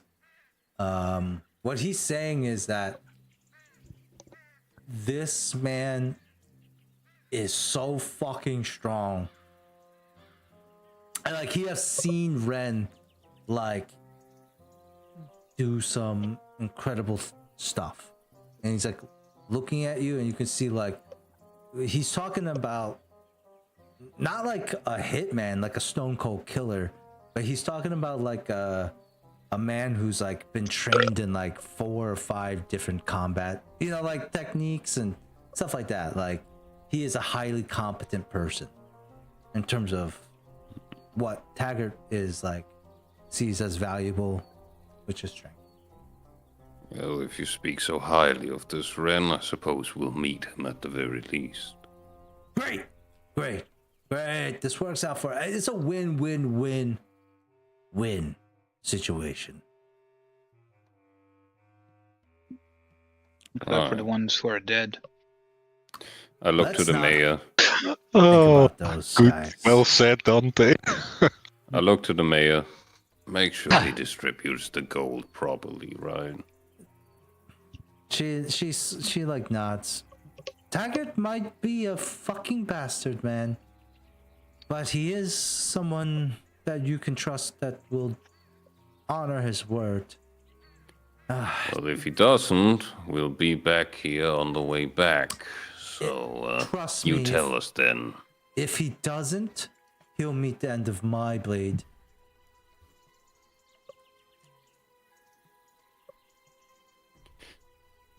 You No hear need that, to Taggart? dirty yourself Better with behave. that work. Taggart. Like, how do you think I lost these 2 fingers? No, she has that shit around her neck. Like, yeah. You're about to be 2-finger tagged, motherfucker. Fingers around the neck, what the fuck? And like a random ear. Yeah, she's like, I take. But you haven't met the character without the ear yet. So yeah, you guys came at night, so you spend the night here. I guess you guys just take a bed in the normal inn area, or do you want to wake up Ren now? Is this like a immediate thing that you have to do? We can wait. We can wait until tomorrow. Yeah. Okay, morning comes. Well, why don't we just say, yeah, at the inn, you guys are all seated together. Mayor Tendry Boyles is not there, but maybe at nighttime, you know, she gets Leonard and Briar. She's like, Yeah, Leonard would like to check up on her. I've been thinking maybe we could resume our conversation. She winks at both you, Leonard and Briar, and she holds up the bottle of Swamp Club. Looks at Briar, and maybe polish off the rest of this. Well, not sure about doing the rest of it, but one shot seems like it'd be fun. Yeah, but I mean, if it doesn't matter if you take 2 shots or 3 shots, but it lasts as like one long rest, regardless. But there's not a lot of left in it, so what do you think, Bri? Yeah, nothing's better than this shit right now. Oh, feisty. What happened with you all? Being support it. And we could just say, you know, like you guys share what you share, but you can also just say some shit happened. And Leonard, as you guys are downing this, and Leonard and Briar, both of you, as you guys are downing the drink and talking with the mayor, you realize that, like, this is kind of like the role Sandara played with you guys. You know what I mean? And Leonard, you fall in love. You fall in love. If he says any drunken no. shit like that, I would smack him. You fall in love with Tendry Boyles, Sandara Quinn's sister, older sister, by the way. No, but you guys do catch yourselves like kind of like at the end of the night thinking about Sandara, because like this is kind of the role that she played for you guys, and it's been a while since you had somebody who like you can talk to about what was going on. What do you mean? Kale's right there. Also, Noovis did ask. He's our favorite. He knows about my whole backstory too. Yeah, Everyone but- knows about Muna's backstory, Briar. Mm-hmm. Yeah. But okay. And then the night goes away. Muna, do you sleep in the inn? Where do you sleep? I mean, I clearly gonna go out and make my own tree house. Again? Okay, you make your own treehouse again. Bring out the IKEA guy. Yeah. Yeah. Treehouse. You've gotten better at this, right? Roll me the crafting. A second. Didn't you get like a manual or something that gives you like a +1? Yeah, the now? IKEA guide. The IKEA Give me a guide, key guide yeah. specifically for tree houses. The Taggart fucking need to learn how to build one. It's not like this motherfucker just knew how to build a treehouse. I had advantage, so it's a 5. Oh God. Oh, there was only 2 of them, not the third one. Not sure why that happened. So it was a 6 and a 5.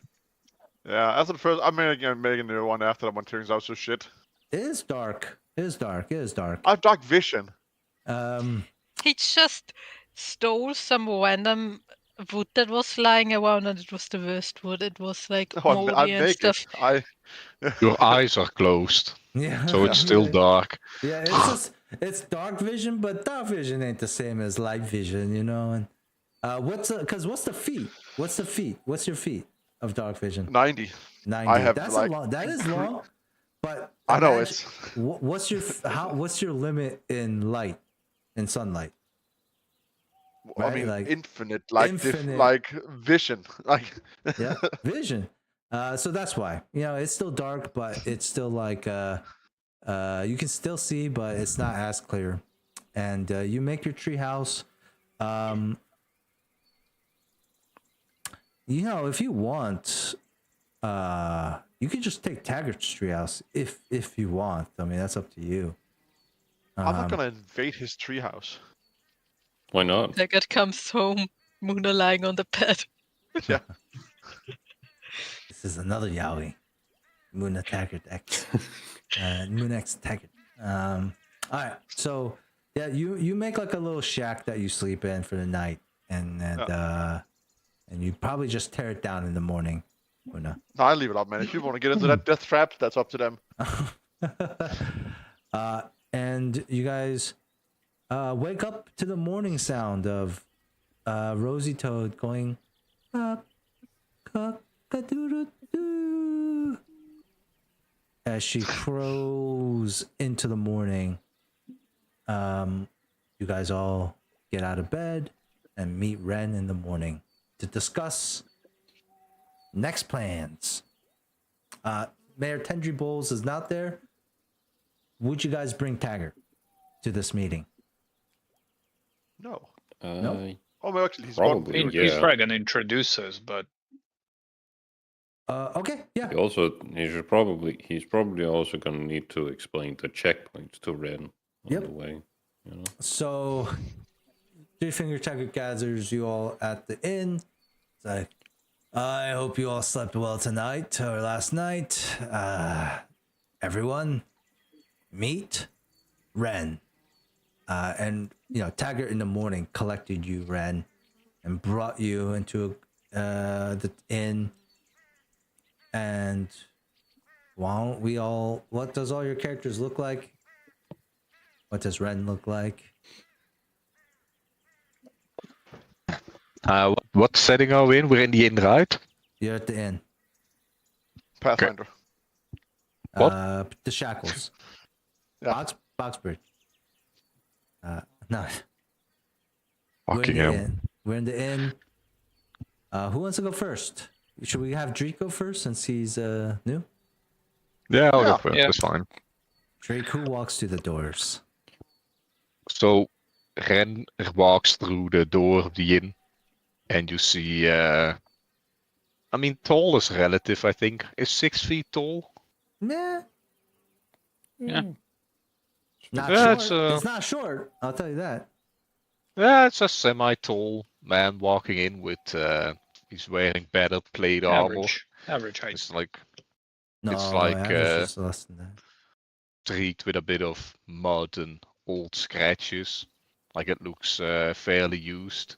Mhm. His build seems very powerful.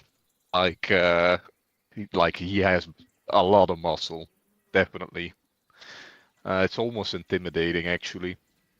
They are gonna bop if he gets the stuff of. But only almost. If he Huh? gets the stuff of But power, only almost. strength. Turning sideways, he looks like a Lego What of man. strength?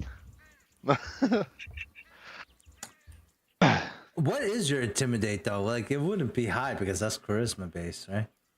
I have no clue. Let me check. That's There hilarious. is a it's feat high. where you can add your strength to it. Intimidation. You should get that feat. That would probably be very good.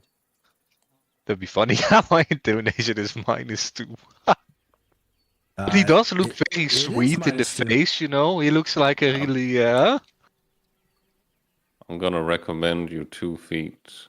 One of them is martial dominance. The other one is intimidation prowess. Martial dominance lets you use your base attack bonus for your skill ranks to intimidate, and the other one lets you add your strength to it. what's That the will other make one you you said? intimidating. Dude, your attack bonus is so high. That's like crazy. Yeah, so one of them is Jesus. martial dominance, which is one that I already have. Yeah. So I'm just going to pop that there. And the other one is intimidating prowess, I believe it's called. Okay, Okay, moving okay. on. Keep Yeah, going with it. So his eyes are a bit sharp, but they look he looks a bit tired. So he walks in and he says, "So the name's Ren. I heard you were looking for a guide, and I will definitely get you through the swamp." Wait, what does he look like? Like we know he's like buff and stuff and has armor, but what does he actually look like? Yeah, It's all he's- it is. face. It's Dante just wants to know muscles. There's skin nothing color. else. He's like, Fucking what hell, it's skin a- color? White man, green eyes, The white man. black, short black hair, a bit of a sharp face, a little like, let's say like a weak beard, you know, like he cuts it, but not every day. So it's yeah. Anything else you want to know? Ah, that's good. Yeah.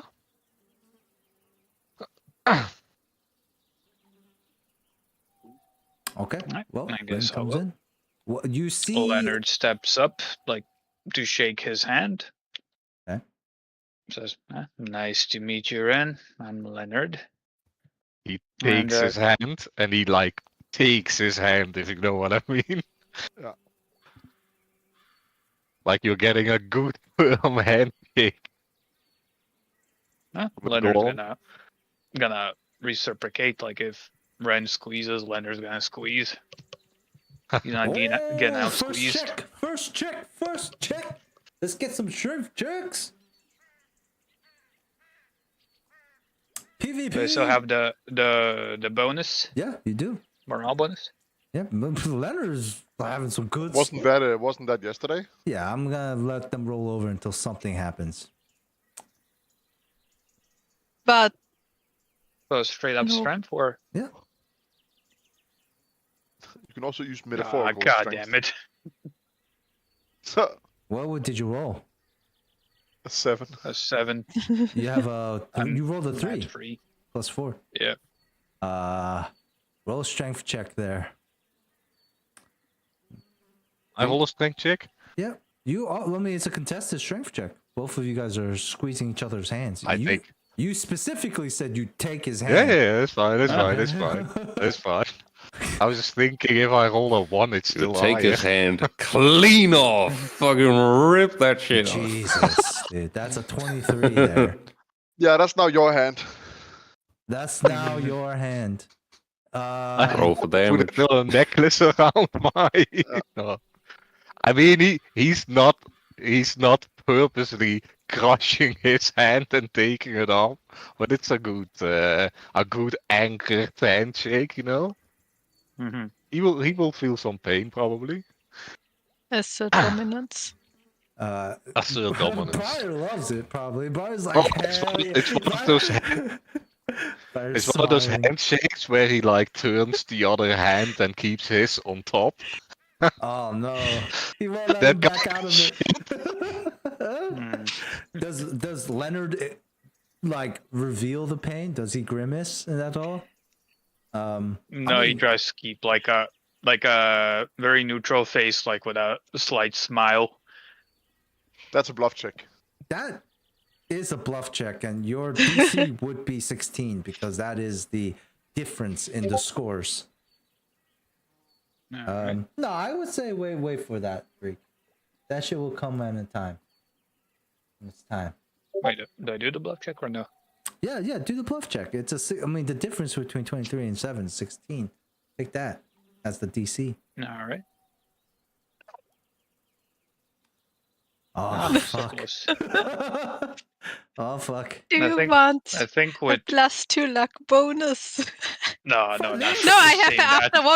after roll But bonuses. for this? Really? Save that, Nina. Save that. I think This with is- a 14, This is only Leonard's masculinity that's being, you know.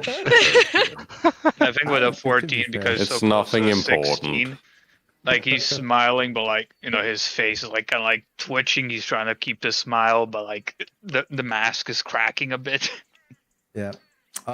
Ren, yeah, that's what you see. You see a man who is clearly like, oh fuck, but is trying to keep it together. And I'm assuming you let his hand go. Should I What do you describe mean? Leonard? I think you misspoke, Al. You You don't said let us... I'm assuming you're letting his hand go. Don't you mean my hand? Oh, yes. So, No, yeah. no. He would smile to him and let it go gently. Yeah. And say nice to meet you.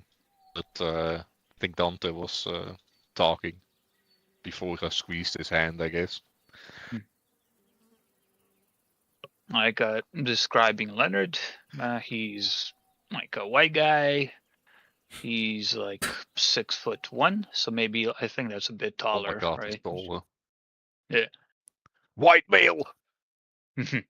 Like long brown hair and has like a leather like hand bandana like going around his forehead, like holding his hair back, like keeping it from his face. He has hazel eyes. He has like a big coat, like a duster, and under it there you can see like has a red shirt, and under the red shirt you can see like chainmail armor. Like on his side, on his hip, you see like I forget how it looks like. Ornate, like an ornate whip that has like a grappling hook attached at the very end. On the other hip, you see, or outside the hip, you see a short sword, and on his left hand, you see like a small buckler.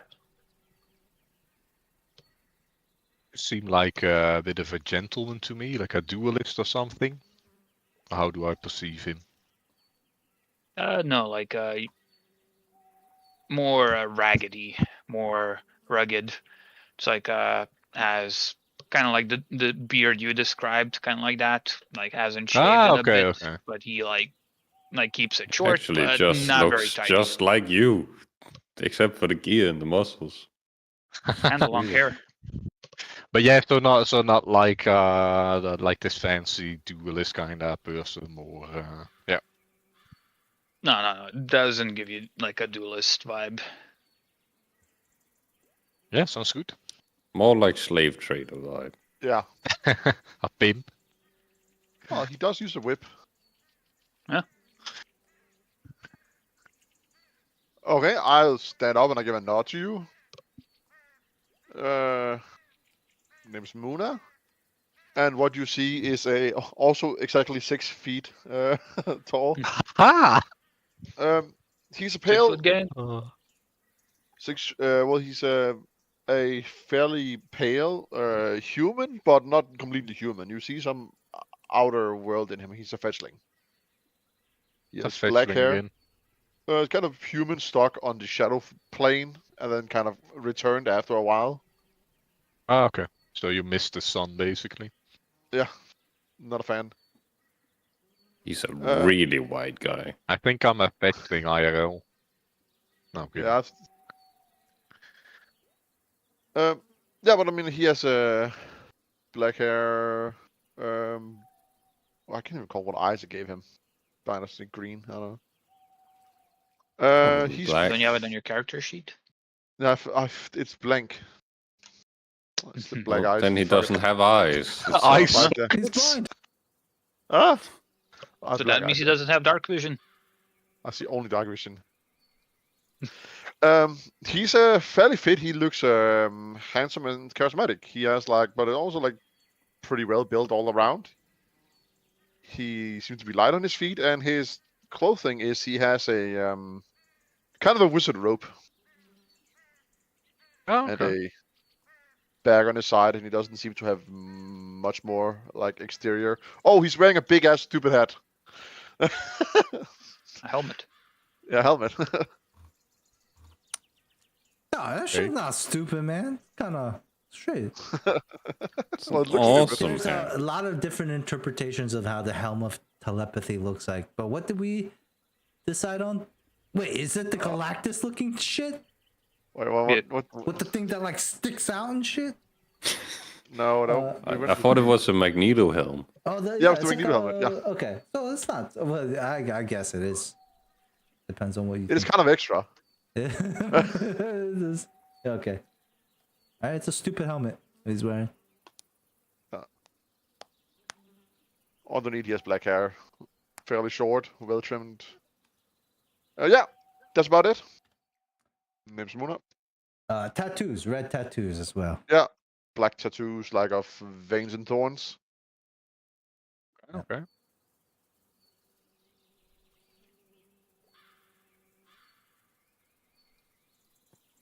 Suppose I'll go next. Greetings, Ren.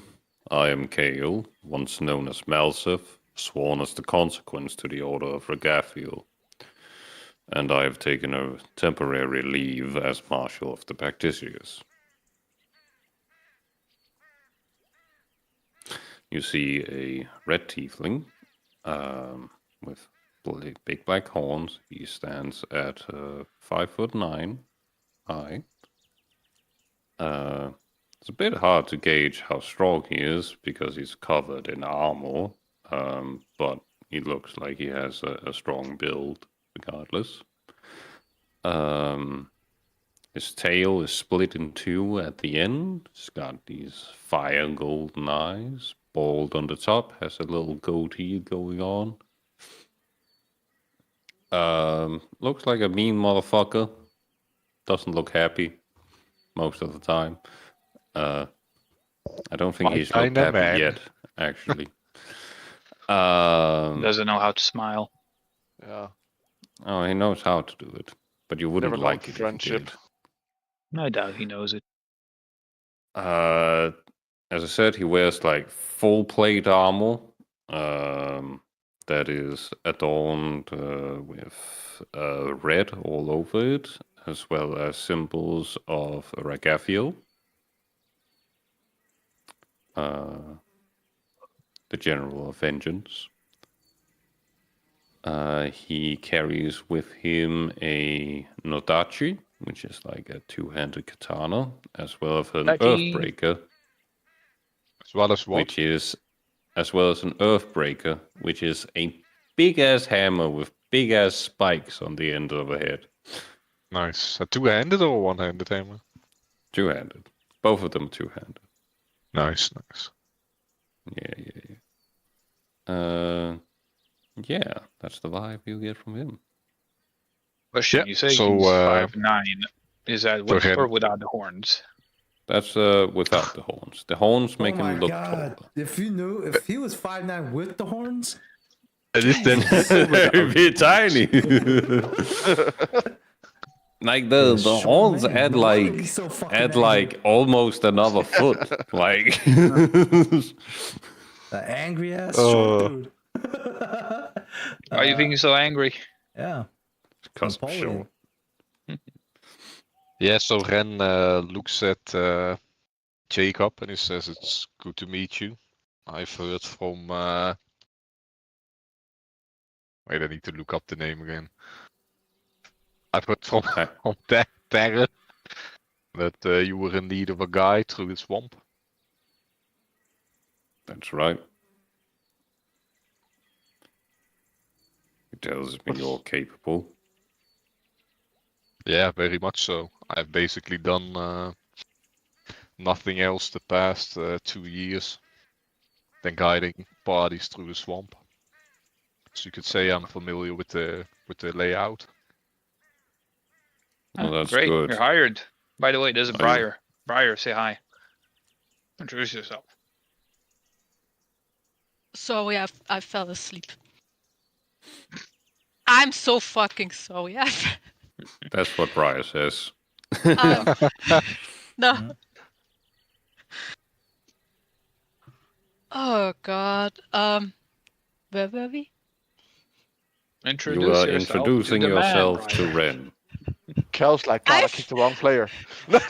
Yeah, absolutely. I'm so sorry. I'm absolutely not feeling that well today. Might be that food you ate. Yeah. The headache was before that. It surely didn't help. That is true. Anyway, you look at Kitsune with tan skin.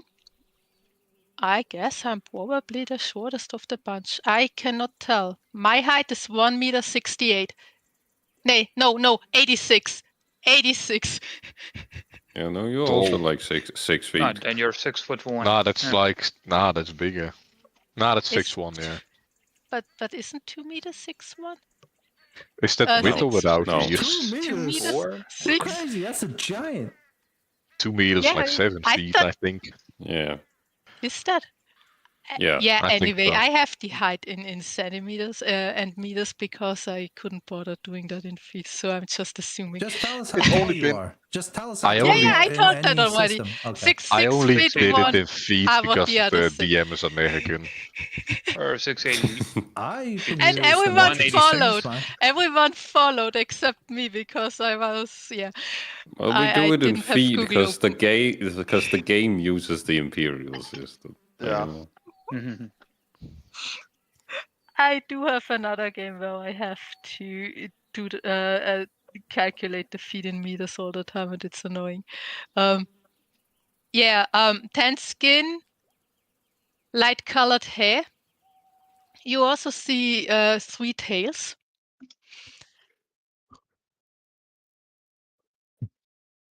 Street what? Three tails. It's a kitsune. Foxtails.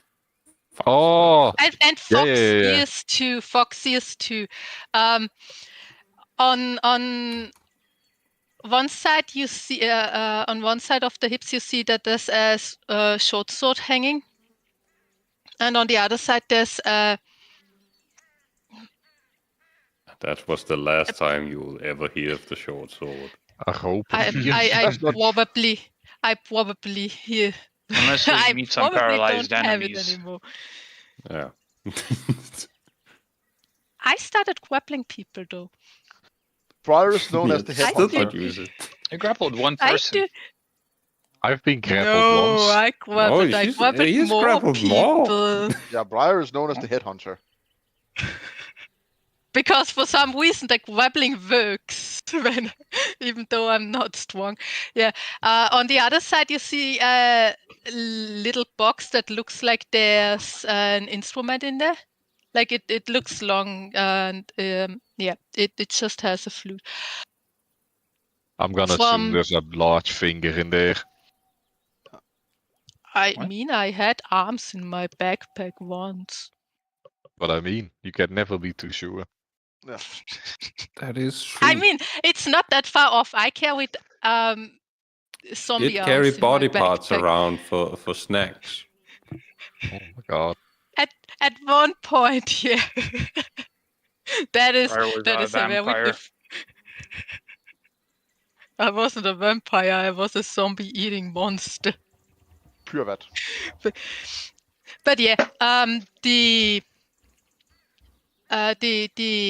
clothing. I think my clothing looks the cleanest of everyone here. Is that a challenge? Maybe. Should I prestidigitate your clothing too? I can do that every morning. And Yeah. more often after a fight too. Yeah. I mean, I Briar's try to keep definitely clean. Briar's definitely the one who mentions it at least. I'm assuming all of I you. don't mention it too often because I think it's just done. I'm just doing Yeah, that. I think most people are bathing where so like they're not the disturbing. Like they're not disruptive with their stench. Probably, right? I don't bathe. I just walk into fire and let that purify me. Well, I mean that's still a good smell. I mean, I've lived in the A little swamp bit for of- years with frogs, so you I tell me. bathe in flame. For some of the folks here, sweat is just like a normal part of the daily lives. Not as much fresh water in a swamp, and yeah. So all of you guys are there. How does Ren and Briar greet each other, if they do at all? Oh, I just stand and give a nod. After seeing what happened with Leonard, I'm not giving him my hand to shake. I'm sorry. Yeah, you're not back. Fair. Okay. Just He a not nod. down, by the way. Not up. You never nod up. Yeah. I mean, you can do that. You can be like, yeah. You Yeah. can do that if you're looking for problem. Fucking Depends on the neighborhood. Yeah. It does. In some neighborhoods, it's actually a thing. If you nod up, you're getting fucked. Like, actually. Oh my. But yeah. Yeah, so Taggart basically asked me to guide you guys. And he was gonna pay me up front to do it. Brent says. Adding that condition. This guy is the best of the best. Yeah. Did you pay him? Huh? Not yet. What was that? Did you pay him? He looks over at you, Red. Was that up front? I mean, Oh yeah. How much would he pay you? I mean, 10,000. How much would Ren usually charge for his like services? Think like 1,000. a million gold. $1 million? Yeah, about that. Okay, and then he dies, right? No. Then he realizes he's schizophrenic, and this whole time, this was I all mean, just made up. it kind of depends, you know. Like he does it for free sometimes. He takes whatever people give him. Yeah. So if he's like, I'm gonna give you the bounty, then he'll take what you'll give him. He's not gonna be negotiating on shit. He's not like You're worst mercenary ever. I think you. I mean, they called him a mercenary. He's not that much of a mercenary. Like she out did, of game. Number one, she did not say mercenary. Okay. And that was Leonard. She said Mercanulio. Or whatever the fuck you you might said. not even know what Rosie Toad even knows what the word that means. Yeah, so Taggart's gonna shake his head and be like, "Yeah, I owe this to you." He's gonna hand you 50 platinum. What's the platinum? That is 500 gold pieces. And once I distribute the rest of the platinum to everyone else in the village, if there's any left over, I will make sure that you get some more on top of that. Especially like if you need repairs and stuff, I'll pay for your repairs at Calgor's. That's fine, Taggart. Calgor's the blacksmith. And he slaps his shoulder again. The bone pops out. He's like, yeah. It's not bad. Thanks, man. Thank you. Doc. So strong. Did you already fill him in on the checkpoints along the way?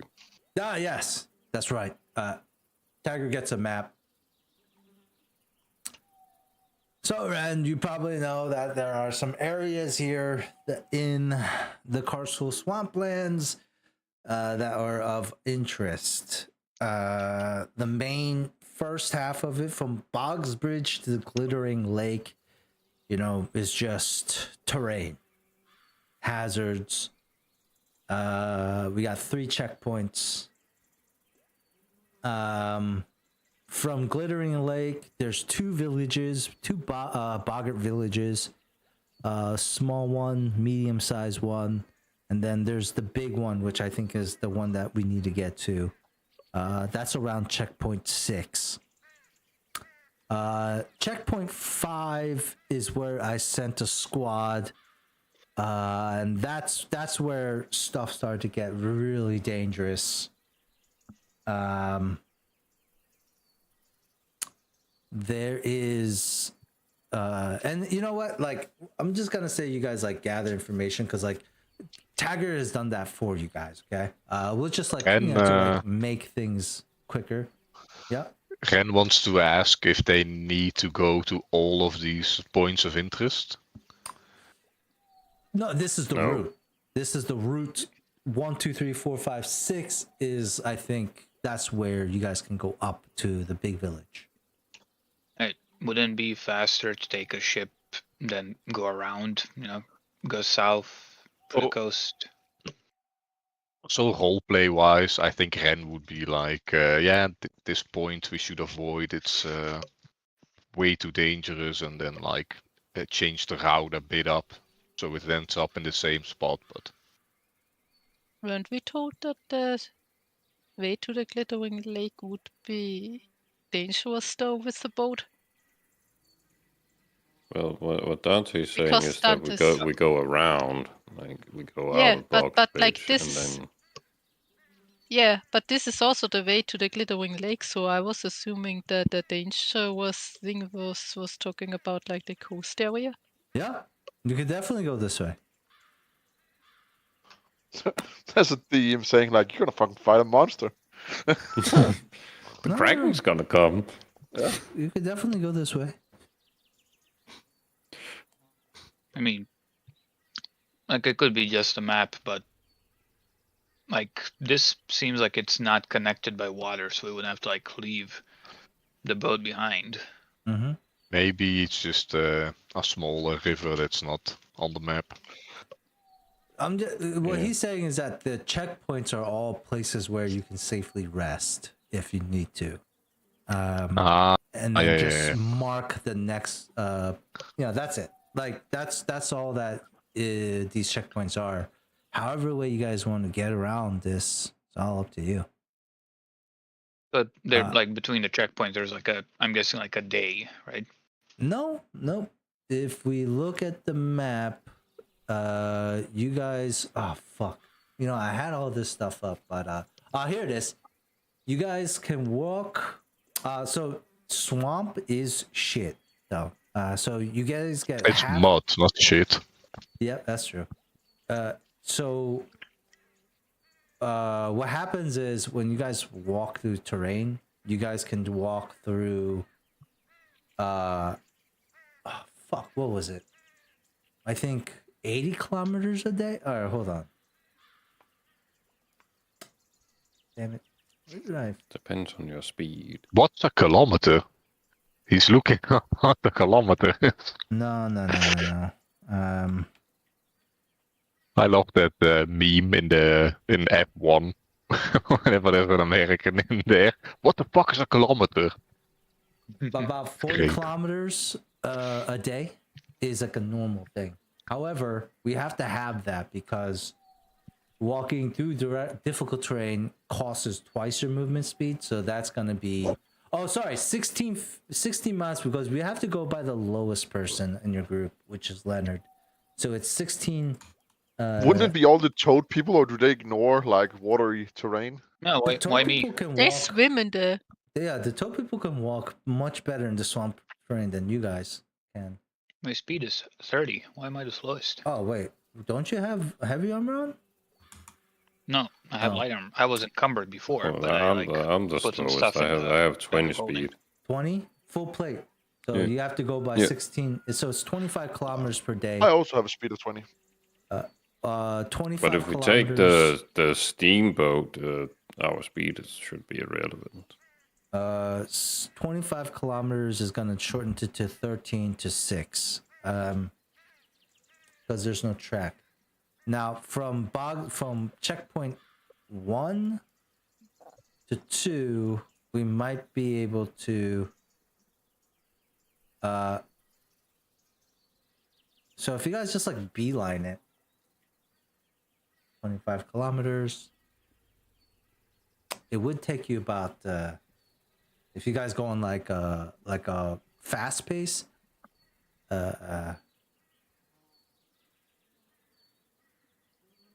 fuck. Like we can take the steamboat, right? About 3 days, maybe.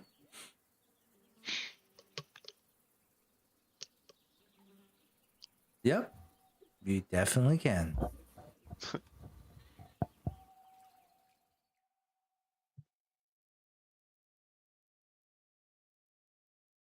Or do we know how Yeah. to control a steamboat? Well, before we make the decision, I'm gonna call it a night here for me. It's getting Oh quite shit, late. dude! I didn't even see what time it was. Holy shit. Wow. It's already an hour over what I When did usually the do. f- You know? Wow, how did? Wow. Wait, what? What took? All the introductions really took a long. No, but the dreams and all that. Oh shit! I didn't even know what time it was. We Yeah, were but having if- fun, so time If Jacob flew. hadn't spoken up, I would also have just waited for the opportunity to say that. Yeah, I'm so just... maybe we wait until next week to plan a final route, and we can Yeah. think Yeah. about it a bit. This is all up for you guys. I'll leave this up. Take a look, think about it, and yeah, this is a good time for us to stop. Yeah. Have a good night. Thanks all for playing. Good night. Good Pleasure night. to meet you, Dreek.